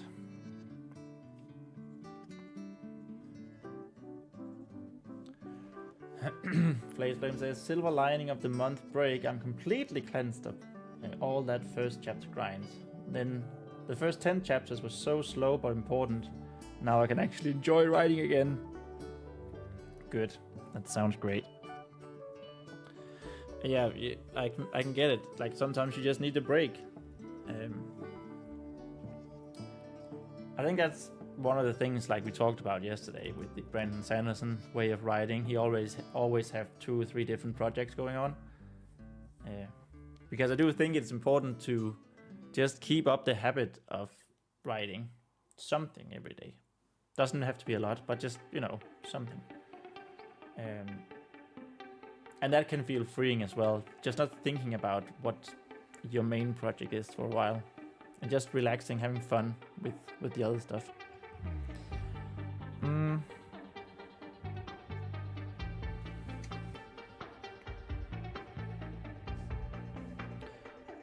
She released her grip again,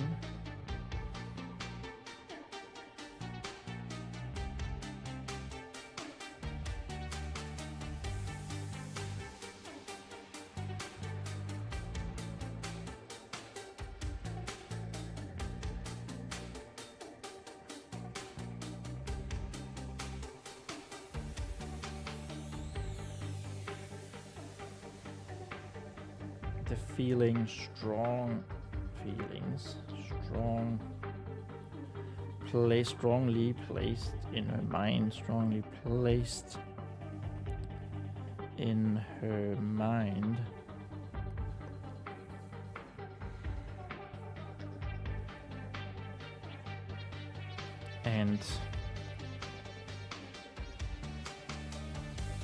And now with an added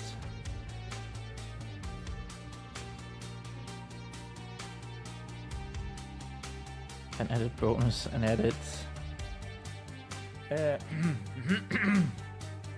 Place says, if I do get bored, my friend suggested that I just write something different.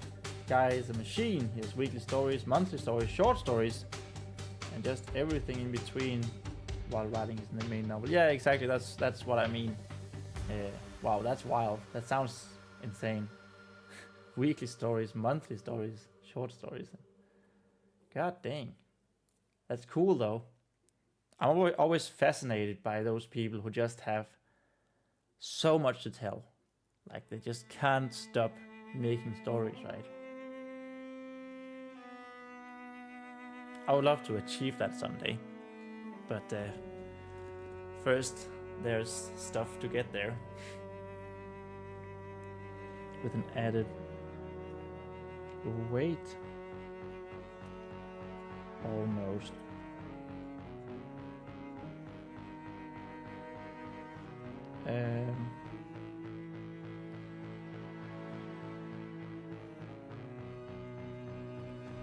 Which she hadn't noticed before.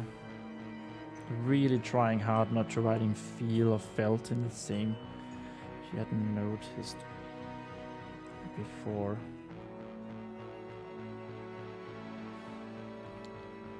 Still nothing. No voice. Or maybe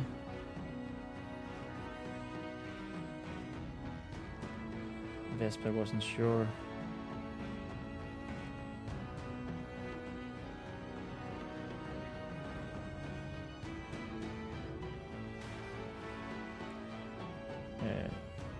If her imagination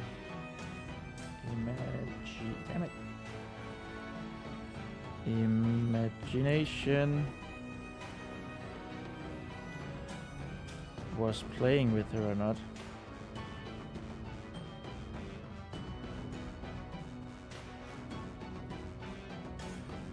Or not. But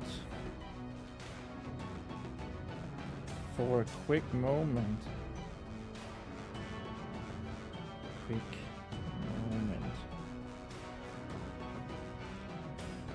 she thought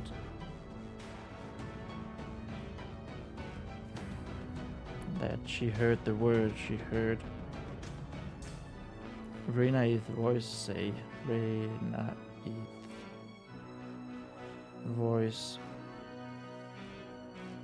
say the word spirit bound. Say the word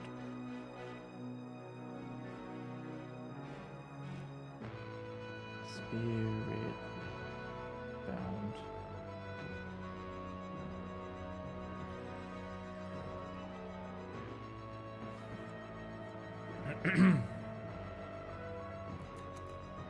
Playtime says daily 1,000 stories for all of October is insane. Daily 1,000 stories, what do you mean with that? It's insane for all of October. He's not writing 1,000 small stories for October, is he? Because that sounds... What? What? Daily stories for a whole year would be... 1,000 stories for a whole year would be almost 3 stories per day. You can't do that in October. 1,000 word stories. Okay, it's still wild though. It's honestly still wild because I write 2,000 words every day. And he has to find, start and end a story in 1,000 words every day. That's, wow, okay. Well done on him. That's a cool challenge actually. Maybe that's something for another month for me as well. Your Places Flame, you all said I completed my 608-page super second draft in 3.5 months. So I heavily underestimated the editing when I came into the final one. I know better now after getting pummeled. Yeah, you live and you learn, right? That's a good thing. That's how experience work, right? You try something, you have an idea for it, and you find out that you totally underestimated it, and you try again, and you find that you still underestimated with even with your newfound knowledge. New month challenge.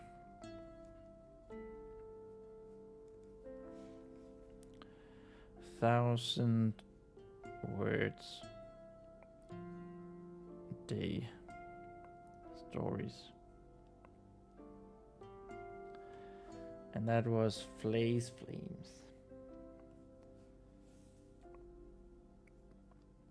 Flames.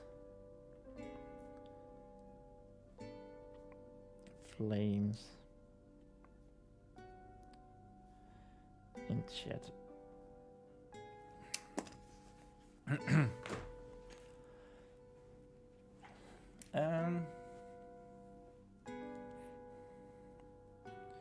Spirit bound.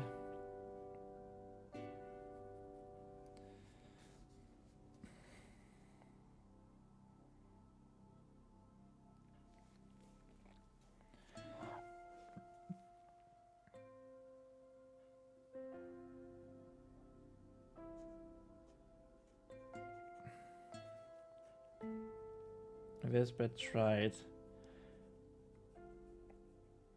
putting everything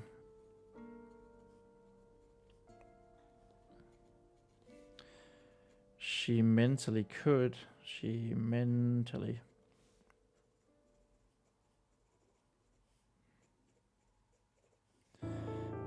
could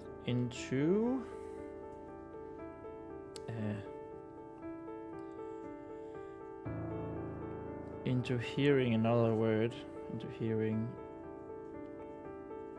another word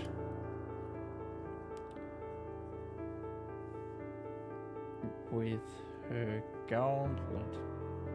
God damn, I love the word gauntlet. Gauntlet wearing, that's an A. Left hand hovering over the handle.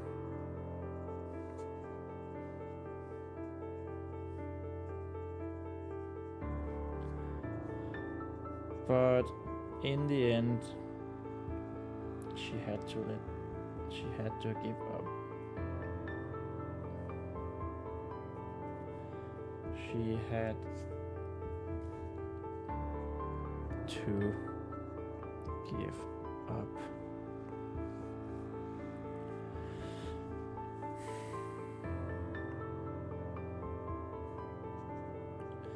No extra. No new. No extra word came. So it was probably just probably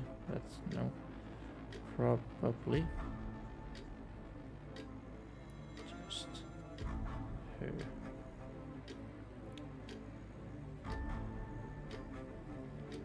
imagination.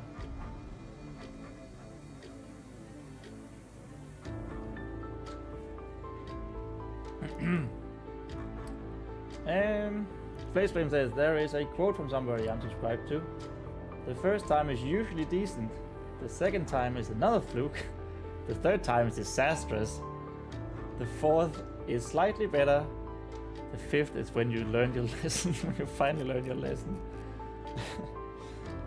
Oh yeah, probably something like that. I do find myself, like when I'm doing the third or fourth edit, I'm sure it's necessary, but that's when I really blind myself on the story, I feel like, and I find that a really big struggle to finish it and actually get something out there, publish it on my website. But it might still be needed. Of course, it would be easier, better if I had someone like your author friend who wants to talk about it and give critique and all that, right? Maybe someday. Flame also says, I use gauntlet in the term of rushing through the gauntlet by heavy danger, bad odds. It's such a cool word. Yeah, I of course am using it here in the armor piece sense, because it is an armor piece. But it was also a little bit of a comment that ever since the main character got this armor piece, I maybe have been writing it too much. It's a little bit of a crutch word for me, suddenly. But I think it's a cool word, yeah, exactly. And it could be used as running the gauntlet, like in a video game or a story. Imagination after all.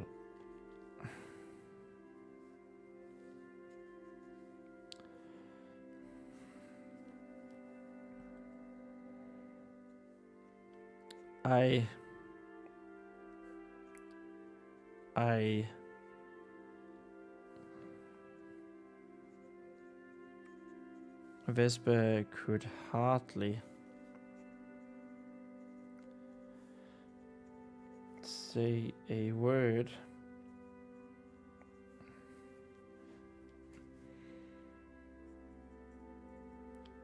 from breathing so heavily. Breathing so heavily.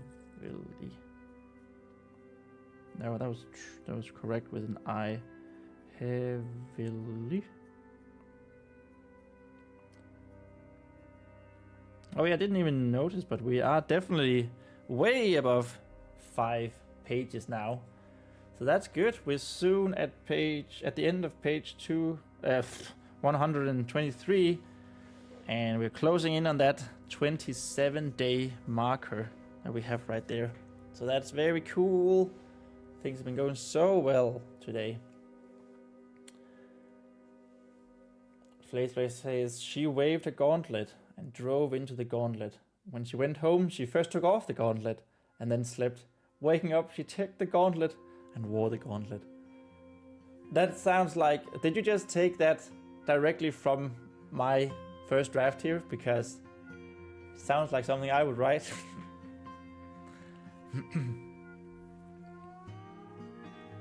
It's very, very gauntly, definitely. Alright, that's supposed to be a full stop.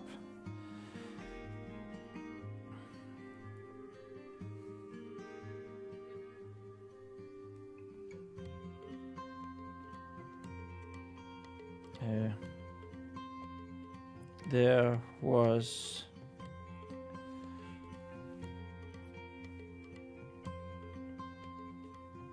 I couldn't.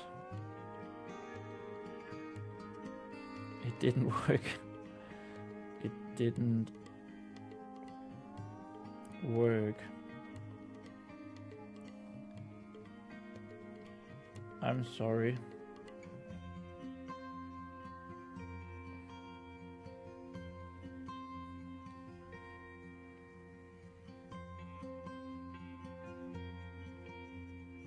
Vespa felt even more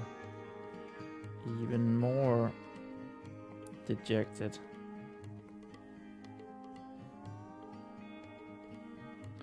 Dejected now than when a fire had tried to teach her,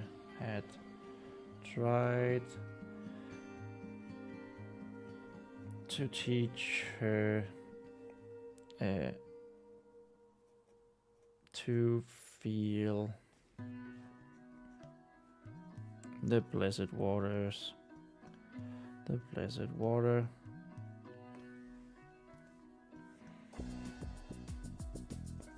For the 100th time.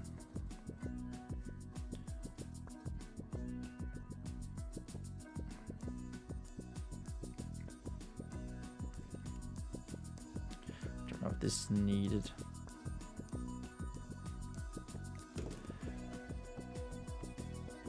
For some reason.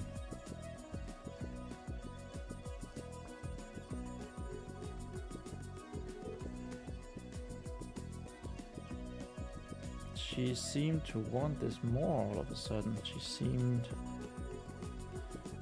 to want this more all of a sudden.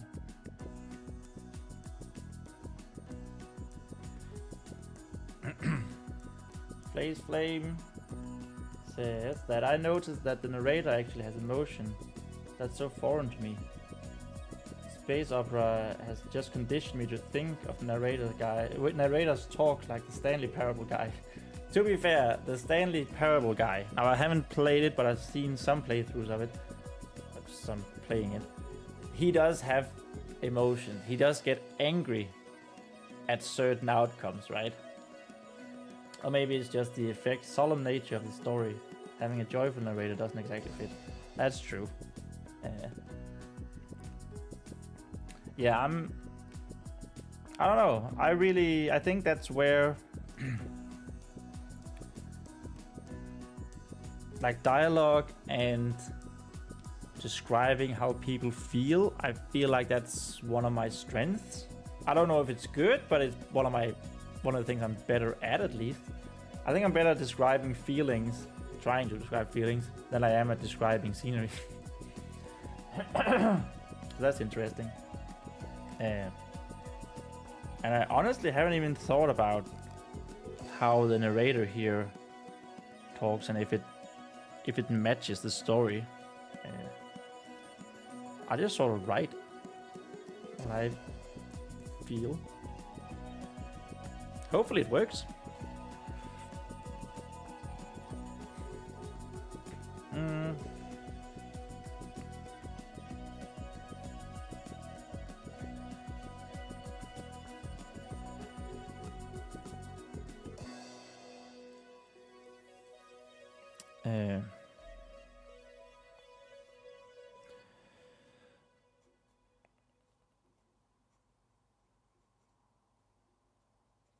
That's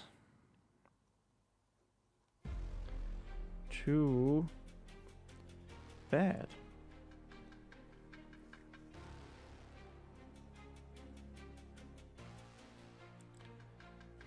Renee said, though there was no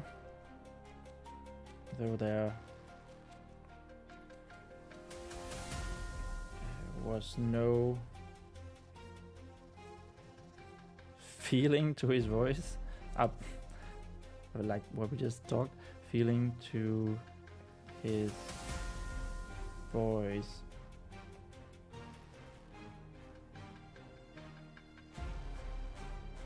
Like he didn't really mean what he said, like he didn't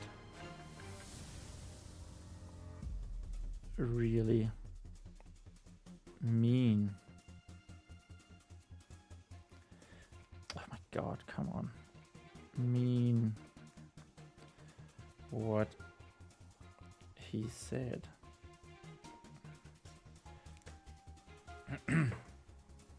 Blaze Flame says, you better master that feeling thing. Just remember, show, not tell. It will be important in making dramatic scenes without becoming melodramatic. Yes. I think it's definitely something that I need to learn. Also, I know I'm probably rambling when I'm making this draft just because, you know, I need to get the words in.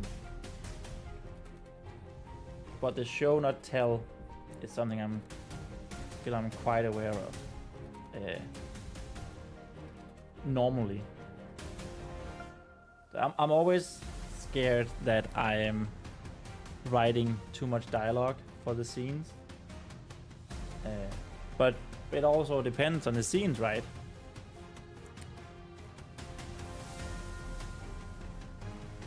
But I do have this fear, I guess you could say. So this is supposed to be a tween young adult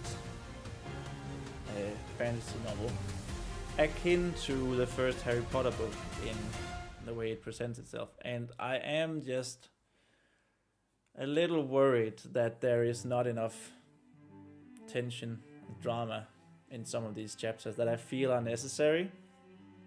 But I'm a little bit worried. Of course, it's something that's going to be fixed, hopefully in post, in the edits, revisions. And I think just being aware of it is a big step, right? But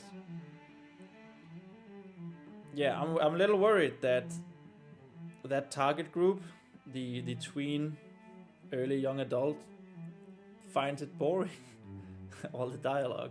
So that is something that I am well aware of.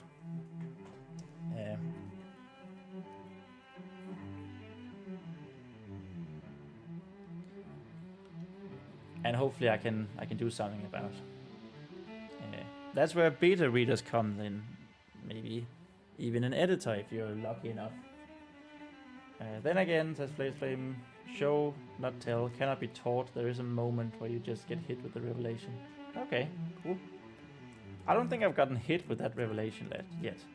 I just write. And then I'll hope. But I'll be waiting for it. It will be fixed. The first draft of mine and final edits are worlds different. Yeah, exactly. My short stories are the same.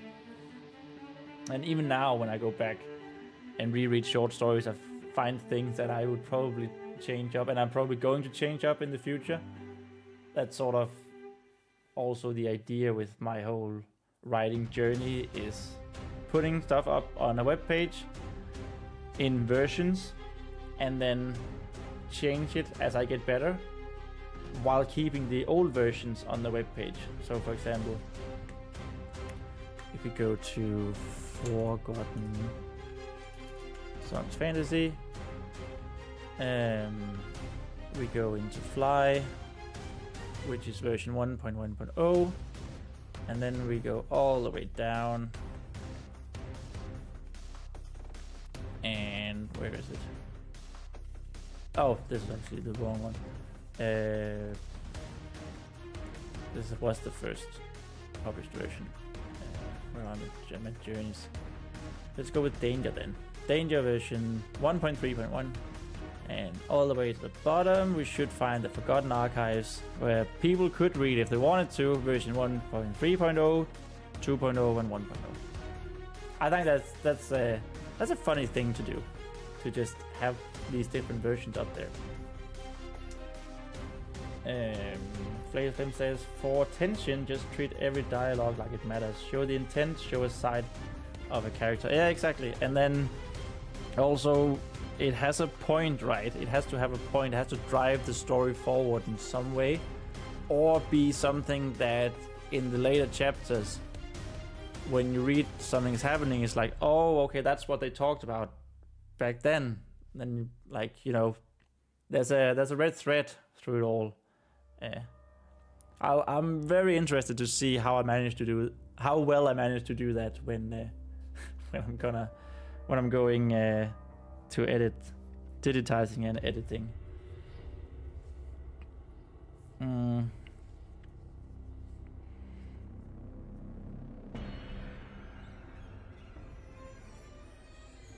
Yeah.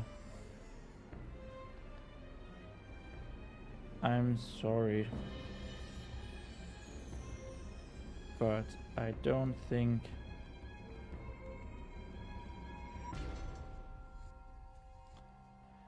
I can do it.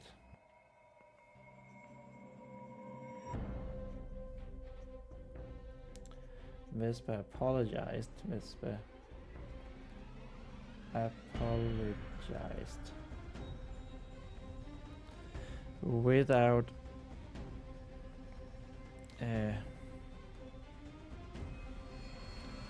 telling Renee of what she thought she heard. Of what she thought that she heard.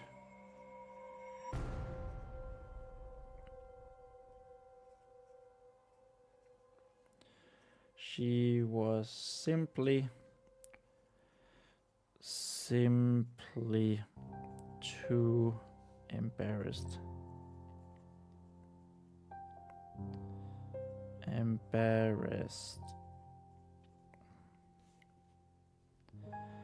About it not working. Her inability to make it work. Inability to make it work.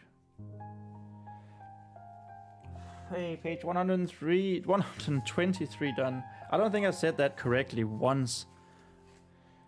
Or the first time. 1, 2, 4.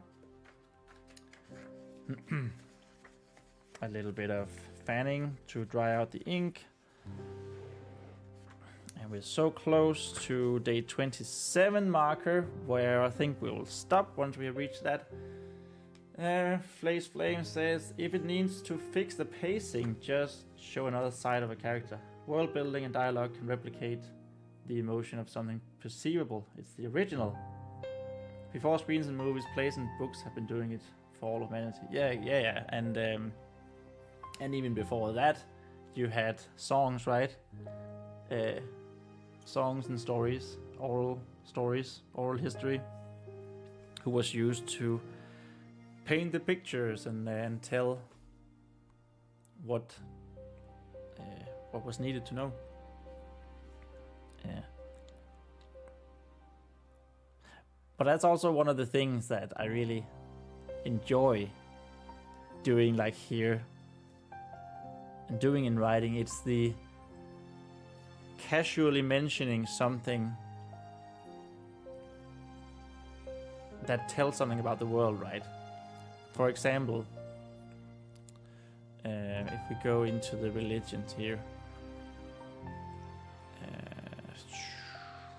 and take the teachings, no, not the common sayings, something like common sayings, but they're changed a little bit, right?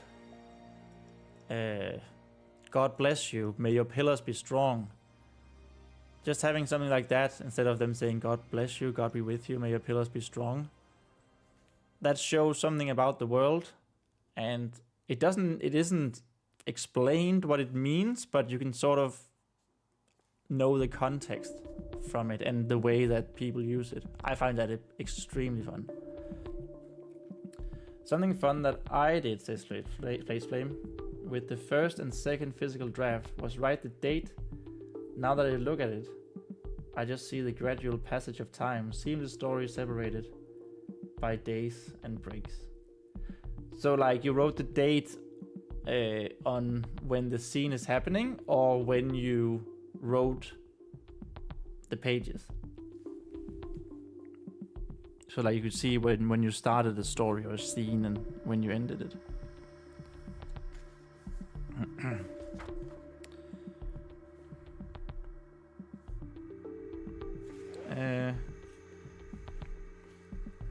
I think I have to be touching. I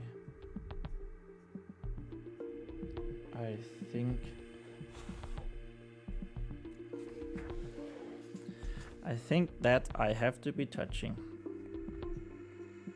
That I have to be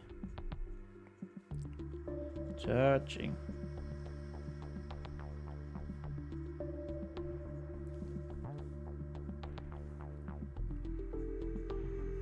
Touching the handle,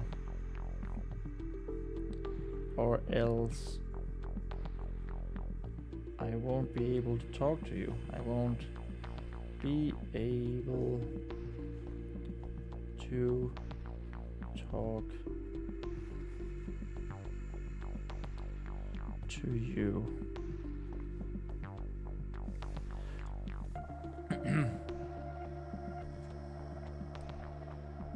At the top right, I wrote the dates using Roman numerals. Very compact until they aren't. Yeah, until they aren't. That's also a good way of keeping track of like how long your story takes. It's something I realized that I need when I'm going into the edit is, well, besides a map of the Black River's Keep where everything is going on, I'm definitely going to need a timeline of the events of the story, so that makes sense.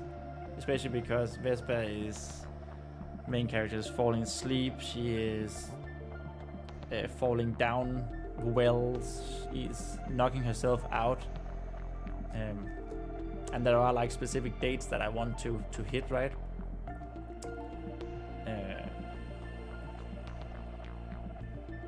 Yeah. So 3112 that's 100, isn't it? But yeah, they are very compact until they suddenly aren't. I'm just gonna move you here, day 27 marker.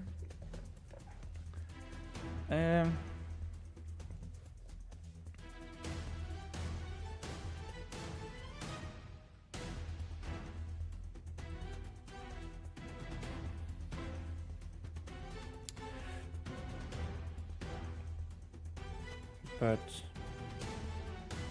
you didn't, did you?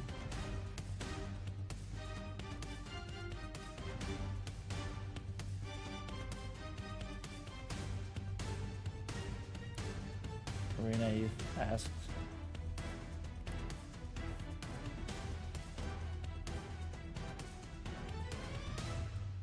With what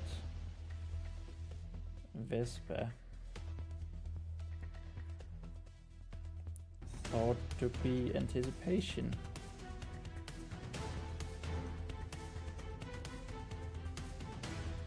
Anticipation in his voice.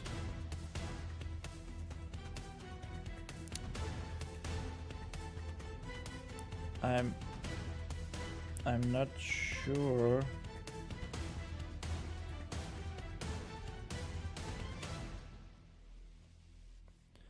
She really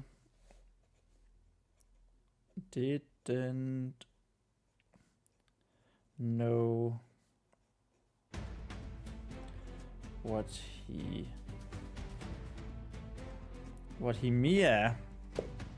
And I'm going to end there actually. So, boom.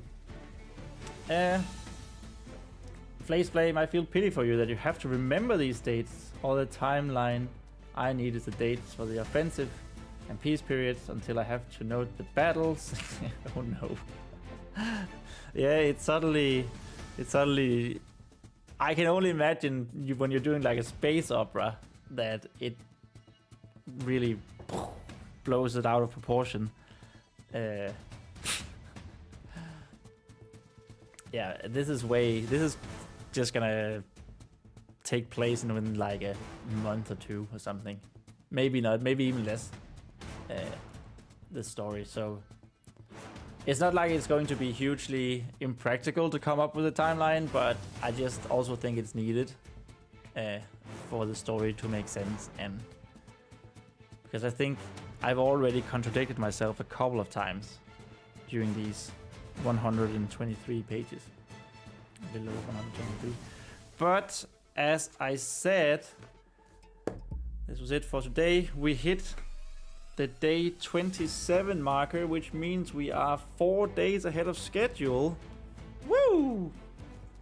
And that also means that we are most likely definitely going to hit 50,000 words on Wednesday if we keep this pace up. But let's have our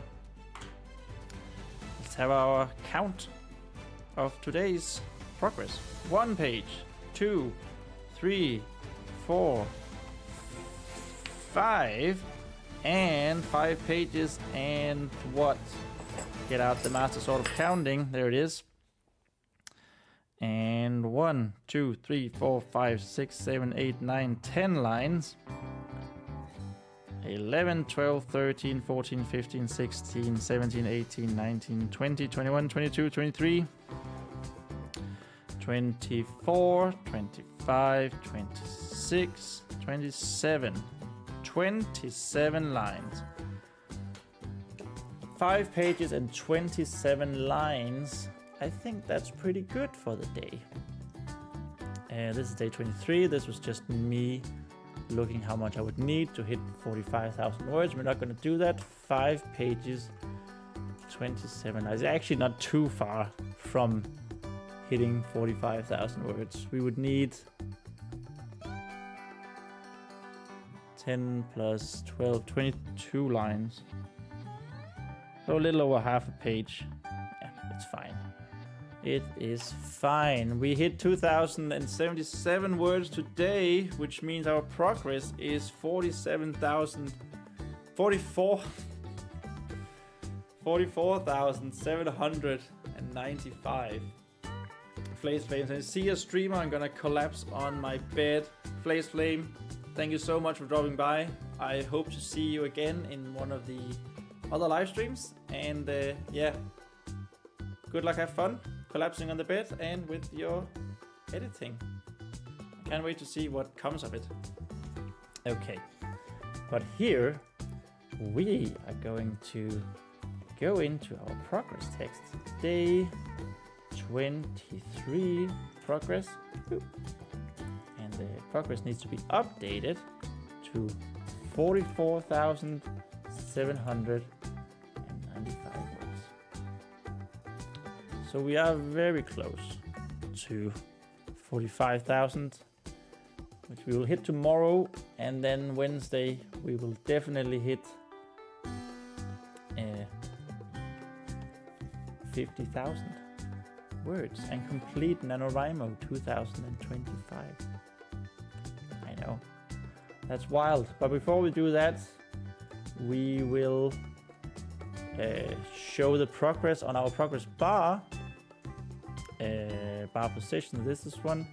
We need to go to pixel 184 down, and I don't know if you realize it, but I fixed the bar, so now it doesn't show like a little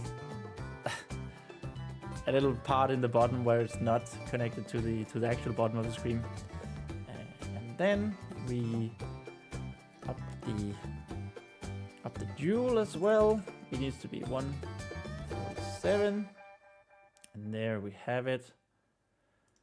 And I'm going to transition there from there, put that there just for fun. And let's go like this so it looks nice.